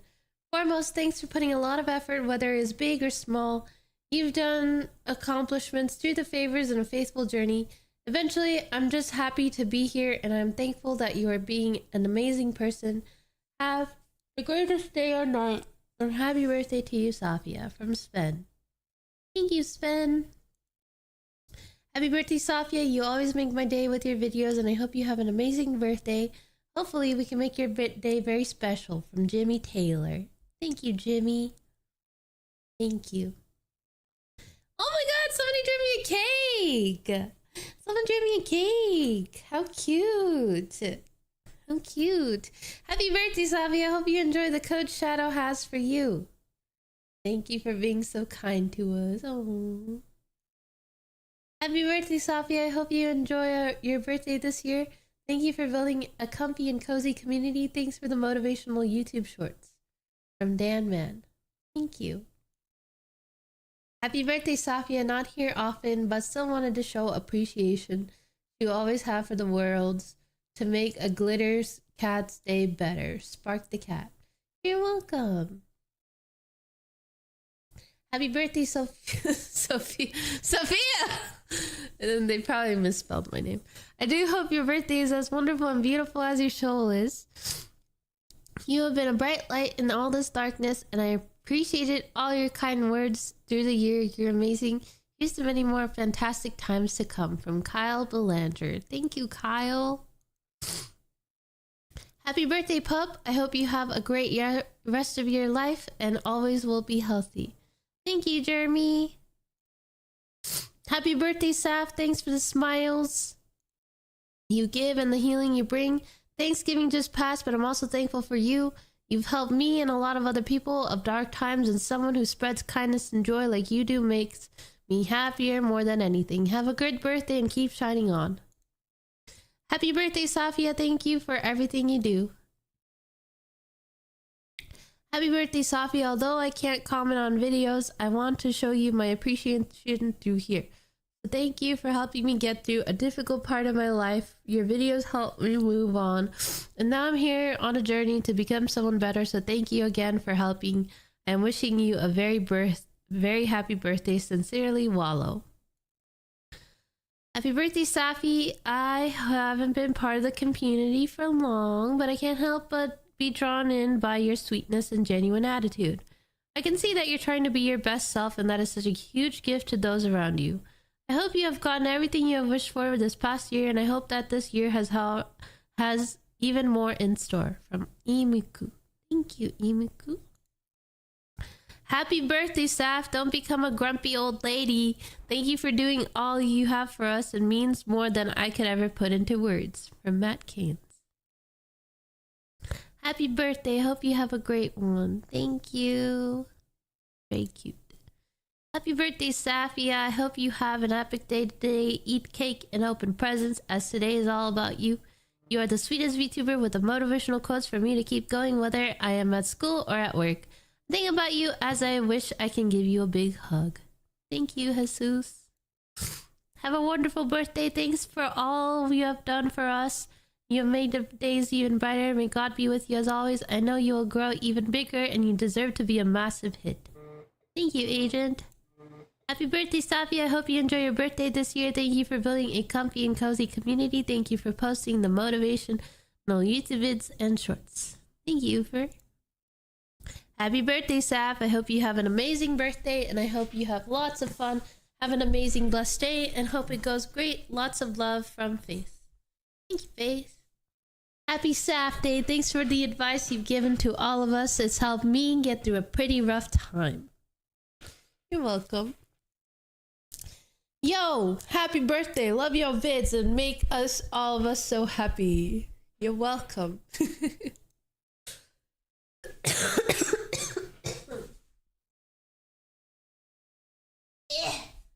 I'm cold. Hold on. Let me put on a jacket. I'm cold. Ugh. Doodle-a-doo. I adore your cozy content. It feels so warm and makes me smile every time you appear on my feed. I might not be able to see you post at all times, but knowing that you're out there makes everyone smile, including me. Makes me happy. I shall give you song recommendations. A cozy tuber like you deserves something equally warm and cozy. Okay, I'll listen to it later. Mitsukiyo, the green letter.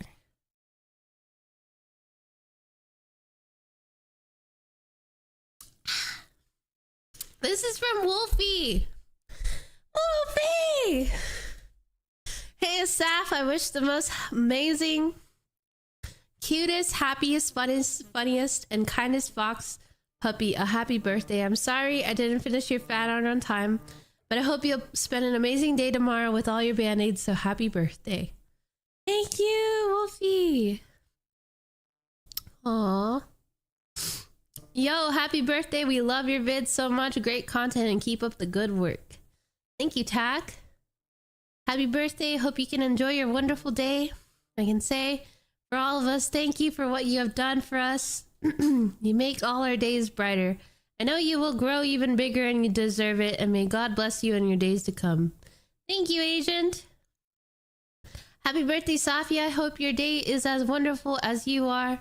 You are a bright light in all this darkness, and here's to many more wonderful years. Thank you, Kyle. And that includes all of the Kudo board. Wait, how do I leave this?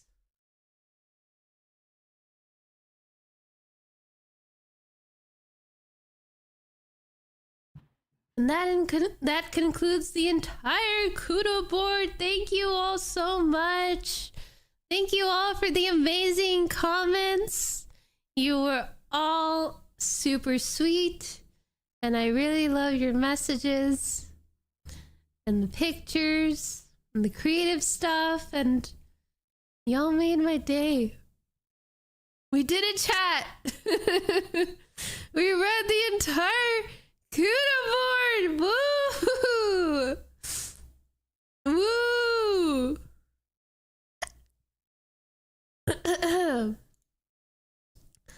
I really appreciate you guys. Thank you all so much. Thank you all so much. Took you only 3 days. It did. It did.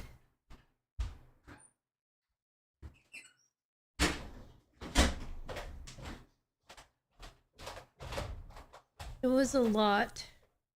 It was a lot to go through. We appreciate you too. Thank you.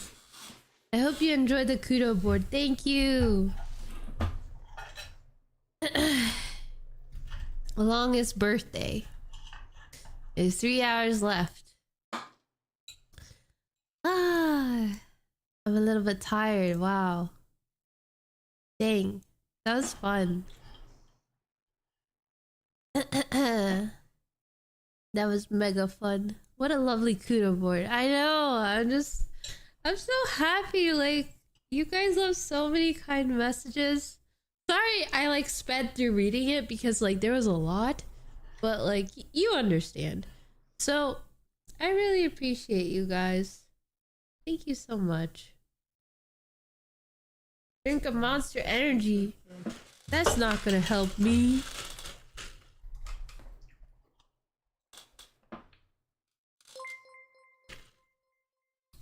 Mr. Holdstar Silver, thank you for the Band-Aid membership. Thank you. Welcome in. Saf, want to take a nappy nap? No, we have 3 hours left. We have to do stuff. Will you read the card I made later? Yeah, sure. We have to do stuff. We have to play games. I'm in the kick for Overwatch. Does that sound good to you guys? Do you draw your own character, Saf? No, I don't. What is your dream car, Saf? A Bugatti. I don't know. I don't have a dream car, really. A Miata? Maybe a Miata? Let's play some Overwatch together. I really want to play it because you know, it's been fun. I've been having a lot of fun in it. And by the way, if we don't achieve the sub goals this next 3 hours, I will promise to do them when I come back. If we don't do them, like, I will make sure I do them. Like, if we reach 1,000, I owe you guys an ASMR stream, and I don't want to do a small ASMR stream. I want to do a long one. So, I promise. Okay, let's play some Overwatch. We're Overwatching. Saf, sleep stream? Why do you want me to do a sleep stream?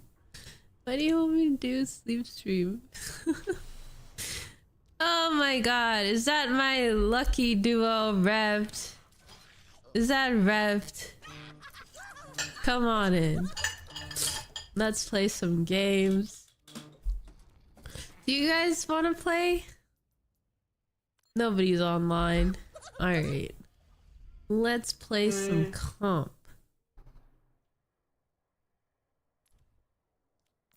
I need to climb out of my rank, bro. Carry me.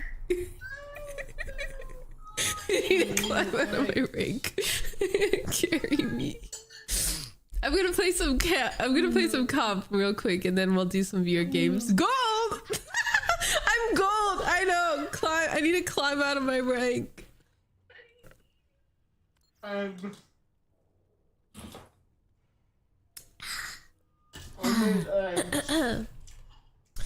Guys, I also have a little silly model. Do you want to see it? Hold on. Oh, wrong one.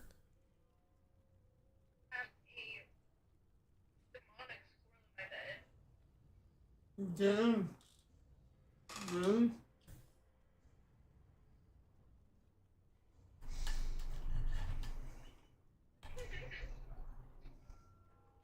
Oh my god. Hello. I'm tiny now. You're so tiny. Hold on, I gotta set the...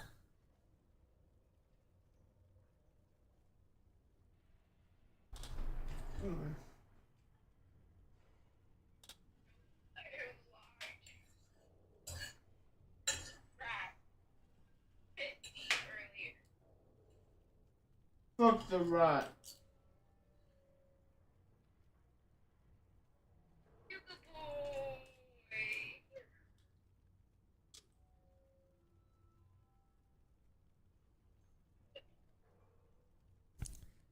Okay. Hello. I'm a silly model. This one looks less silly than the other one the other day. Must protect. Yeah. I'm tiny. I'm tiny. I'm the scribbliest PNG tuber. I'm a scribble scrubble. This model is so cute. Thank you. Yeah. Thank you. I saw it. I'm so adorable. It was so adorable. Yeah. It was so adorable. I adored this model. Thank you. Meh. Meh.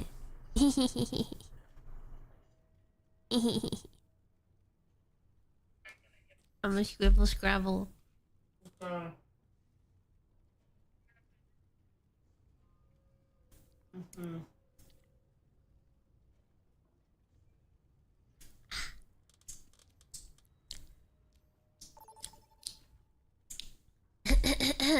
Choose your map. It's so cold. I'm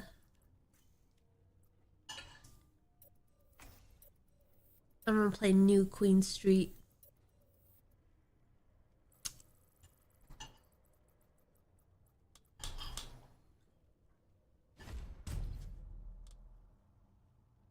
Select your hero.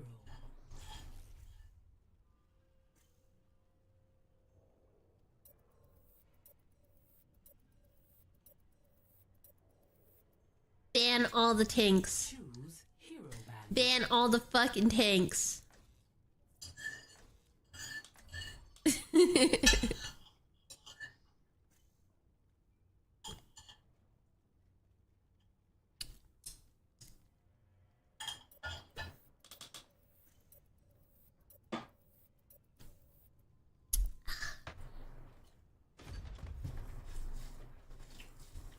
New chatter just popped in to say, thank you for all the positive shorts. You're welcome. Traveling to New Queen Street. Okay, Ark. Thank you for the lurk. Thank you. Bitch, she took my mercy. She took my mercy. My mercy's been taken. My mercy's been taken.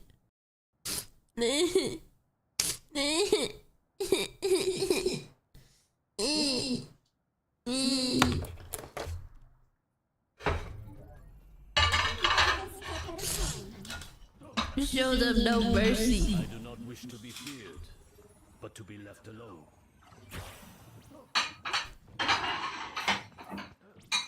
Hi, Steel Frame. Hello. Welcome in. Welcome. Actually, I'm sad. They took my mercy. They took my mercy. Yo, man. Thank you for the biddies. That's a lot of biddies. That's a lot of biddies.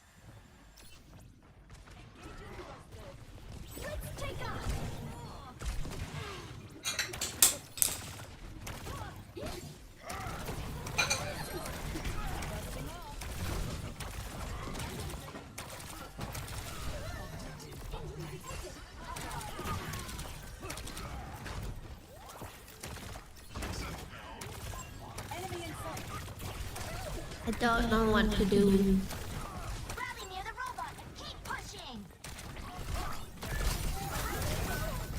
Why me? I want to res. Res me. Yes, I'm getting res. Hehe. Hehe. I got res.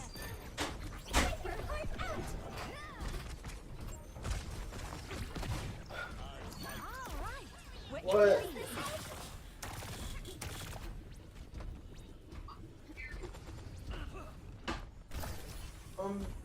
But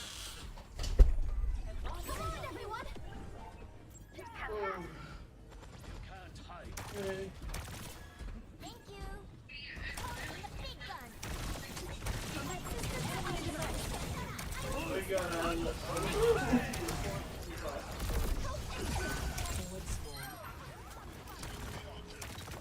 Res him.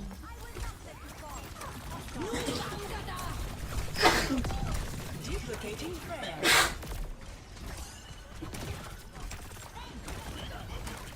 I know, I just saw it on the next one. Thank you for the biddies. Thank you all very much.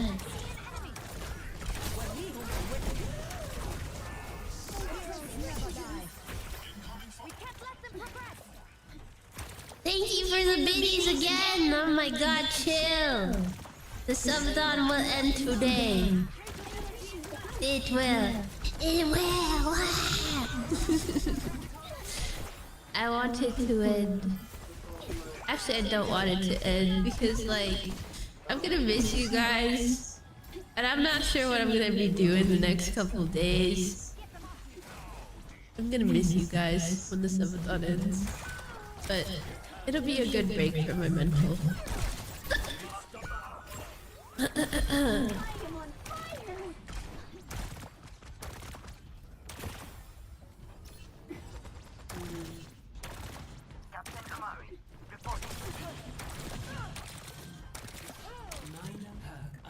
Oh, now she switches to Captain Amari. I'm going Mercy.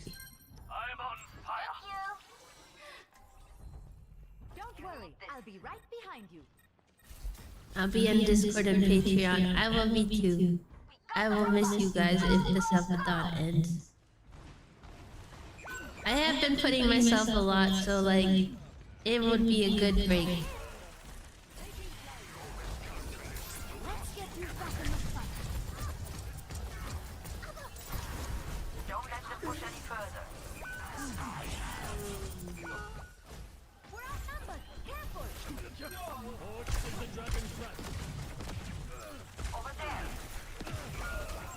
Oh no, he died.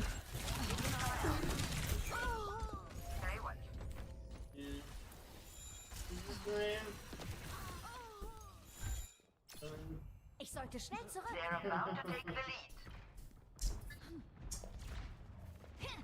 Enemy spawned right by you.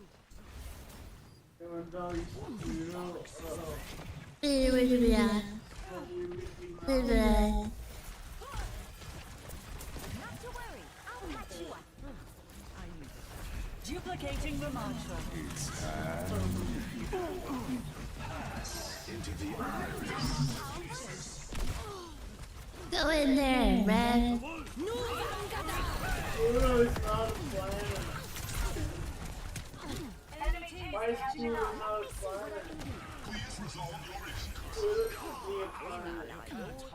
Our tank left.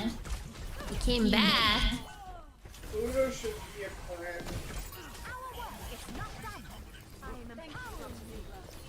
You should start protesting. Saf, I didn't know you could look any cuter. Thank you. Teehee. I mean, teehee.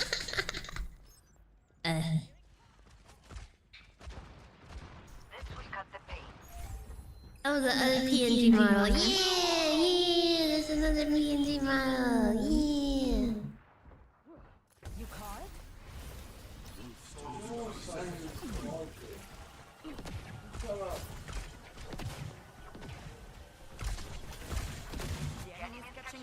Shut up, science and logic. Shut up, science and logic. Shut up, science and logic. I have multiple PNG models. Shut up. I am PNGesus. Yeah. We can't let them take the lead.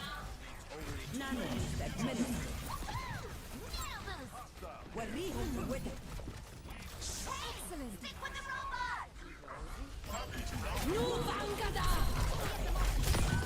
I did. Bunny from Insta Reels. Hello, welcome in. Zeit für einen neuen Plan.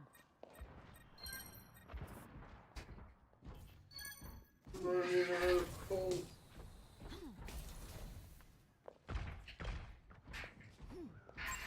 Enemy marked. Enemy forward spawn deactivated. Push the robot. Why does it still say just chatting? I don't know. Mods, please change the thing. He forgot to change the stream title. What the fuck? Where did the Zen come from? Where did the Zen come from? I didn't even notice there was a Zen.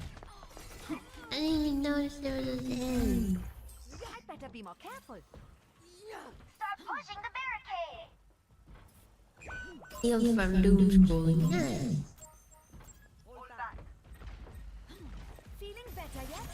Fall back. Come back.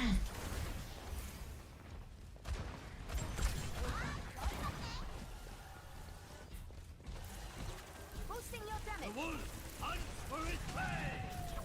Where the fuck is Rev? Oh. Heroes never die.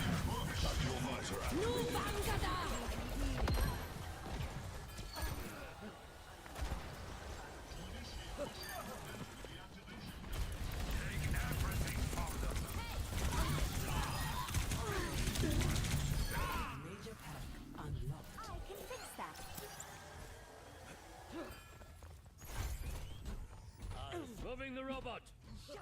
Hello, Goober. How are you? Treatment ongoing. Damage intensified. Battle mercy for the carry. Yeah. Enemy marked. Yeah. Sometimes you gotta take action. Nano boost administered.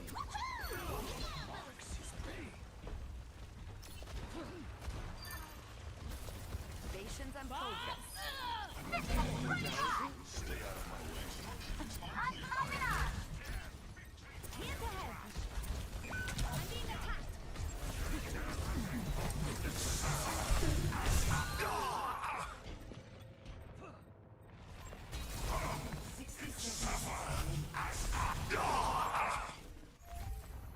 Making a full recovery.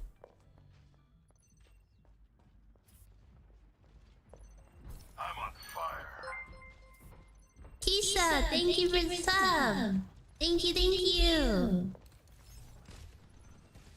Right by you.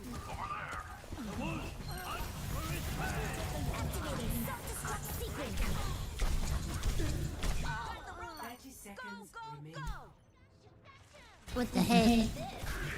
I died. Bruh. Is your Mercy a Gundam skin? Yeah. Yeah. My Mercy is a Gundam skin. Tango spotted. 10 seconds remaining. Blah, blah, blah. To fall back and regroup. Heightening your capabilities. Affirmative. Overtime. Get them away from the robot. Improving your vitals. Thanks. Tactical visor activated. Stay on the robot. Easy, we won. I'm here to support. I'm getting carried. Yay! Yay! Yay, we won! We won! Play of the game. GG. I've got you in my sights.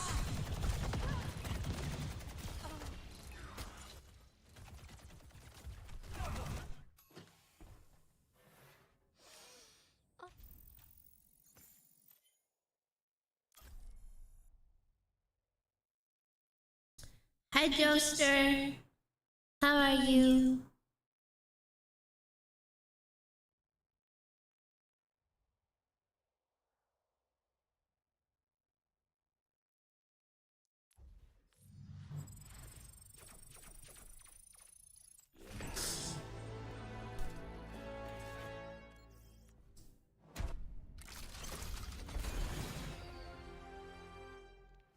Nothing good.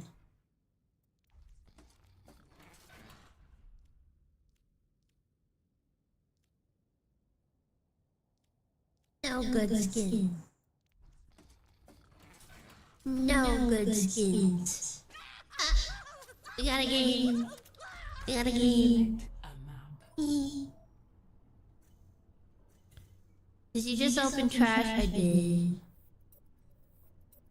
I did open trash. Wait. Wait. Select your hero.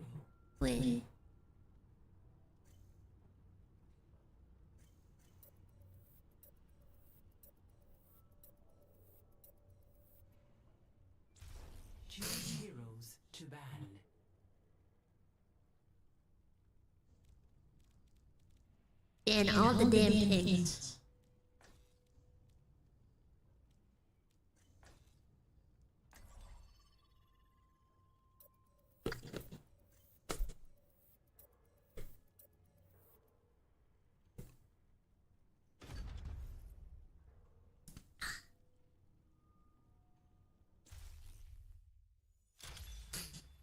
Now arriving at Ilios. My fingers are so cold, bruh.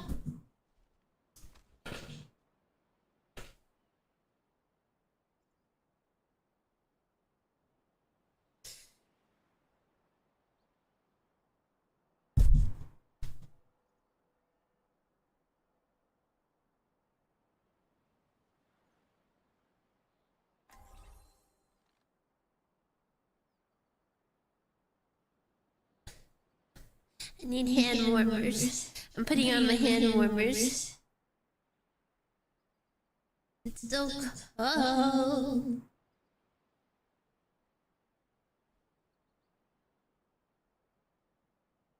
Five, 4, 3, 2, 1. Round 1. Capture the objective. Don't worry, I'll be right behind you. Boosting you, Fariha. You can't fight.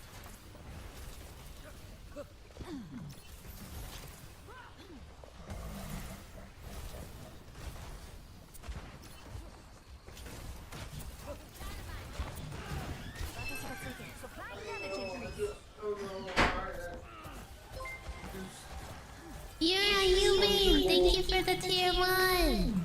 Thank you.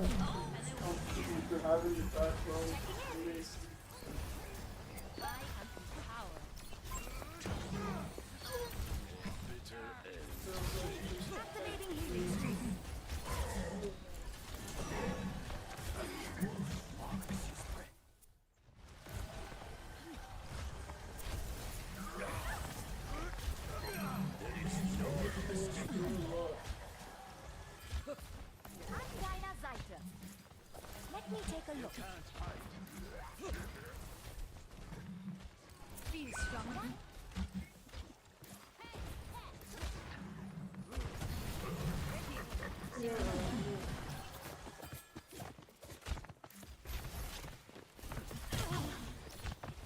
I'll have you in top condition. Hey. I like your content, pretty chill. Thank you. Thank you very much. I must return to my post, you call it?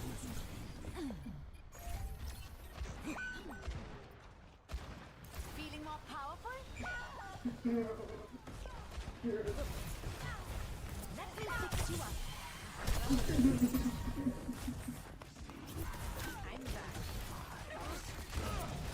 I'm back.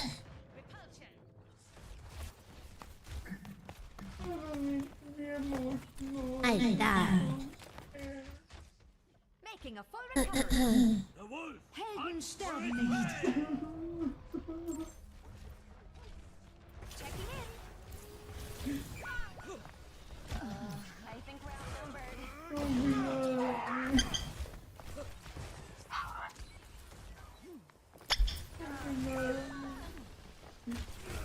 Activating healing stream. I can use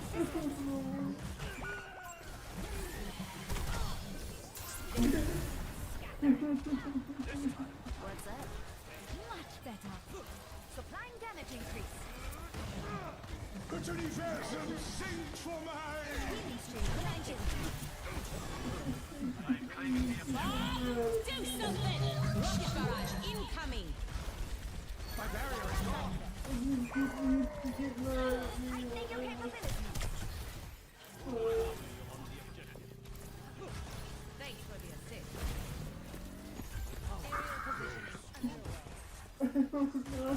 Fix that. Minor perk unlocked.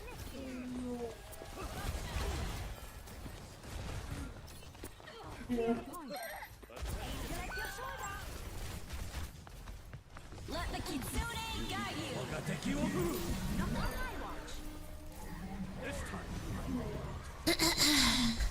iced coffee with ice cream in the snow. That sounds yummy.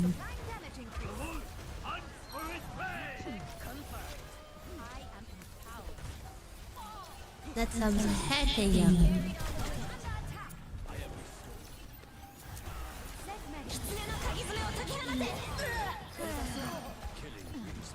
First round. 1. I will die of hypothermia. I will die of hypothermia for my ice cream. Oh my god. I guess I would too.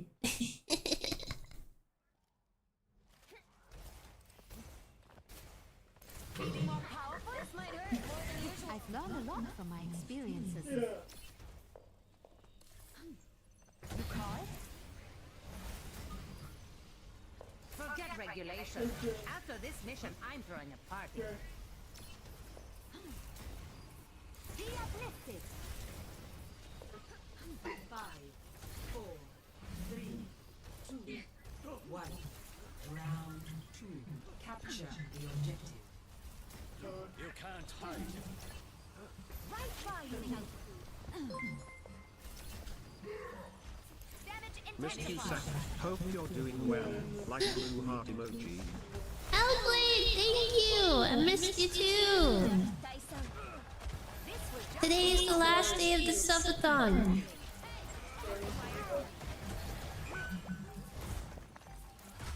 The objective is now. My senses are sharpened. Carried on the wind.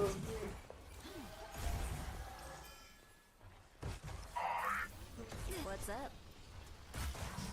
Let me take a look. Nymphian is adorable, thank you! Get them off me. Boosting your damage. I will not waste this opportunity. Contact. Checking in.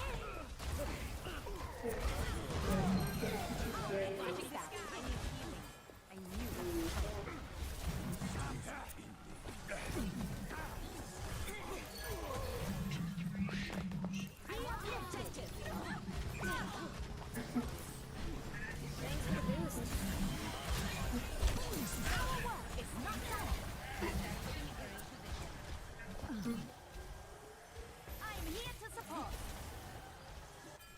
Ice cream is worth it.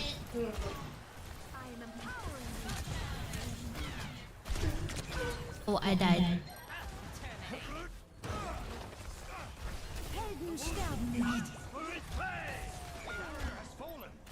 Stop them now. Clear the point. Skills are still needed.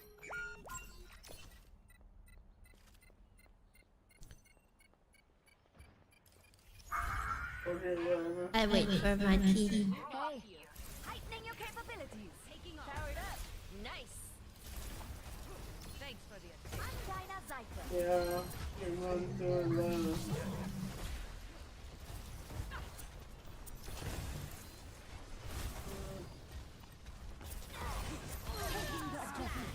Damage. Do something. Rocket barrage incoming. Count as Gula, thank you for the subby.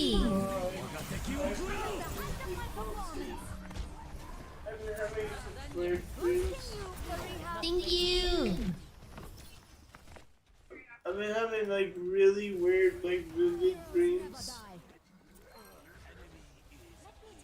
of like parallel lives and stuff. Like parallel lives. Like lives live like lives that are parallel to this one, but different.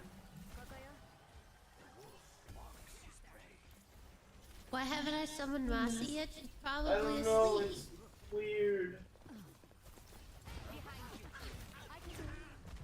But it's also interesting.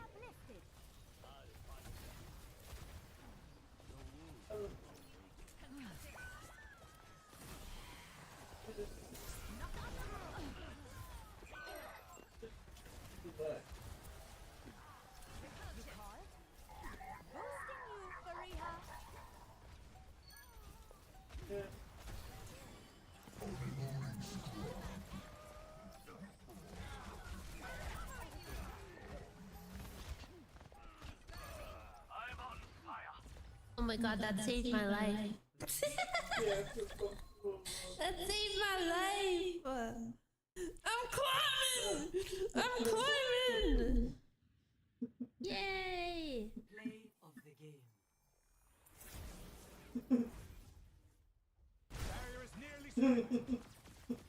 The Hanzo was in your face. I know. I could have died, but I didn't.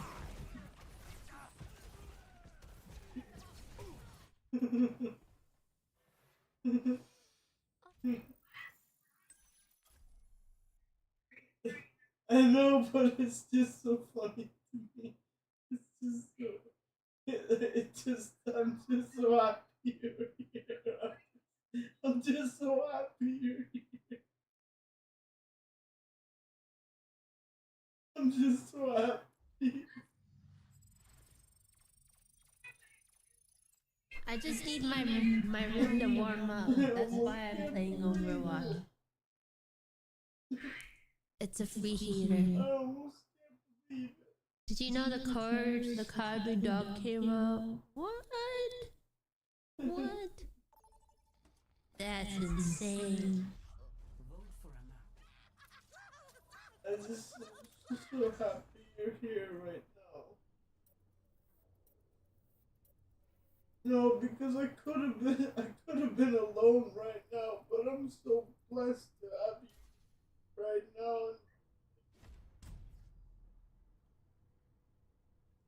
Select a hero. I am so blessed to have someone like you.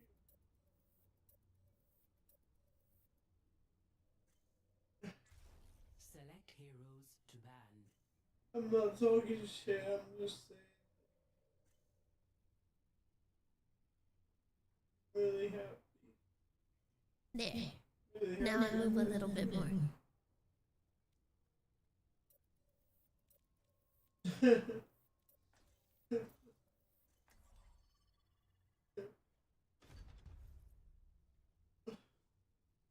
Just want someone to relax. Welcome to New Junk City. Yeah. Yeah.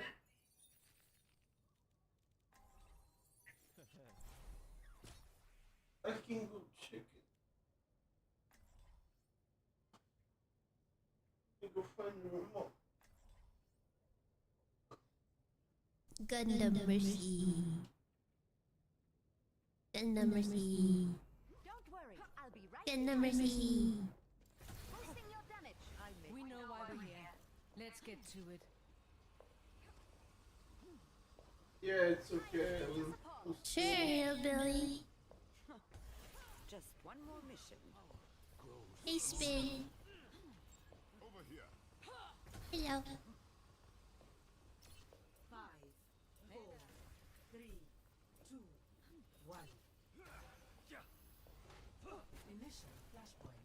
Angel at your shoulder. Hello. Ready yourselves. Monstering you. That's how I like it. Scanning. Flashpoint unlocks in 10 seconds. Eyes on a target. Checking in. The flashpoint unlocks. Activating healing stream.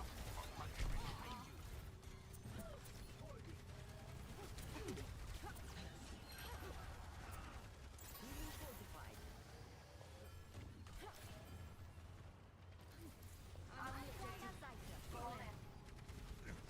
Let me see what I can do.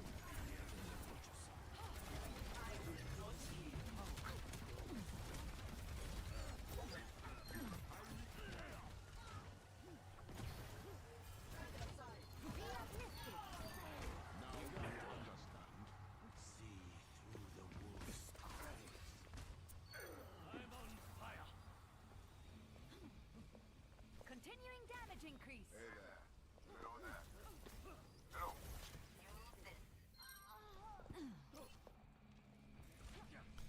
For mercy.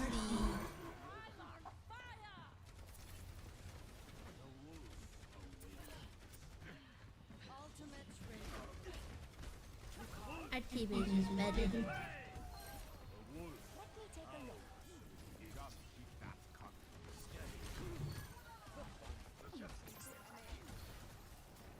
like on season 4, episode 2 of Stranger Things.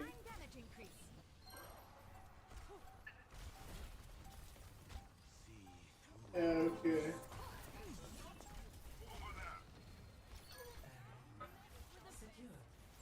Hello, Grim. I read your message. Yeah. Let's not keep the next point waiting.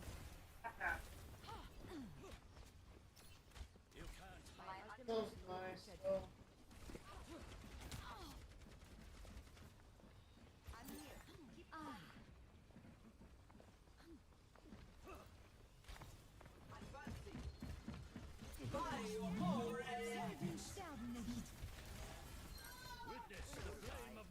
What was it called? The thing we were watching yesterday? This autistic guy. Remember? They got lost at sea and stuff.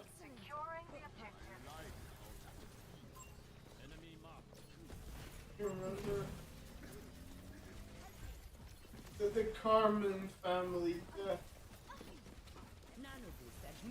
Yeah, that was it. Enemy here. No one's using fashion, that's funny.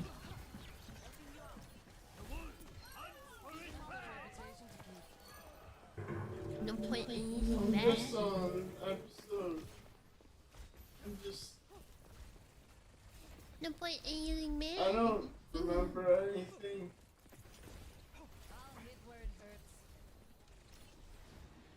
Yeah, it was just the whole movie. Heroes never die.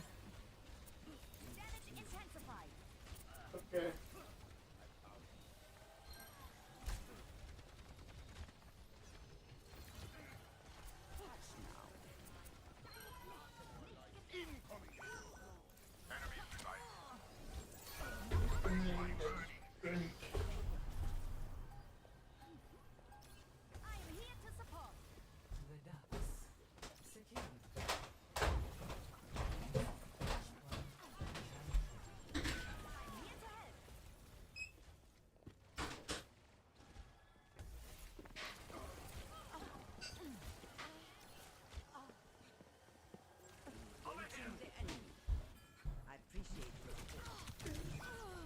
Bruh. You like his tank mode? It's pretty fun. My skills are still needed. I'm on the objective. Fall in. Right by you. The wolf awakens.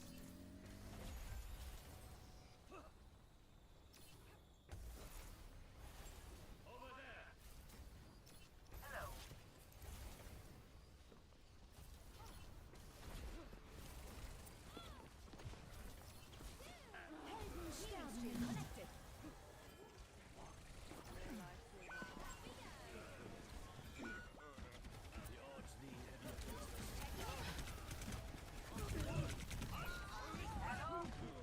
But I bet this is Overwatch.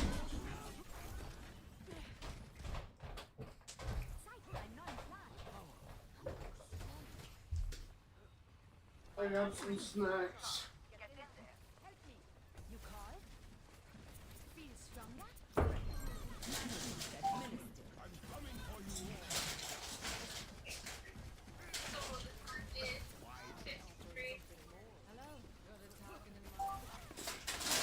Okay.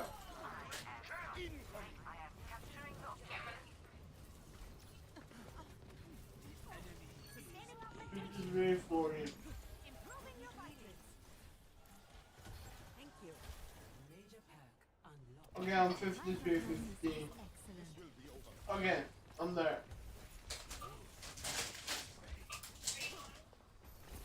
I'm ready. Hehe. Need some assistance? I'm taking damage.